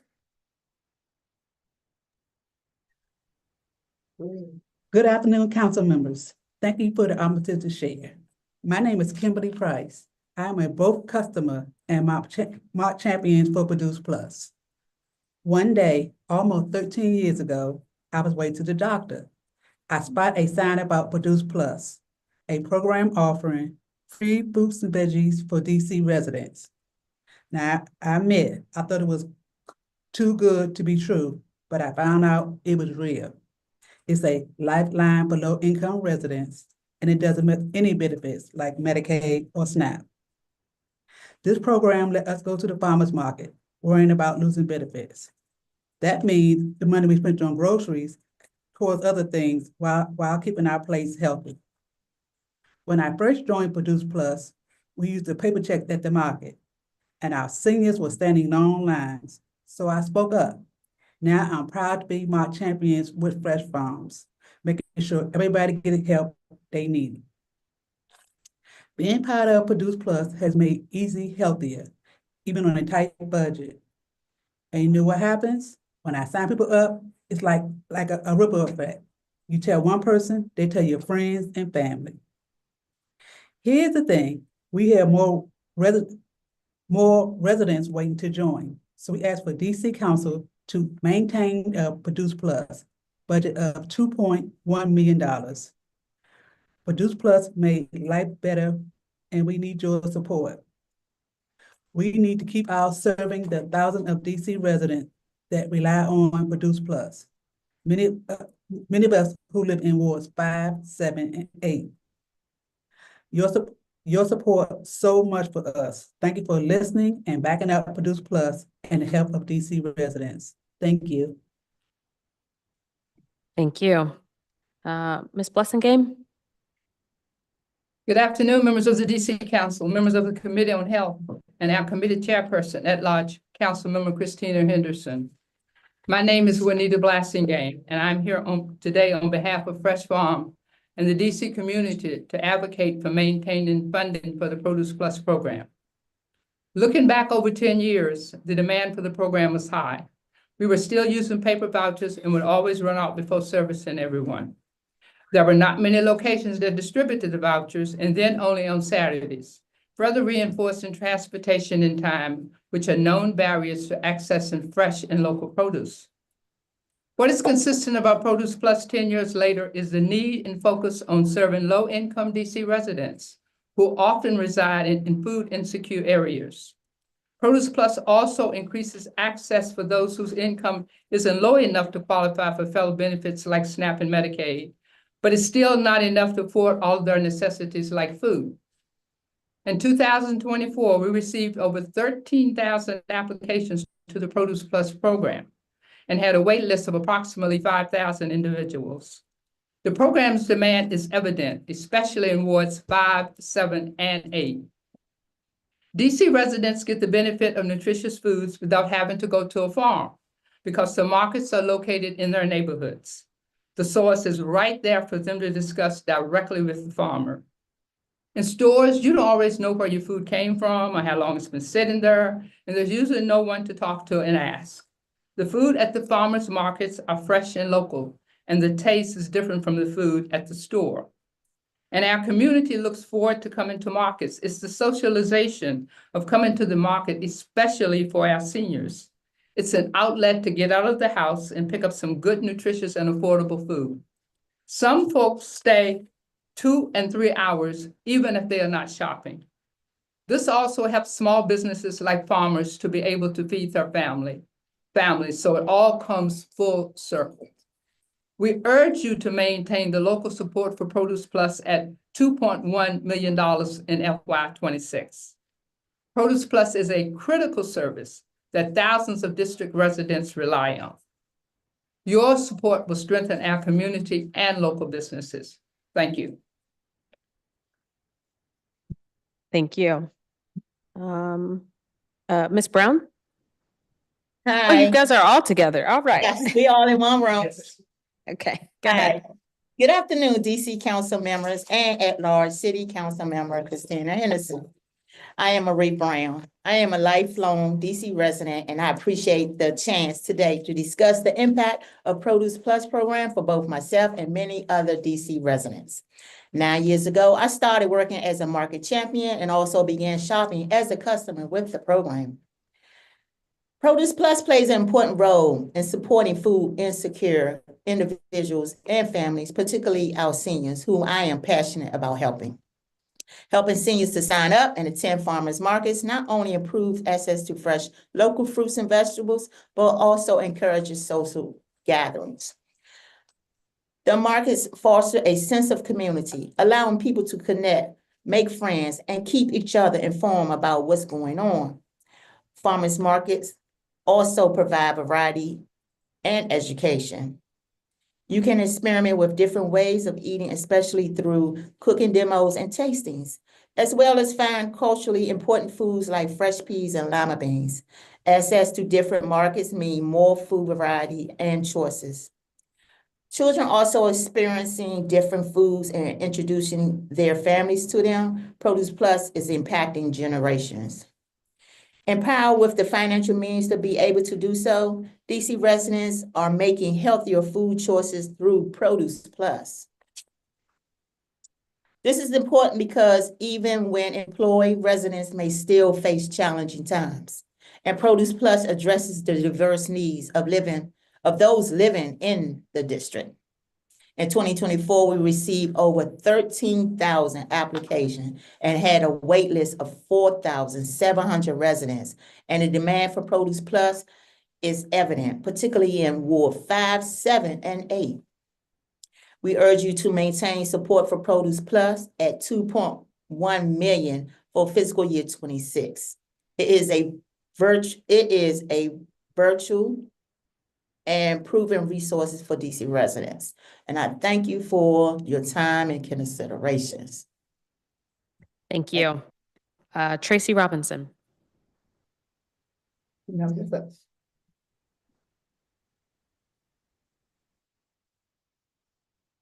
Afternoon. Good afternoon. Councilmen and Councilman at Large, Ms. Anderson. I'm coming on behalf of Summa Prime Nursing Facility. I was reaching out because we were having some issue with Crittenton once we finished schooling to get our licenses and study for our tests. So I reached out to Crittenton, the license and testing agency, to schedule my written exam for October. I was having issues registering for the written exam because I did not see our school on the list. I had to call and speak with the Jasmine at the Center to get assistance. She and I had to use another link to register for the exam for October the 9th, 2023. I scheduled my skills exam for September the 6th, 2024 at 8 a.m. I received an email to let me know that it was canceled due to unforeseen circumstances. This was frustrating and I had to study and do a refresher. I was unable to get scheduled to take the skills exam. Procedure rescheduling my appointment for October the 4th, 2024 at Immaculate School of Allied Health. This was frustrating and I had to study and do a refresher class with Summa Prime. My classmates were having the same issues when scheduling for their appointments as well. My classmates would have to leave work to take the exam and made it an inconvenient. they will reschedule to only receive the same notifications that the exams was canceled. I finally passed the exam, did the fingerprint on October the 16th, 2024. I did not hear back from the DC Health until after Christmas. I spoke with Ms. Janice Johnson, the program director at Summa Prime, who helped me get through to the DC Health to move everything along to get my certification. At Summa Prime, all of the instructions, staffs were helpful with the students. They all made sure we had the school materials from beginning to assist them with us and our clinicals. This is for the best certified nursing school. I highly recommend this school. So I was just reaching out to speak on that so that we can get in the future better assistance from this taking the testing with credential or whoever else is going to be administering this for the school system. That's all I have to say. Thank you for your time. Thank you. And thank you so much to this panel of witnesses. Ms. Robinson, not sure if you heard earlier, the CEO of Summa Prime testified, as well as one other individual, about some of the challenges in terms of testing for the credentials for CNA. So we're going to follow up with DC Health because, again, I feel like this is something that can be easily solved if we have individuals who want to be licensed. Canceling the administration of the exam time and time again is not a way for us to do that. So thank you for being here. Ms. Brown and Blasingame and Ms. Price, thank you so much for your advocacy on behalf of Produce Plus. I think it's an excellent program for which each year has more people who are interested in it than we have slots available. And so it's always a good use of when we're able to up the amount of money available for that. Nick, if you're still there, I did have a question. Yes. So I wanted to ask, I mean, obviously, Fresh Farm, you guys operate several farmers markets in a variety of different neighborhoods across the city. How do you all do, or do you do any direct marketing with Produce Plus participants in terms of letting them know about the farmers markets that are closest in proximity to them? Yes, we do. We work with the DC Health team to create an all-encompassing market guide every season that lists every farmer that's approved for Produce Plus, Senior FMNP, and WIC FMNP. We've been doing some kind of behind the scenes work to get a lot of things streamlined between those different benefit programs. So whenever somebody is in touch with one of our excellent market champions via the hotline based on when and where they wish to visit a market, we will tell them about whichever markets are closest to them. So the market guide is available on our website. The Produce Plus web pages for the last couple of years have been like in the top 3 and top 5 like viewed pages on the Fresh Farm website. All the web traffic. We promote the whole market guide and send people to wherever is closest to them. I get that when you said our market champions helping folks with that. What I'm asking is working with GC Health to, I guess, proactively either send the market guide to residents who are already approved for Produce Plus, or to say, hey, you know what I mean?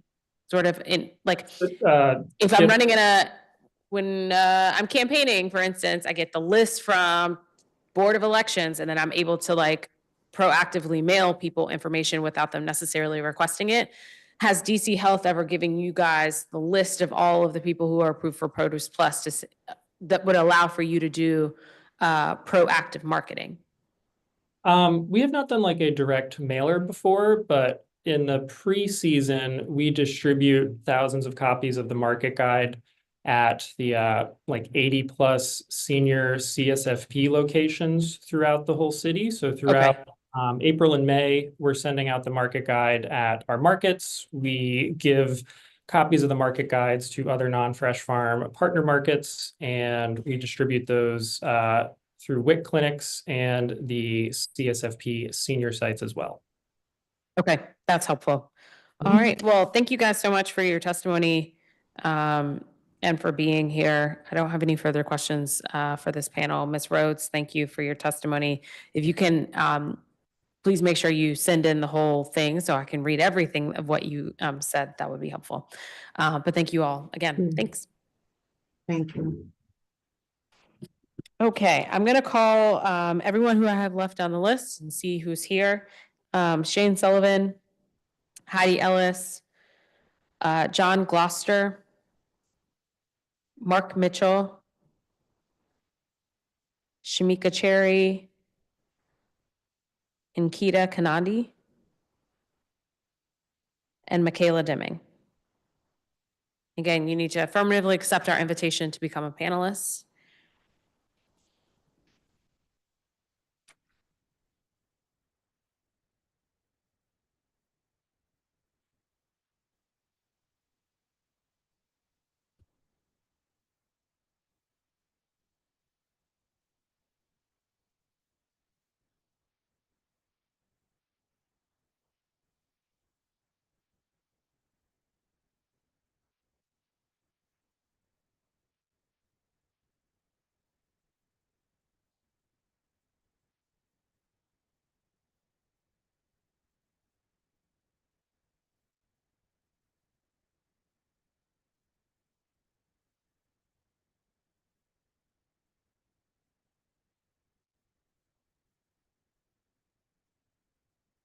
Okay, Shane, when you're ready.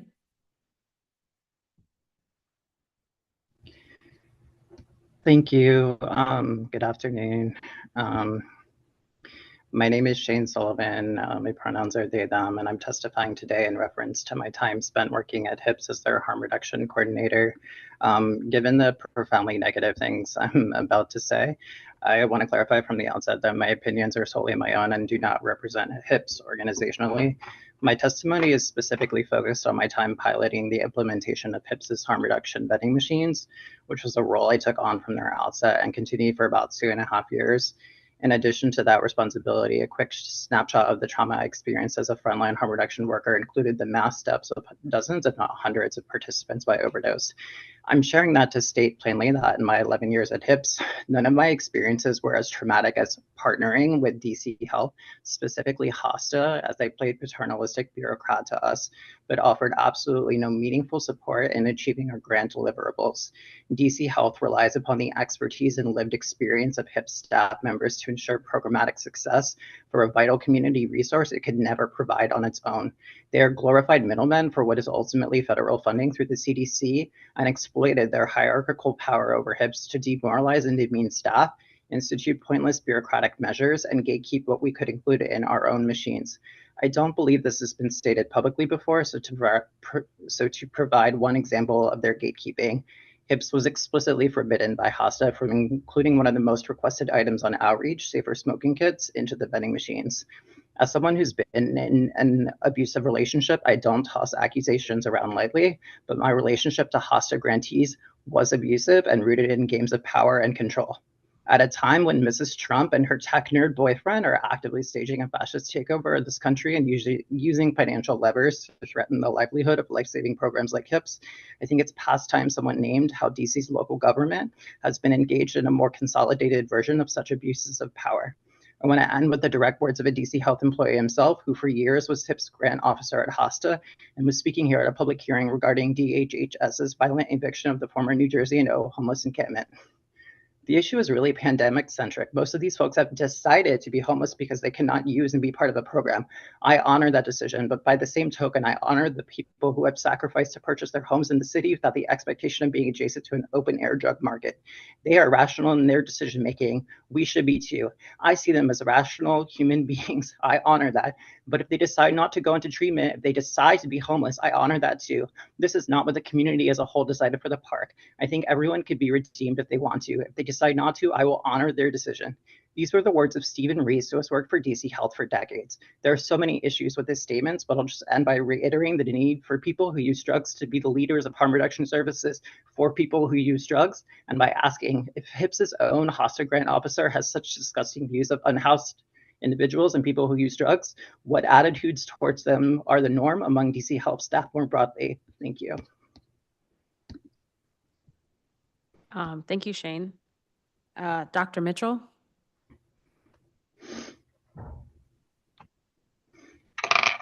Good afternoon. I'm Dr. Mark Mitchell. I'm a public health and environmental health physician specializing in environmental justice and climate change. I live in Hartford, Connecticut, where I was previously the director of the health department here in Hartford. I'm here to testify about national engineering products at 1950 Capitol Avenue Northeast in the district. I'm a member of Project Tender, which stands for Targeting Environmental Neurodevelopmental Risk. It's a national organization of leading scientists, health professionals, and advocacy groups focused on reducing exposure to chemicals that harm children's brains. We recently held a meeting in DC where we met members of Empower DC and were given a tour of the Ivy City neighborhood, a largely Black environmental justice community. And the tour focused on the NEP manufacturing plant located on a residential block. We were surprised to see that it was abutting someone's home, sharing a wall in common with the home. Residents there complained of strong odors and health issues, including loss of smell, nausea, headaches, brain fog, developmental delays in children, skin rashes, lethargy, dizziness, upper respiratory issues, as well as cancers. I reviewed the safety data sheets from NEP and found that their main product being produced at this site, copaltite, is a sealing compound composed of creosotes, formaldehyde, methyl alcohol, and phenols. These compounds are very volatile and can produce health effects like irritation and burning of the skin, eyes, nose, and throats, learning disabilities, and many other conditions that the neighbors are complaining of. Although we cannot definitively state that their symptoms are a result of exposures to the chemicals from these facilities, it's certainly suggestive. I believe that this manufacturing facility does not belong in a residential neighborhood, so I support City Council's efforts to close the facility by eminent domain and convert the property to a community resilience hub. I believe that DOH and DOEE are on the right tracks by requiring odor control through enforcement of nuisance law, although I'm sure we all wish this would proceed on a faster pace. I believe that this facility will not easily meet the standards needed to protect the public, and I would encourage stringent enforcement. Ivy City residents face not only pollution from NEP, they also are exposed to a number of other exposures from traffic-related pollution, city bus and truck parking lots, trains, and other industrial facilities. The health standards do not take into account cumulative exposures. The standards are often set by healthy white male workers in their 20s and 30s. Low wealth populations, people of color, children, and elders are often more susceptible to health harms than indicated by these health standards. That's why the nuisance laws need to be interpreted by health professionals based on local circumstances. Thank you for this opportunity to testify. Thank you, Dr. Mitchell. Michaela? Thank you. Good afternoon, Chair Henderson, members of the committee and staff. I want to thank you for the accommodation for me testifying this afternoon and also for your efforts to make this testimony more accessible by splitting up the time. My name is Michaela Deming, and I'm the Policy Director for the DC Coalition Against Domestic Violence. We're the federally recognized statewide coalition of domestic violence service providers here in the district. Here in the district, the rates of intimate partner violence are higher than the rest of the country, with 47% of women and 43% of men living in the district having experienced intimate partner violence. we would like to thank Councilmember Henderson and the Health Committee and the Council for allocating funding for the prevention project that we discussed last year. DC Health is working with us here at the Coalition to support the training of pediatric primary care providers on domestic violence, cultural humility, trauma-informed care, and safety planning and crisis intervention. As we often note, women in the U.S. are more likely to be murdered during pregnancy or soon after childbirth than to die from the 3 leading obstetric causes of maternal mortality, and Black women are at a substantially higher risk of being killed by a partner around pregnancy than their white counterparts. Our expanded partnership with the DC Health staff will help them recognize domestic violence in a culturally competent way and offer trauma-informed support for families.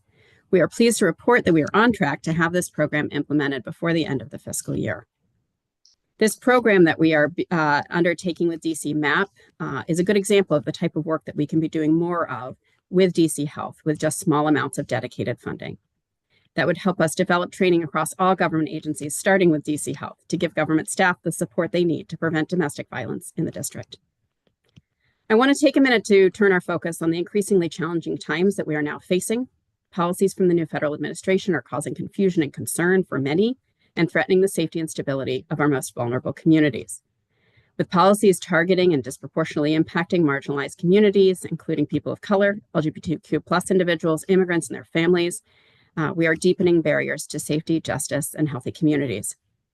We cannot forget that domestic violence and domestic violence survivors are part of every community, and the consequences of new federal actions and threats to withhold funding on our communities is increasingly alarming. We at the Coalition remain steadfast in our commitment to protecting and empowering survivors, even in the face of these challenges. Our work is guided by a vision of safety, dignity, and equity for all, and we remain resolute in advocating for the needs for those who have been silenced or marginalized.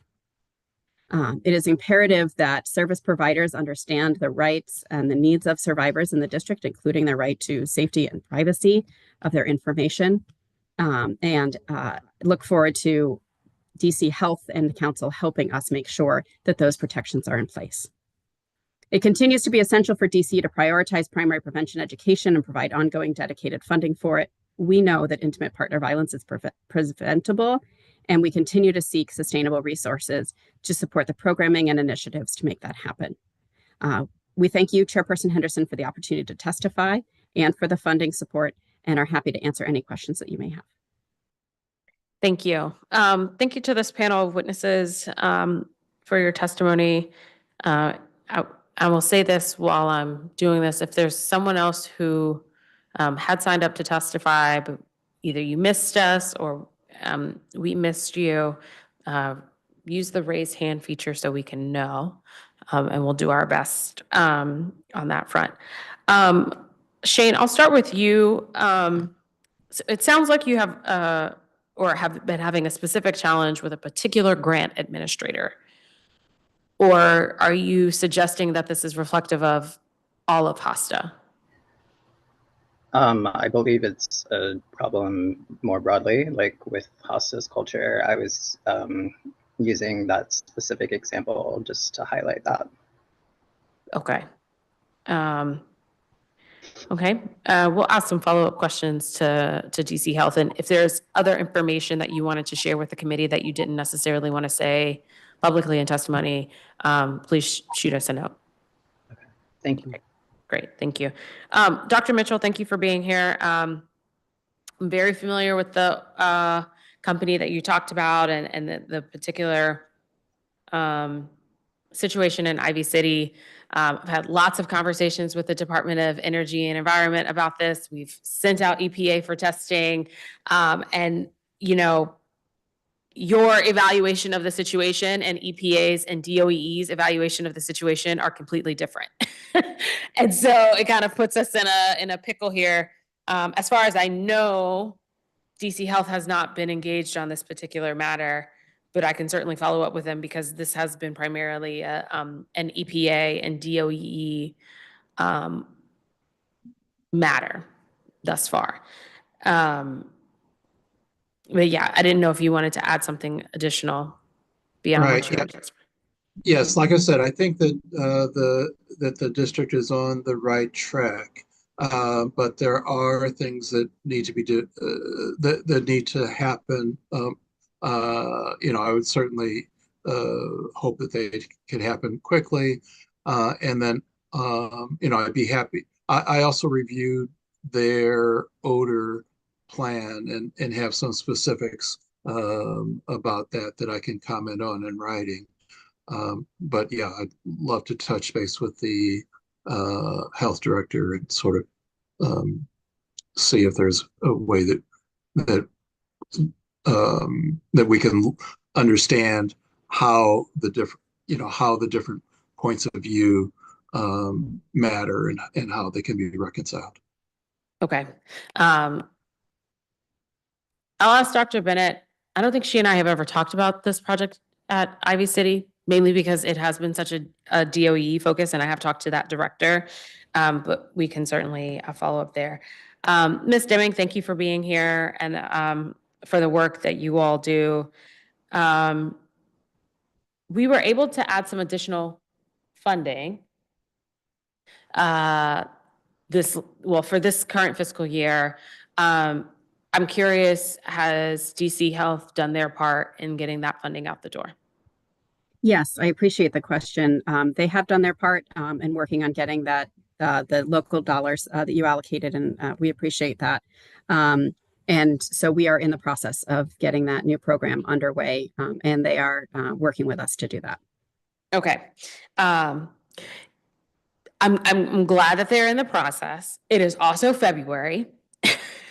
And they've had the money since October, and this is just sort of an ongoing challenge, not just with, this particular division, but with all of our government agencies, which I will never understand why we wait until October to finally write a grant application for money that we knew we've had since June, because then everybody is behind.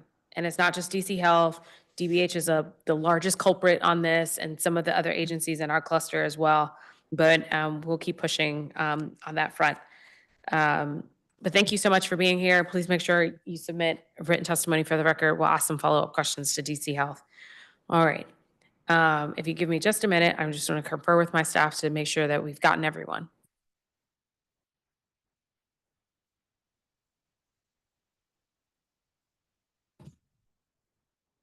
All right. We do have one person who just arrived, John Gloucester, the founder of the Ward 8 Farmers Market. So, John, we're sending you an invite to be elevated, and if you want to give your testimony, and then we'll wrap up this hearing.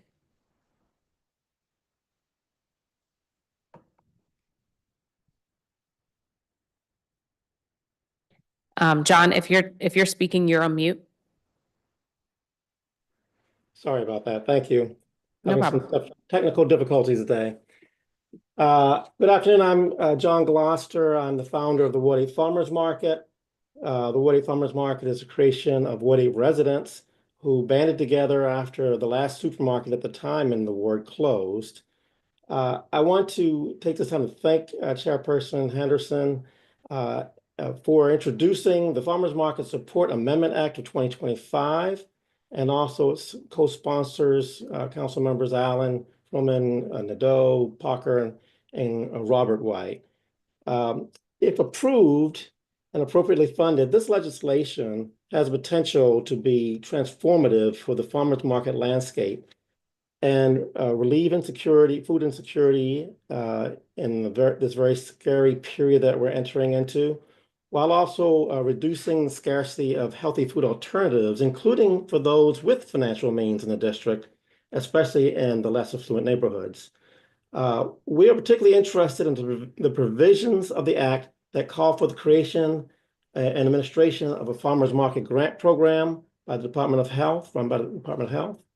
The Act is very well conceived. It specifically covers many of the greatest needs, which includes funding operations beyond traditional seasons, public safety and cleanup considerations, and of course, augmenting incentive programs, including matching programs.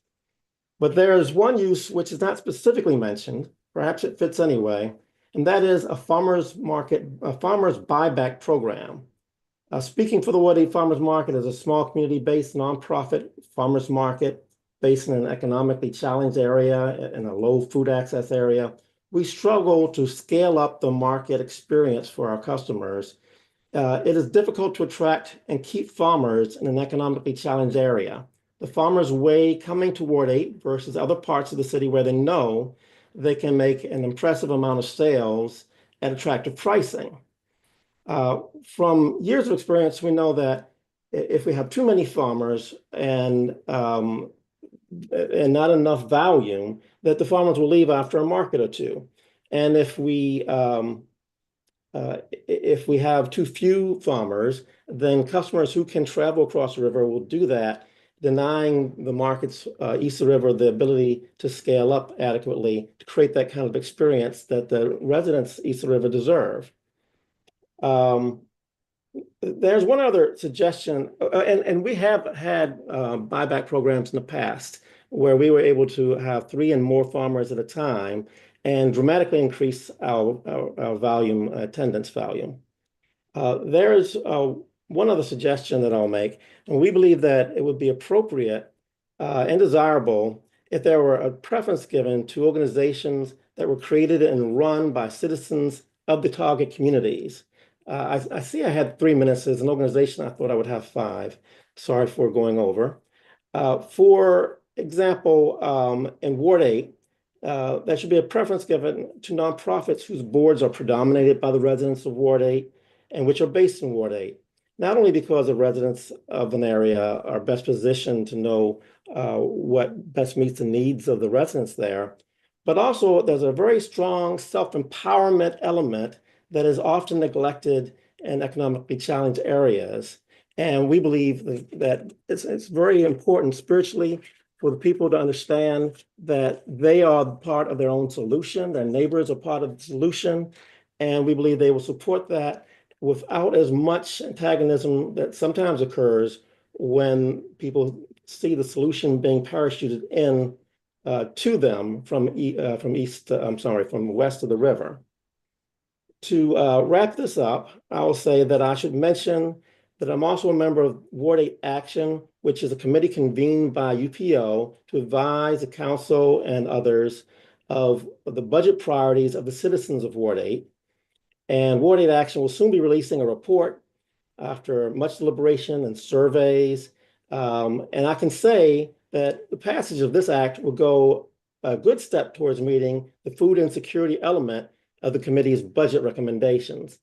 Thank you for your time today. I have submitted my full testimony and I'm available for follow-up now and in the future. Thank you. Thank you, Mr. Gloucester, for your testimony. And I'm sorry, the number of witnesses we had all day, we did 3 minutes for everyone. I wanted to note at the top, the bill that you talked about in terms of farmers market, the hearing has been scheduled on that legislation for March 17th at 9:30 a.m. So I invite you to participate in that. I did want to ask, how has it been for your market to be able to find a stable and consistent location? Well, we've been, I think we're at now 7 different moves that we've had over the years. So I don't know if that answers the question for you, but we've been nomadic. And that is something else that we're working towards trying to fix. Okay. Yeah, I was asking to sort of wonder if you were using public space, what your experience has been with DPR in terms of getting permitted for that, because we know that they've had some challenges on that in terms of the farmers market piece. But at times we've used DPR in the past, and it's a little clunky, but we've done it. Okay. All right. Well, thank you so much for your testimony today. We heard some testimony a little bit earlier around some of the challenges of farmers markets east of the river. And so we're going to ask DC Health some questions around some of the programming and certainly around marketing and how we're promoting equitably all of the various fresh produce options that we have in the city. But thank you for being here. So like I said, I want to thank all of the public witnesses who presented testimony today. For those of you who have not submitted your written testimony, or for those who are not able to attend, but you have some thoughts, we'll accept public testimony until March 12th at 5:30. You can submit your written testimony to the council's hearing management system at dccouncil.gov/hearings. You just need to find the hearing for DC Health, and there's a little button that says submit testimony. excuse me. The committee will reconvene on Wednesday, February 26th at 9:30. I have been saying Thursday before, but no, we'll hear from our government witnesses on Wednesday. We'll hear from Dr. Bennett and her team. We appreciate all of the public witnesses who testified today and raised concerns, and we'll try to follow up as best we can on Wednesday. The time is now 4:07, and we are adjourned. Thank you. Thanks, Chair Henderson. Thank you.